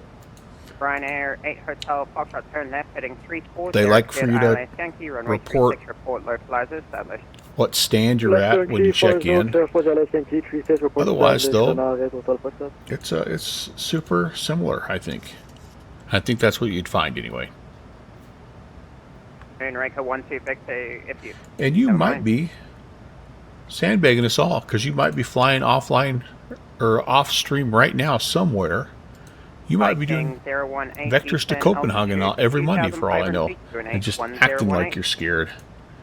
Descend 2,500 feet, then connection So many little things that aren't published anywhere.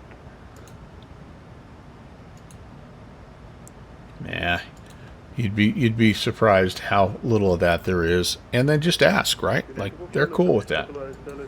I think for the first year that I flew in Europe, in my remarks I put new to airspace.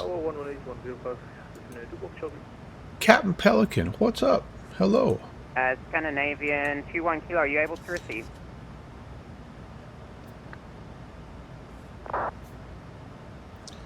Scandinavian 21 Kilo, descend, flight level 80. But here's the other thing, Kev, that's helped a lot, especially in the last year or so.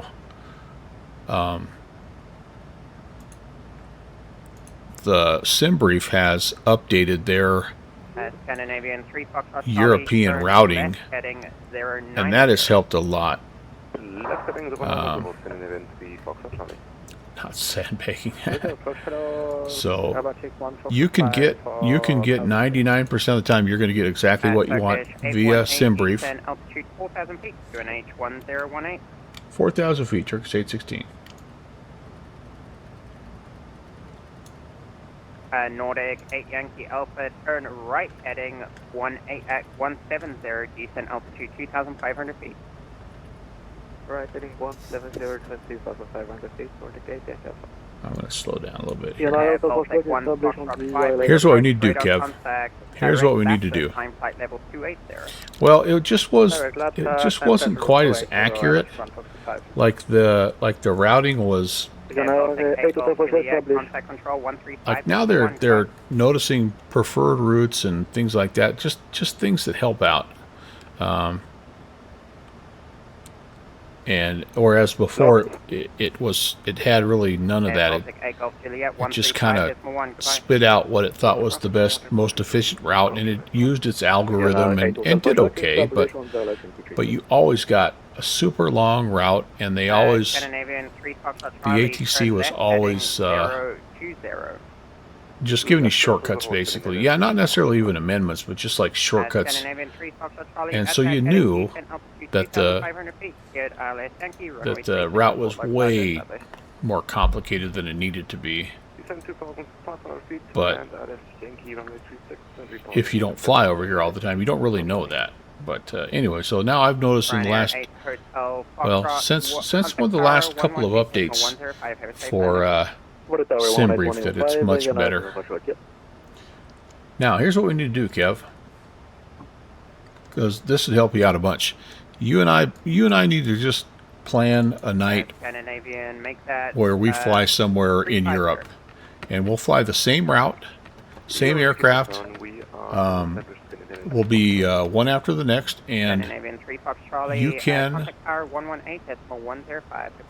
can basically listen to the radio calls as I get them, and then you can repeat back when it's your turn. Rob Valkyrie and I used to do that all the time when we were learning European airspace, and we'd take turns. One guy would be the lead dog one flight, and then he'd be the number 2 the next. And it was so nice because you could listen to the phraseology and get comfortable with things. So we just need to plan that, man. Just a little flight of 2, buddy. D220 left. You let me know where you want to fly, man. Let's have your people get with my people. I'd love to do that with you 8 Yankee Alpha, sometime. Speed 250 or greater. That's a great way to learn. And then all you have to have, 8 Yankee Alpha, turn you just right, have to have a heading toe hold somewhere, man. Once you get comfortable with, you know, with some airport, then you can just branch out from there, man. You can fly out of that and into that airport 10 times, and then you can find an airspace that's adjacent to it, start flying into and out of that airspace, and you'd be surprised how fast you can get comfortable with things. Turn right, heading 270. All right, I gotta slow down here. I got the boards out again. 018 via Mexico, and Yankee, runway 36. Report localizer. Yeah, let me know what aircraft you're interested in and where you'd like to start, man. We can figure something out. I'd love that. Scandinavian 3 Fox Charlie, do you have in tower 118.105? All right, all the way down to flaps 5 here at 250. So let's do it. Oh, I left the taxi lights on also. Turkish correction 816. Turn right now, heading 160. Right turn 160, Turkish 816. Riga, approach, good evening, Mike, and public contact of 185. Alright, we're gonna go standard, or sorry, local. Lot 7 Romeo Mike, and everything else. Descend, flight level 110. Yeah, Pelican, it just takes reps, right? The old coach and me, man, you just need some reps. You need some game reps. Baltic 7 from Quebec, radio 6. Baltic 16 from Quebec, 555 break, Nordic. And then I can go flaps 10 at 210. Alright, cool. Nordic 8 Yankee Alpha, turn right, heading 330, cleared ILS Yankee, runway 36, report localizer established. Right heading 330, cleared ILS Yankee, runway 36, report localizer established. Well, Scandinavian 21 kilo. and Kev, here's what I would say about that. That's a genuine deal, because you're kind of talking more general aviation flying, and that is something that I don't. Turkish. I'm not as familiar with. And altitude 2,500. Down to 2,500, Turkish 816. And that's a big animal there, so that's a genuine thing. But if you want to try to do some IFR stuff, if you want to try to do some, you know, biz jet, or I don't know if you have a jetliner that you like or whatever. I mean, let me know.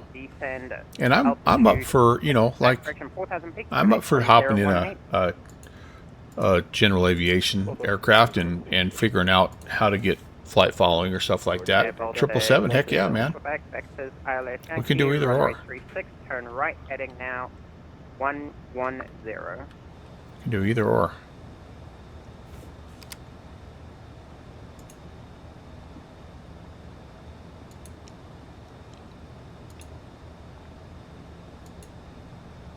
Oh yeah, I love the 777. Turkish 818, turn left, heading 090.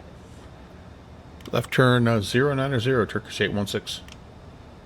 Slide Alpha, this guy's doing to me like that guy did to you, calling you a 514 Victor Zulu, or Delta Zulu. I love that short you put out. Lot 7 Romeo Mike, descent altitude. Oh, so funny.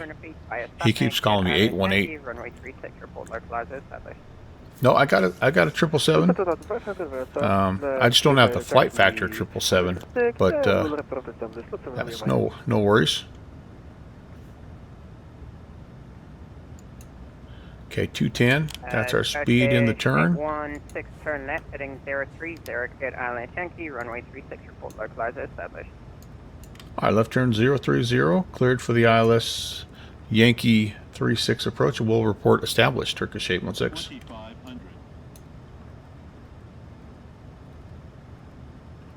Boom, right there. There you go. Approach mode armed. Below the glide. I don't think we have a localizer yet, but we have a glide slope.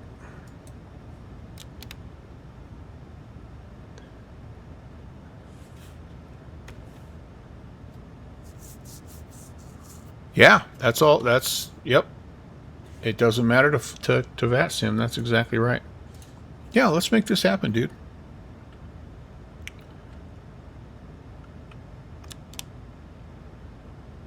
Scandinavian 21 kilo, turn right, heading 180.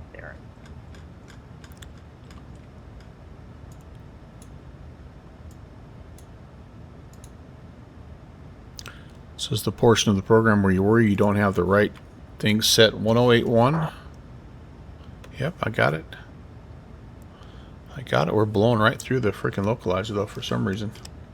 Alright. Turkish 816, turn left, heading 330 to intercept, report localizer established. Alright, they're turning to intercept on this backside, Turkish 816. Yeah, we just never did get it. I wonder why. I wonder why. We should have it by now. ILS, yeah. 1081. Baltic 1, Fox, I think we'll just hand fly it. Control 135. Having some strangeness going on here. Control 135, decimal 1, Apache 145, bye-bye. Because he's going to want to hand us off the tower. Okay. Hey, Turkish 816, we're grabbing that localizer right now. Turkish 816, contact tower 118.105, goodbye. Over to tower, Turkish 816, see it. Air Baltic. I slowed down a little too much there, but that's alright. What's my ref speed here? 41. So we'll go 45. 6. Landing Nordic, Boeing 737, and Alpha 336 behind.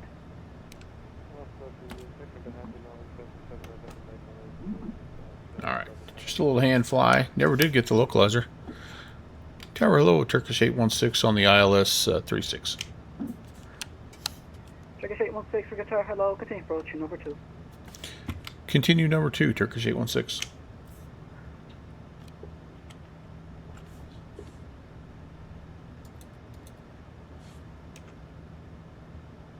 Nothing. Strange.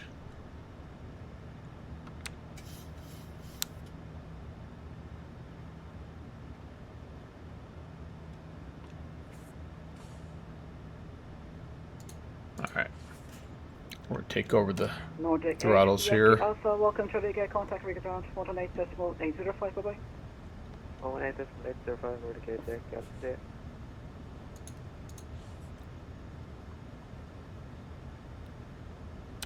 Airbus H125. Airbus H125, everyone calm, runway 36 for takeoff, bye-bye. Oh boy. Sneaking one out. Better slow to final here.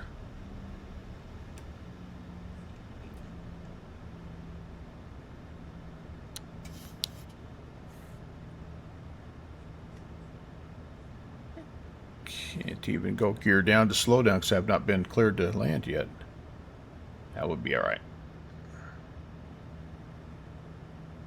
Go arounds, climb to 2500 and get vectors.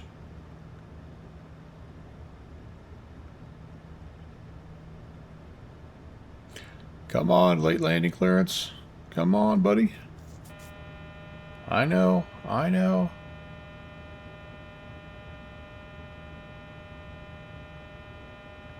Come on, tower.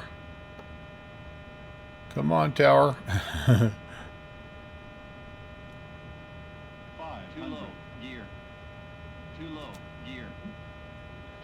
Tower, Turkish 816. We clear to land.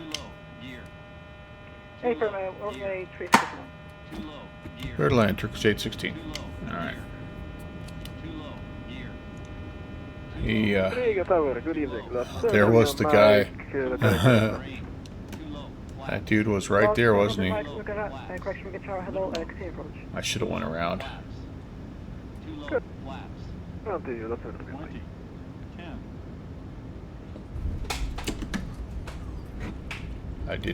I didn't really get fully configured there. That was bad.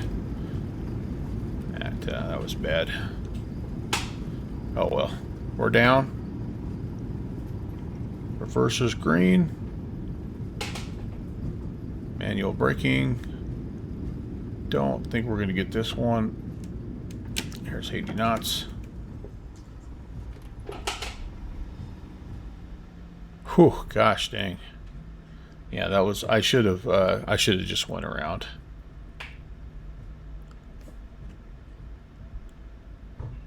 You don't. You're right, Shadowmash. I should have just went around though. We were too tight there. Log 7 Romney Mike, roger, continue approach. Roger.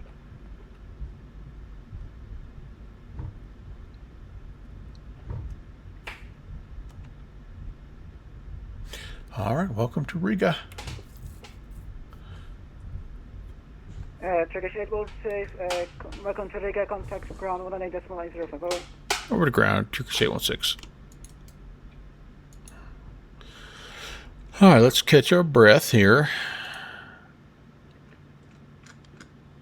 And ground, hello, Turkish 816 is clear on, oh heck, I don't know, between Echo and Foxtrot. Turkish 816, Riga ground, very good evening. Taxi to stand 306 via Foxtrot and Victor. Fox Victor 2306, Turkish 816. Fox and Victor 306.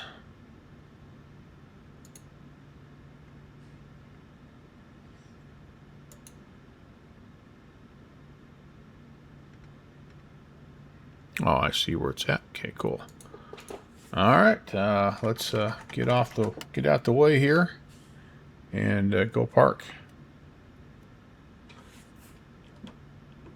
Hopefully, they didn't cook those brakes, man. I was on them pretty hard.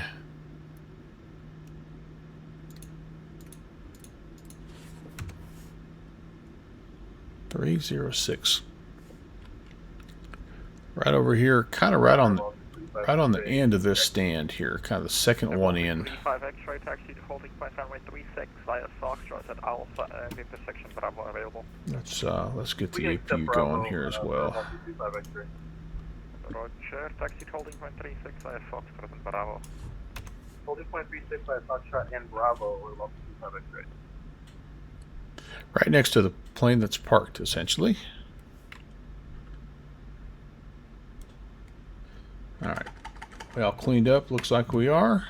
Beautiful.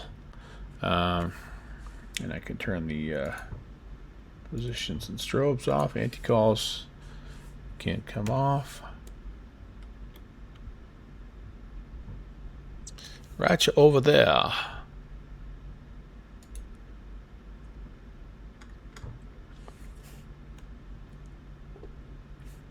How did it go down with him? Well, it was a was a super late landing clearance. Should have went around, didn't, but still stuck to landing.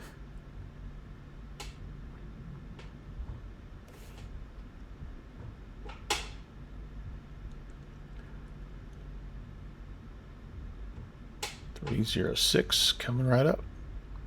It looks like our freeware scenery that we have here has the right parking stand, which is way cool. Love it when that happens. Okay, we'll turn you off. Coming in here. Well, he tried to sneak a departure out. We were number 2 on the arrival. We were kind of tight anyway, and he just tried to sneak a departure out, and yeah, it was probably, well, it was 100% should have been a go around for me, but yeah, it's all right. And I could have slowed down a little sooner as well. and I didn't. But so yeah, there's you know, a little of there's things that happened all over the place that could have gone differently. But you know what? That's okay. 118.105. All right, let's get on the APU bleeds here and shut things down. I won't go through the full shutdown with you here, but we'll at least get that far, because I like the sounds of the engines shutting down. Beep, beep, beep. But yeah, you know what? It's okay. It worked out. And yeah, no disciplinary action was needed, so what the heck. But that was fun. I haven't done Riga in a while. That's cool. Riga ground, good evening. That was cool. Contact. So, Lot 7 Romeo Mike, Riga ground, very good evening. Taxi to stand 107 via Fox. You're glad North American doesn't do this late landing clearance stuff, yeah. Yeah. Well, we just had a like a slew of aircraft that were like, it was pretty good until we had like a little wolf pack of like 6 aircraft. And so he did a pretty good job of kind of vectoring me for sequence. And then the other, that other weird thing is I didn't pick up the localizer. So that was interesting. I wonder if that's, because that's one of the things that they claim that they have fixed is updated some of those localizers that weren't aligning. But yeah, 381, 1.08 Gs. I'll take that. Pretty well where I wanted it to be. It's okay. It was all right. It was a long rollout for us because we didn't have all our flaps in, but that's all right. Since we were 20 knots fast, that wasn't half bad. But anyway, yeah, we got her down where it should have been, so can't complain a bit about that. All right, let's see. I was wanting to do kind of one more flight with you guys here before the end of the night. So I'm going to hop in the helicopter and head to Colorado Springs. We'll do a little Purple Mountain Majesty flight. Go grab yourself a refill of Diet Dr. Pepper, and see you back here in just a couple of minutes.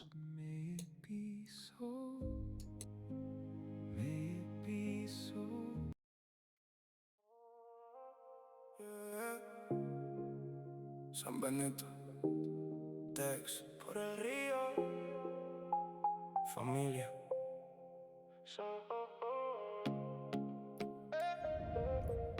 Sunrise San Benito, TX, por el río, familia. Sunrise, eating got me thinking so.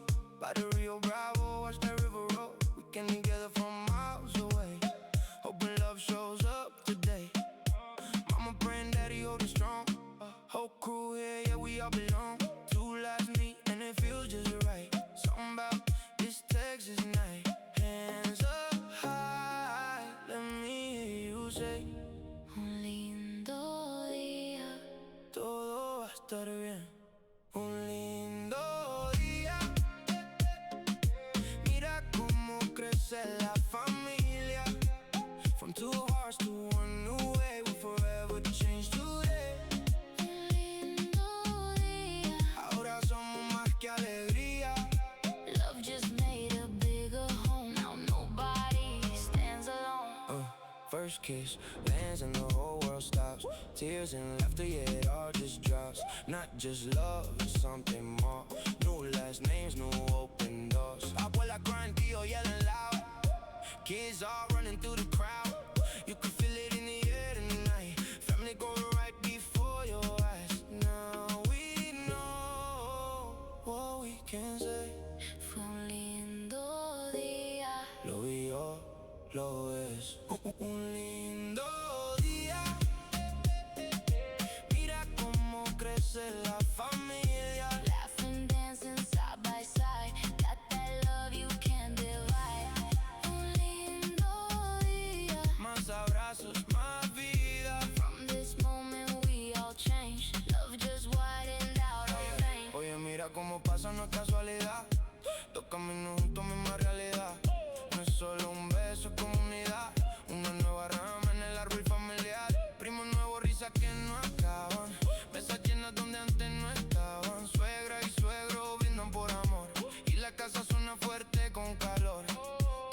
contigo hasta la eternidad. Lo que empieza hoy no va a parar. Mamá nos junta más que contar. Familia grande así debe estar. Dale lento, siente la unión. Esto no es fiesta, es bendición. Un paso al frente juntos los dos. Y ahora somos todos, somos más que dos. Un lindo día. So this is the VZNY Challenge flight that is called Purple Mountain Majesty. And it looks like the idea here is to depart from Colorado Springs, fly past Pikes Peak. So yeah, and then return. So the departure and arrival airports must be at least 11 miles apart, which they are exactly. And so all we have to do is figure out where the heck's Pikes Peak. Right here. So we're going to climb up to this area, right about there.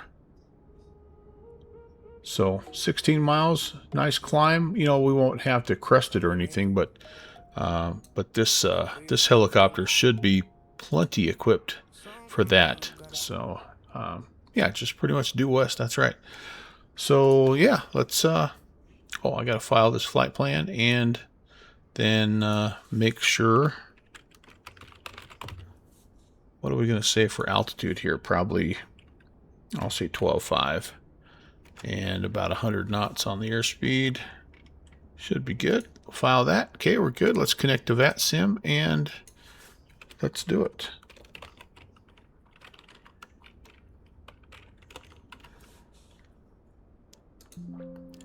Uh-oh. Oh, it's an EC-35 Airbus. Yeah, shoot.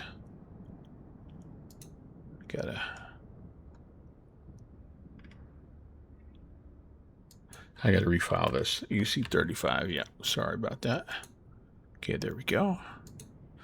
Pre-filed. I'm hearing. Here's the problem, though. Gosh dang, we might have to. I might have to go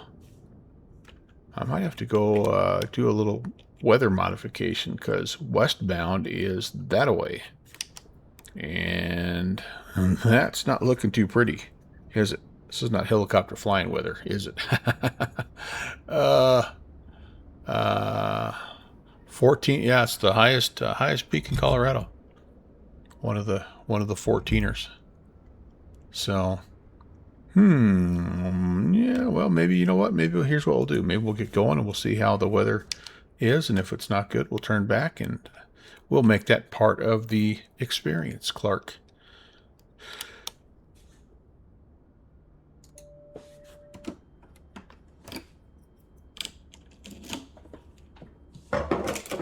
Forgot I need some controls here. So this is the Cowan Sim H125.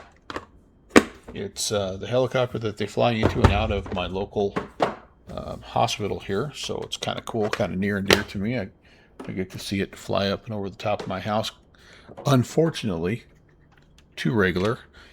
I live in a pretty rural area, and so we have to rely on, we call it life flight, which is basically just transporting people via helicopter, or we do have a King Air that we also use to fly people if they need more specialized care. And so anyway, so yeah, I know the look and sound of this plane, and it is one that's it's a really cool helicopter. And oh, I think I have a different panel option here, don't I? Do I not? Yes, I do.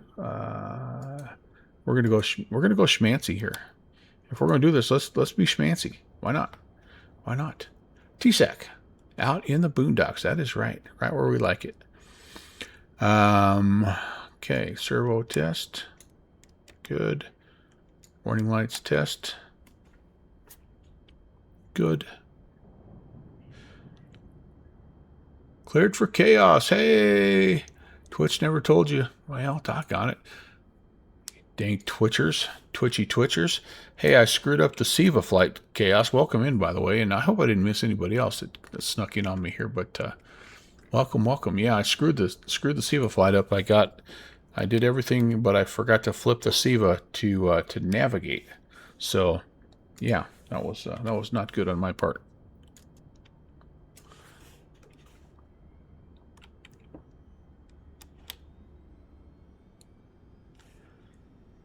How'd your SEVA flight end up last night? Cleared for chaos. By the way, I'm calling the automated flight engineer on that aircraft now the automatic chaos.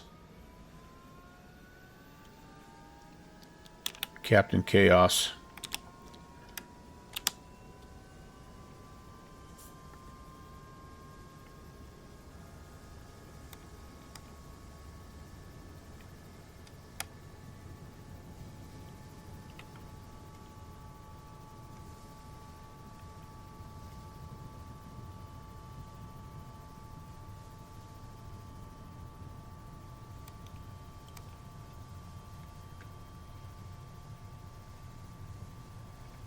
I think I had it full. I think I had it full go there. I didn't want that. All right, Jenny can come on. We're coming alive. We're looking good. Avionics. Well, I also started it without the fuel pump. There you go. There you go.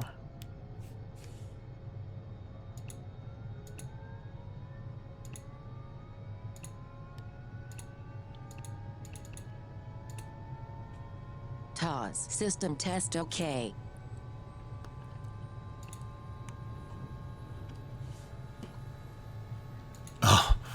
Oh, good deal, good deal. Yeah, we had a little bit of a weird. Besides that INS thing, we had a little bit of a weird. We didn't intercept the localizer in our PMDG 737 here at Riga. So I don't know. Again, you always wonder: is it the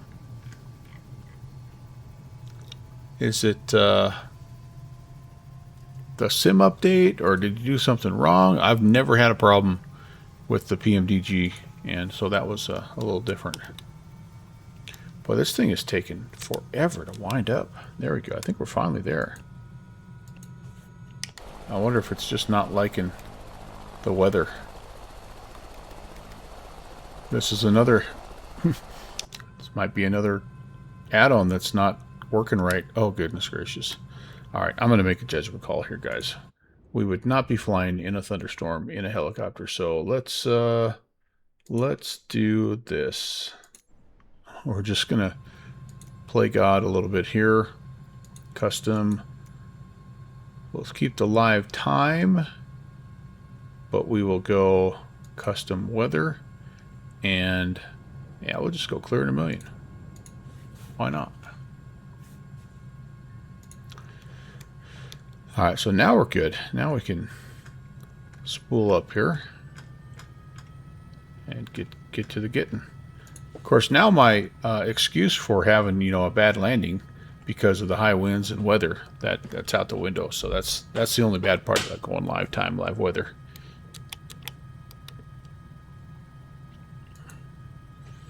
Okay, so we are going to be VFR, altitude reporting, that's good there. We want I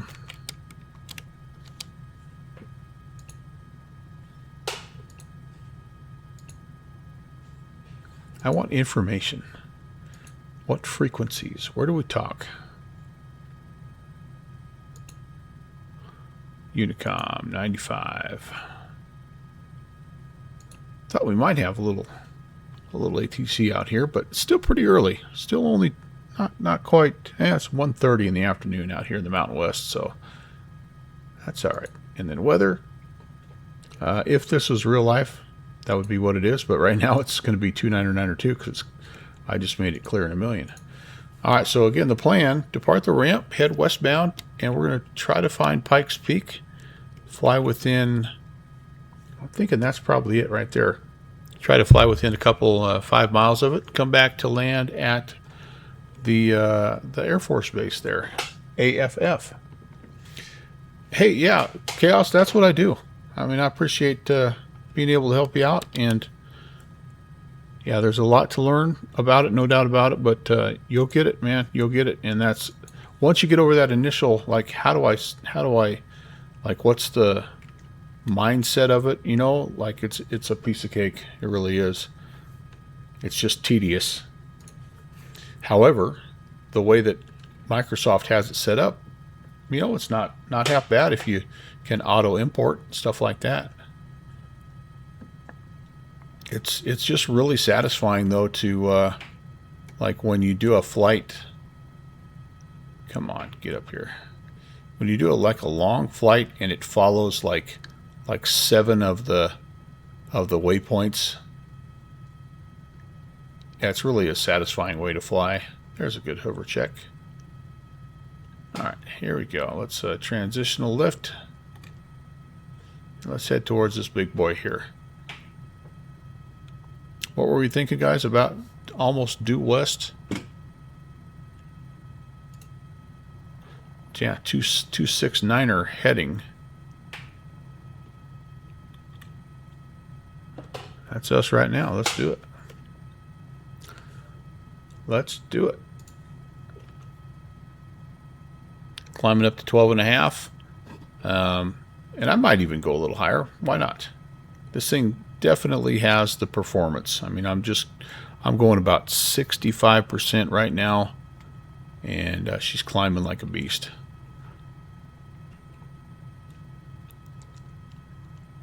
Yeah, Chaos, no doubt about that.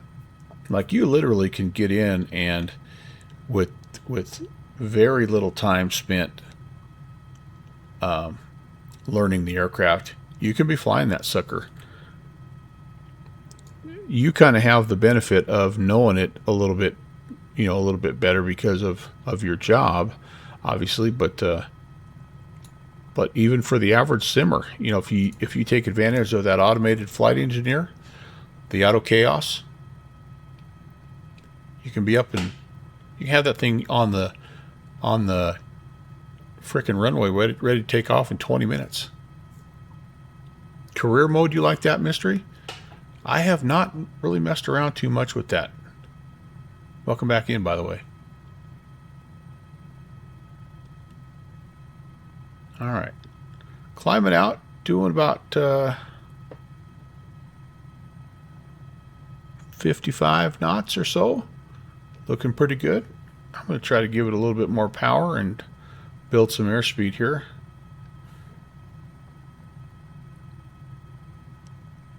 I was curious to see.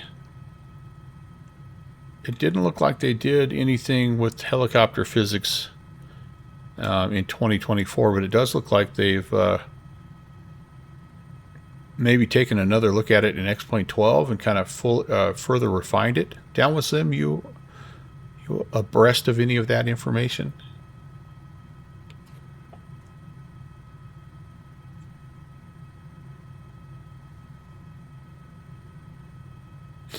He's probably back out trimming now. Coming up, yeah. I saw the pictures of the new snow coverage. That looked pretty nice.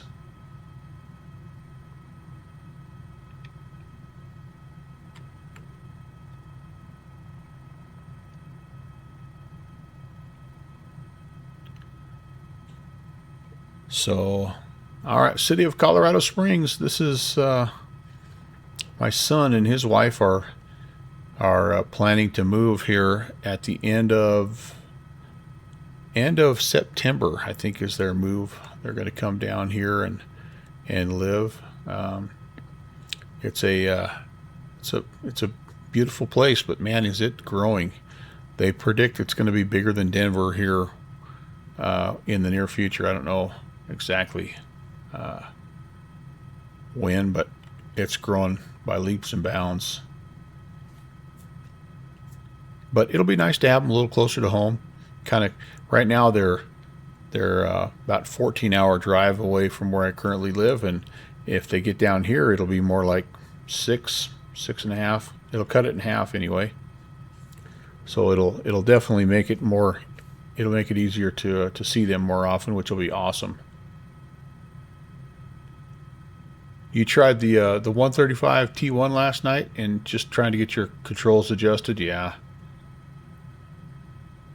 Yep. Okay. Heading from Lincoln. Heading from Lincoln. All right, let's put the stability system on here. And that is the one. Yes, yes, indeed. You are correct.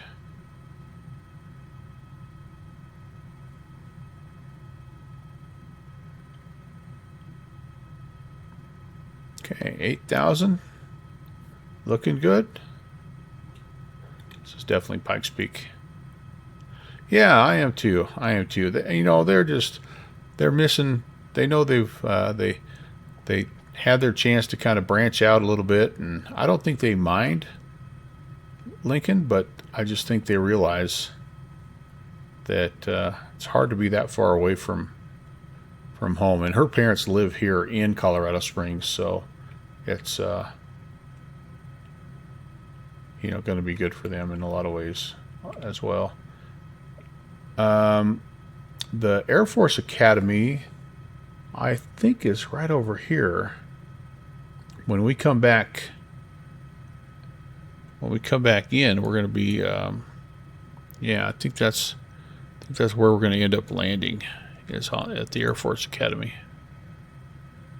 I wonder how well they have a really fantastic stadium and kind of like cathedral thing. Ooh, I was descending. I don't want to do that. I might have to spiral up.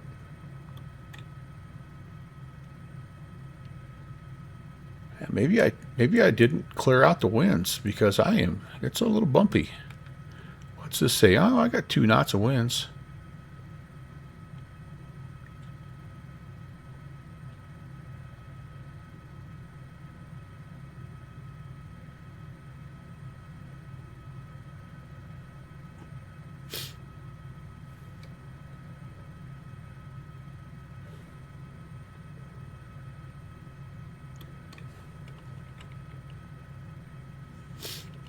Oh, chaos. They're so fun. It's such a different part of your brain that you're having to work. Yet another type of aircraft that Downwind Sim cyberbullied me into purchasing. No, it's been good. I like it.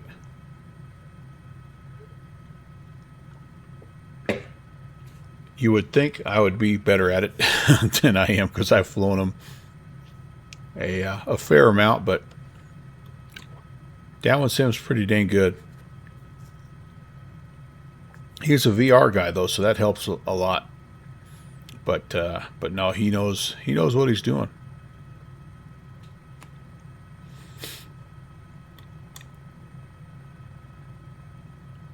And this helicopter is super. Like it doesn't fly anything like the helicopters in X-Plane. So yeah, hard in 2D. Yeah, it is for sure. So I'm going to kind of come up this little road here and then make a left. And again, we just have to get within 4 miles of the peak. We don't have to necessarily crest it. I will try to climb. We only have 4,000 more to go, and we're doing 100 knots. So, I mean, we've got plenty of power. Get flying past that. Now all of a sudden my that last stream felt loud. That last aircraft felt loud. Let's turn that back up a little bit. There we go. This one's super quiet compared to that. Yep, VR it makes a big difference as far as helicopter flying.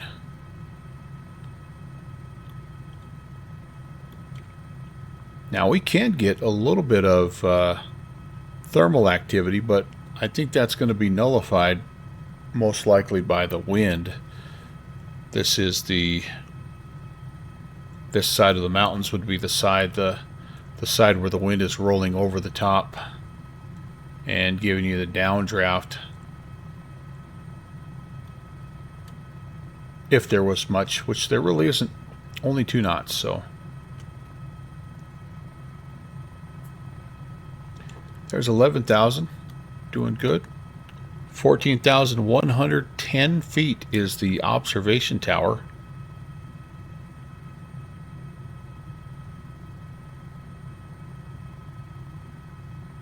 So we'll just try to kind of come up the ridge line. This is sort of what you do when you if you've ever flown to Everest Base Camp. Once you get to base camp, and if you want to try to go up to the top of Everest, you just take this ridge line, and it just walks you right up the top. We should do that. It's been a while since we've done that. Yeah, Tex, what do you have? Are you using Track IR? What are you using? Toby? I know Toby's gotten better and better. I used to have a Track IR, and I just couldn't. Even the Track IR just gave me a little vertigo, and I just had a hard time with it. You know, moving your head and not your eye, but your view would change. It just didn't work. You use that free open source stuff. Yeah, there's one out there that's pretty nice. Flights with Joel was promoting it for quite a while. Yeah, and it just literally just tracks your eyes. That's kind of cool too. But yeah, we need to get back out to Lukla and fly up there before the weather gets too bad. See if we can touch a ski tip on the top of Everest.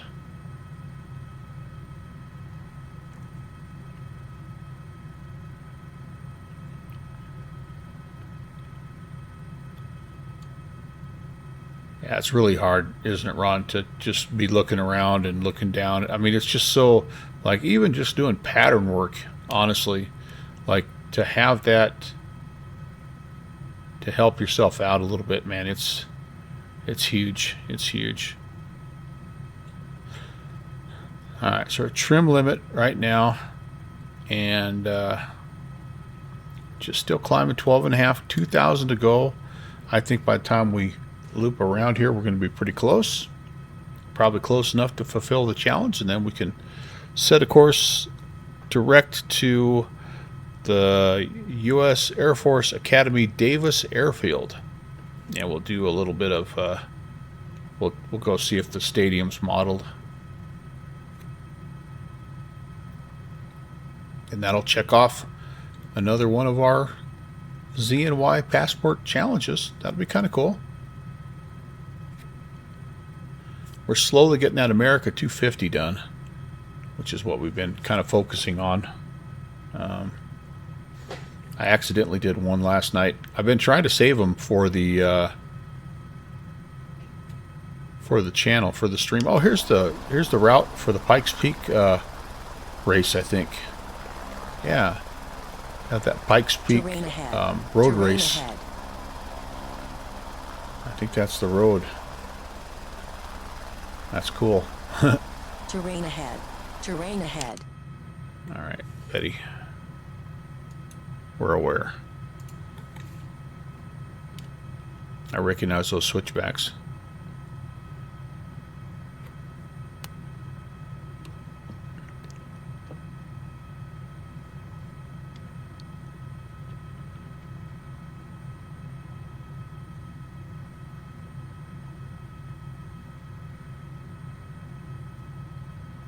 I feel like we're getting some good lift here. Yeah, maybe not. We're only going up about 400 feet a minute, but just kind of climbing, doing good.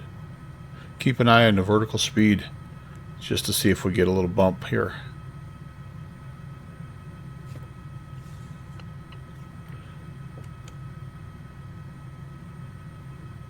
Observation tower. I wonder if there's something we can land at up here. Let's get up here and see.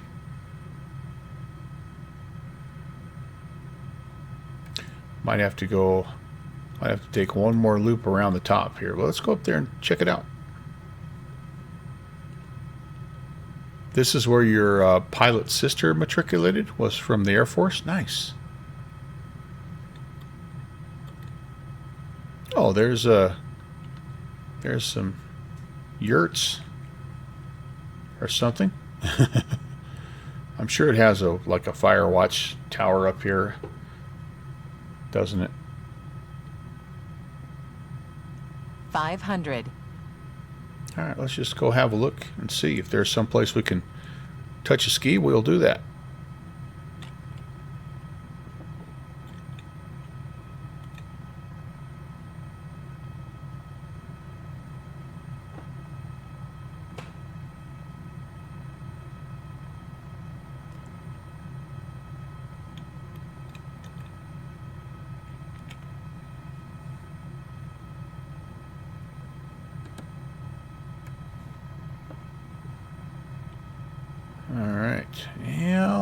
Well, I don't know, but maybe we can just try to land on this flat piece up here.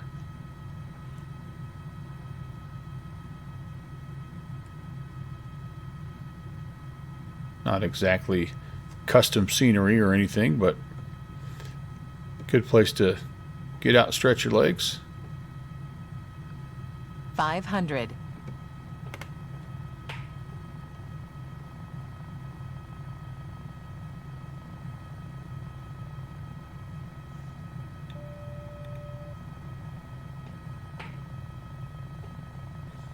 Ultra rocks.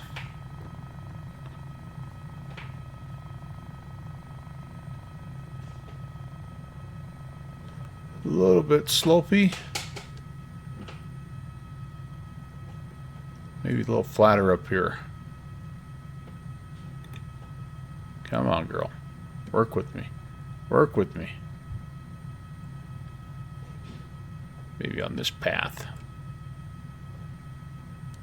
Little unplanned touch and go there. I don't know if they call that touch and go in a helicopter, but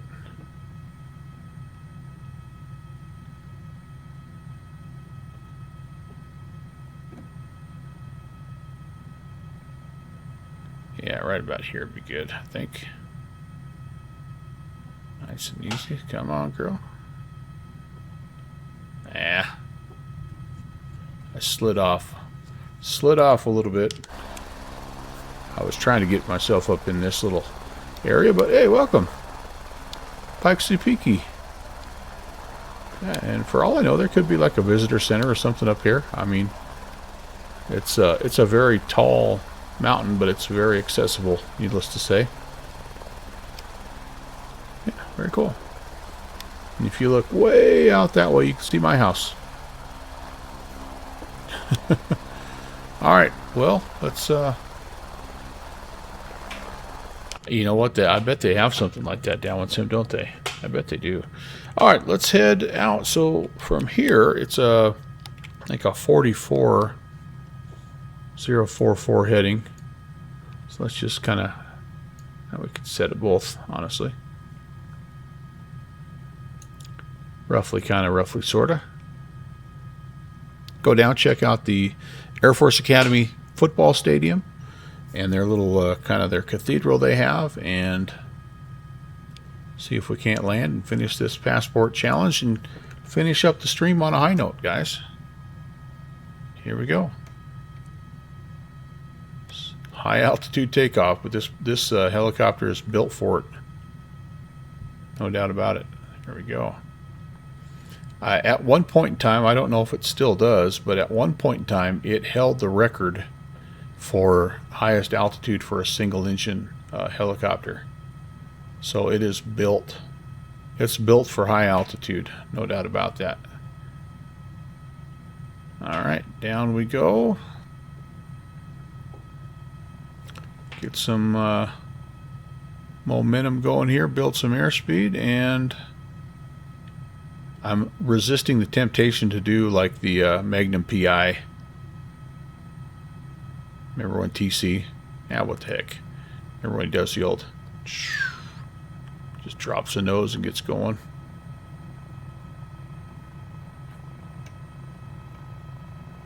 Alright, here comes the airspeed. I don't mind if we're descending a little bit.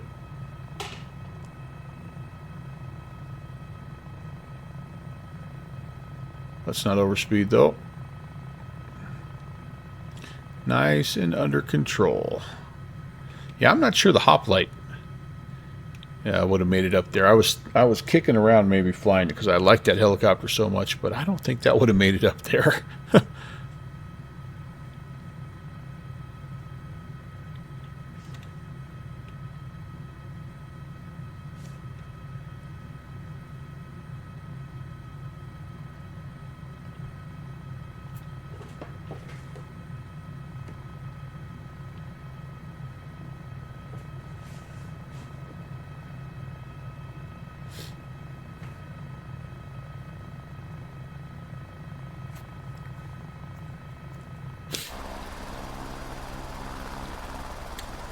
See you later, Pikes Peak.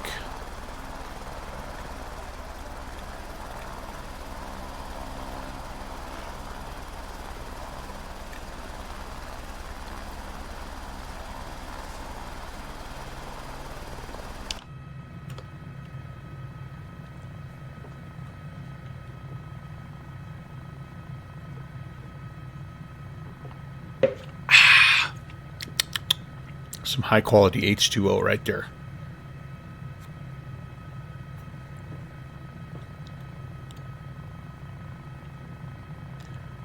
There are some definitely pretty places up here for sure. My biggest problem with Colorado is there's just so many people. Just a lot of. It's really hard to get out and be by yourself.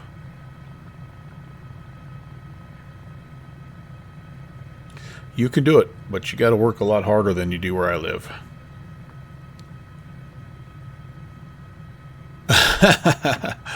You are ready, Shadamage. I love it. I love doing that myself. When I'm watching somebody stream, I'll be setting up my next month, you know, and I love doing that. And then it all goes out the window because, you know, frickin' Bluebird releases the 757 and, you know, or something like that happens, but that's awesome. Hey, thanks, Kev. And coming in with the year also. Golly, that's next level. Not only recognizing the pop culture reference, that's next level, Kev.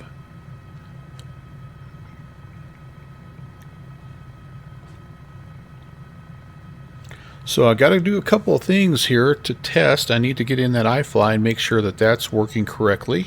And maybe we just had a bad load, because I did load that initially without loading the with the plug-in, and then I got to get out and I got to fly that PMDG again and see if that was just a one-time fluky thing of not being able to shoot the ILS. I know for a fact that the A220 is working good because I flew it last night after the update. And I think that's the only other jetliner I flew. In fact, I think that was the last flight I did last night. So I had to get in and test out some of the other GA aircraft as well and just see if System Update 6 has helped or hurt.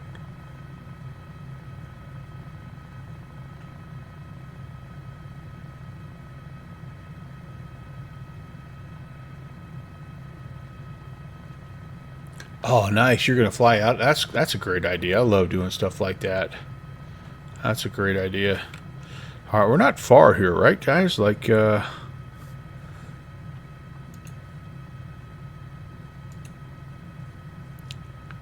like direct. Can I brother get a direct here? No, can I not? Why can I not? I'm not seeing the direct button. There we go. Direct to, yeah, the Air Force Academy. So what do we got? Yeah, 4 miles. We got to lose some altitude. It's right down there, isn't it? Well, that's okay because we're gonna kind of head north of the airfield just a little bit. Like I think their campus is sort of up in here somewhere. Yeah, there's the airfield.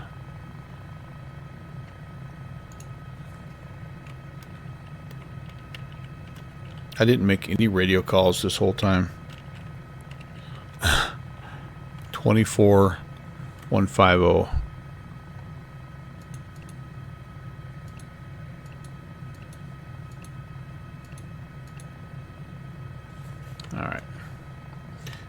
Davis traffic helicopter November 11816.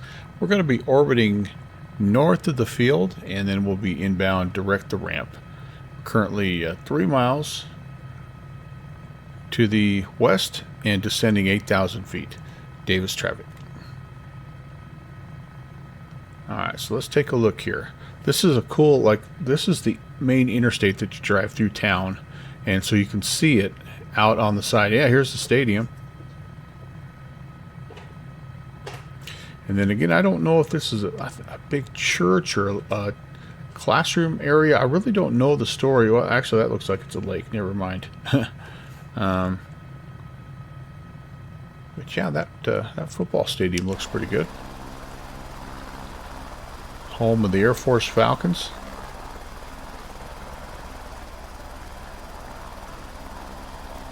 Oh yeah, it even has the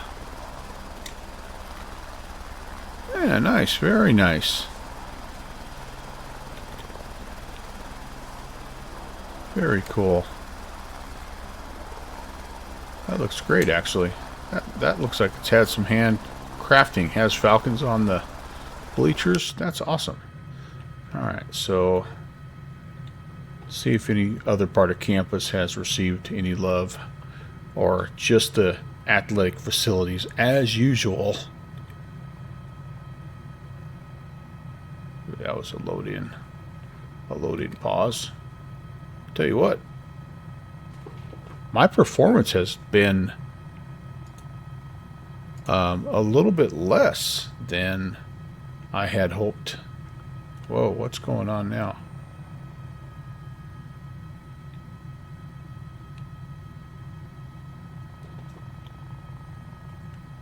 Okay, we're trying to tip over. All right, I better not mess around too much here.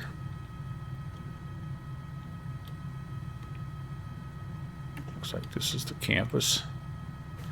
Sort of came off the SAS there at a, yeah, didn't like it. All right. Yeah, it looks like the campus is kind of just default buildings and things. And then, of course, they have a legit, I mean, it's an Air Force base, right? So it's like a legit barracks and all that stuff. But, yeah. That was their first commercial flight was Eastern. I didn't know that. That's a cool bit of history.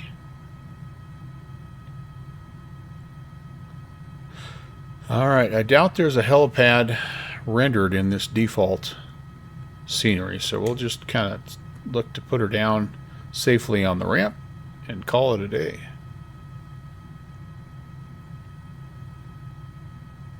Davis traffic helicopter 816 is a short final just to the north of the field and landing direct the ramp.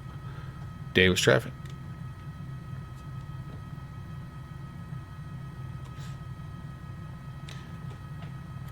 Boy, 500. The surrounding area looks really, really nice. I like the runways are looking better. The taxiways are looking better. I mean, every little thing that they're doing to both of these sims, man, it's just really creating an amazing experience. The only thing about Microsoft that still suffers a little bit is their default airports, man. It's just a bunch of office buildings still. Although they are starting to inject some more like airport looking buildings, better hangars and FBOs and things like that. So they're getting there slowly. So it's kind of a race, like who will fix their main issue first? Will Microsoft get better default airports, or will X-Plane get better default ground textures? Because that's the race right now, in my mind. And in the meantime, I'm liking them either way. Like this building here, right off our nose. That's a nicer looking airport-y type building, in my opinion. Now these big hangars, yeah, they don't look so hot, but this guy over here, that's better. That's better. We can live with that. Well, and the taxiways. Oh goodness. Cleared for chaos. The taxiways have always been an issue. I mean, you remember back in the beginning, right, when they didn't even have the right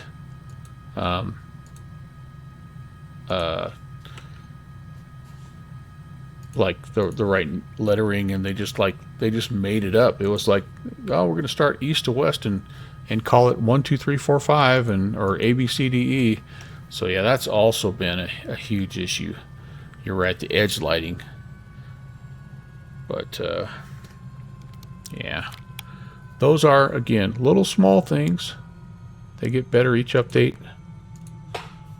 And I don't know if it's just me and this helicopter or the third flight of the day or whatever, but that was a choppy performance there. I might have to go in and look and see if they jacked some stuff up to like Mega Ultra or something. Sometimes they'll do that in a sim update. Let's check. Let's see what we got here. Graphics.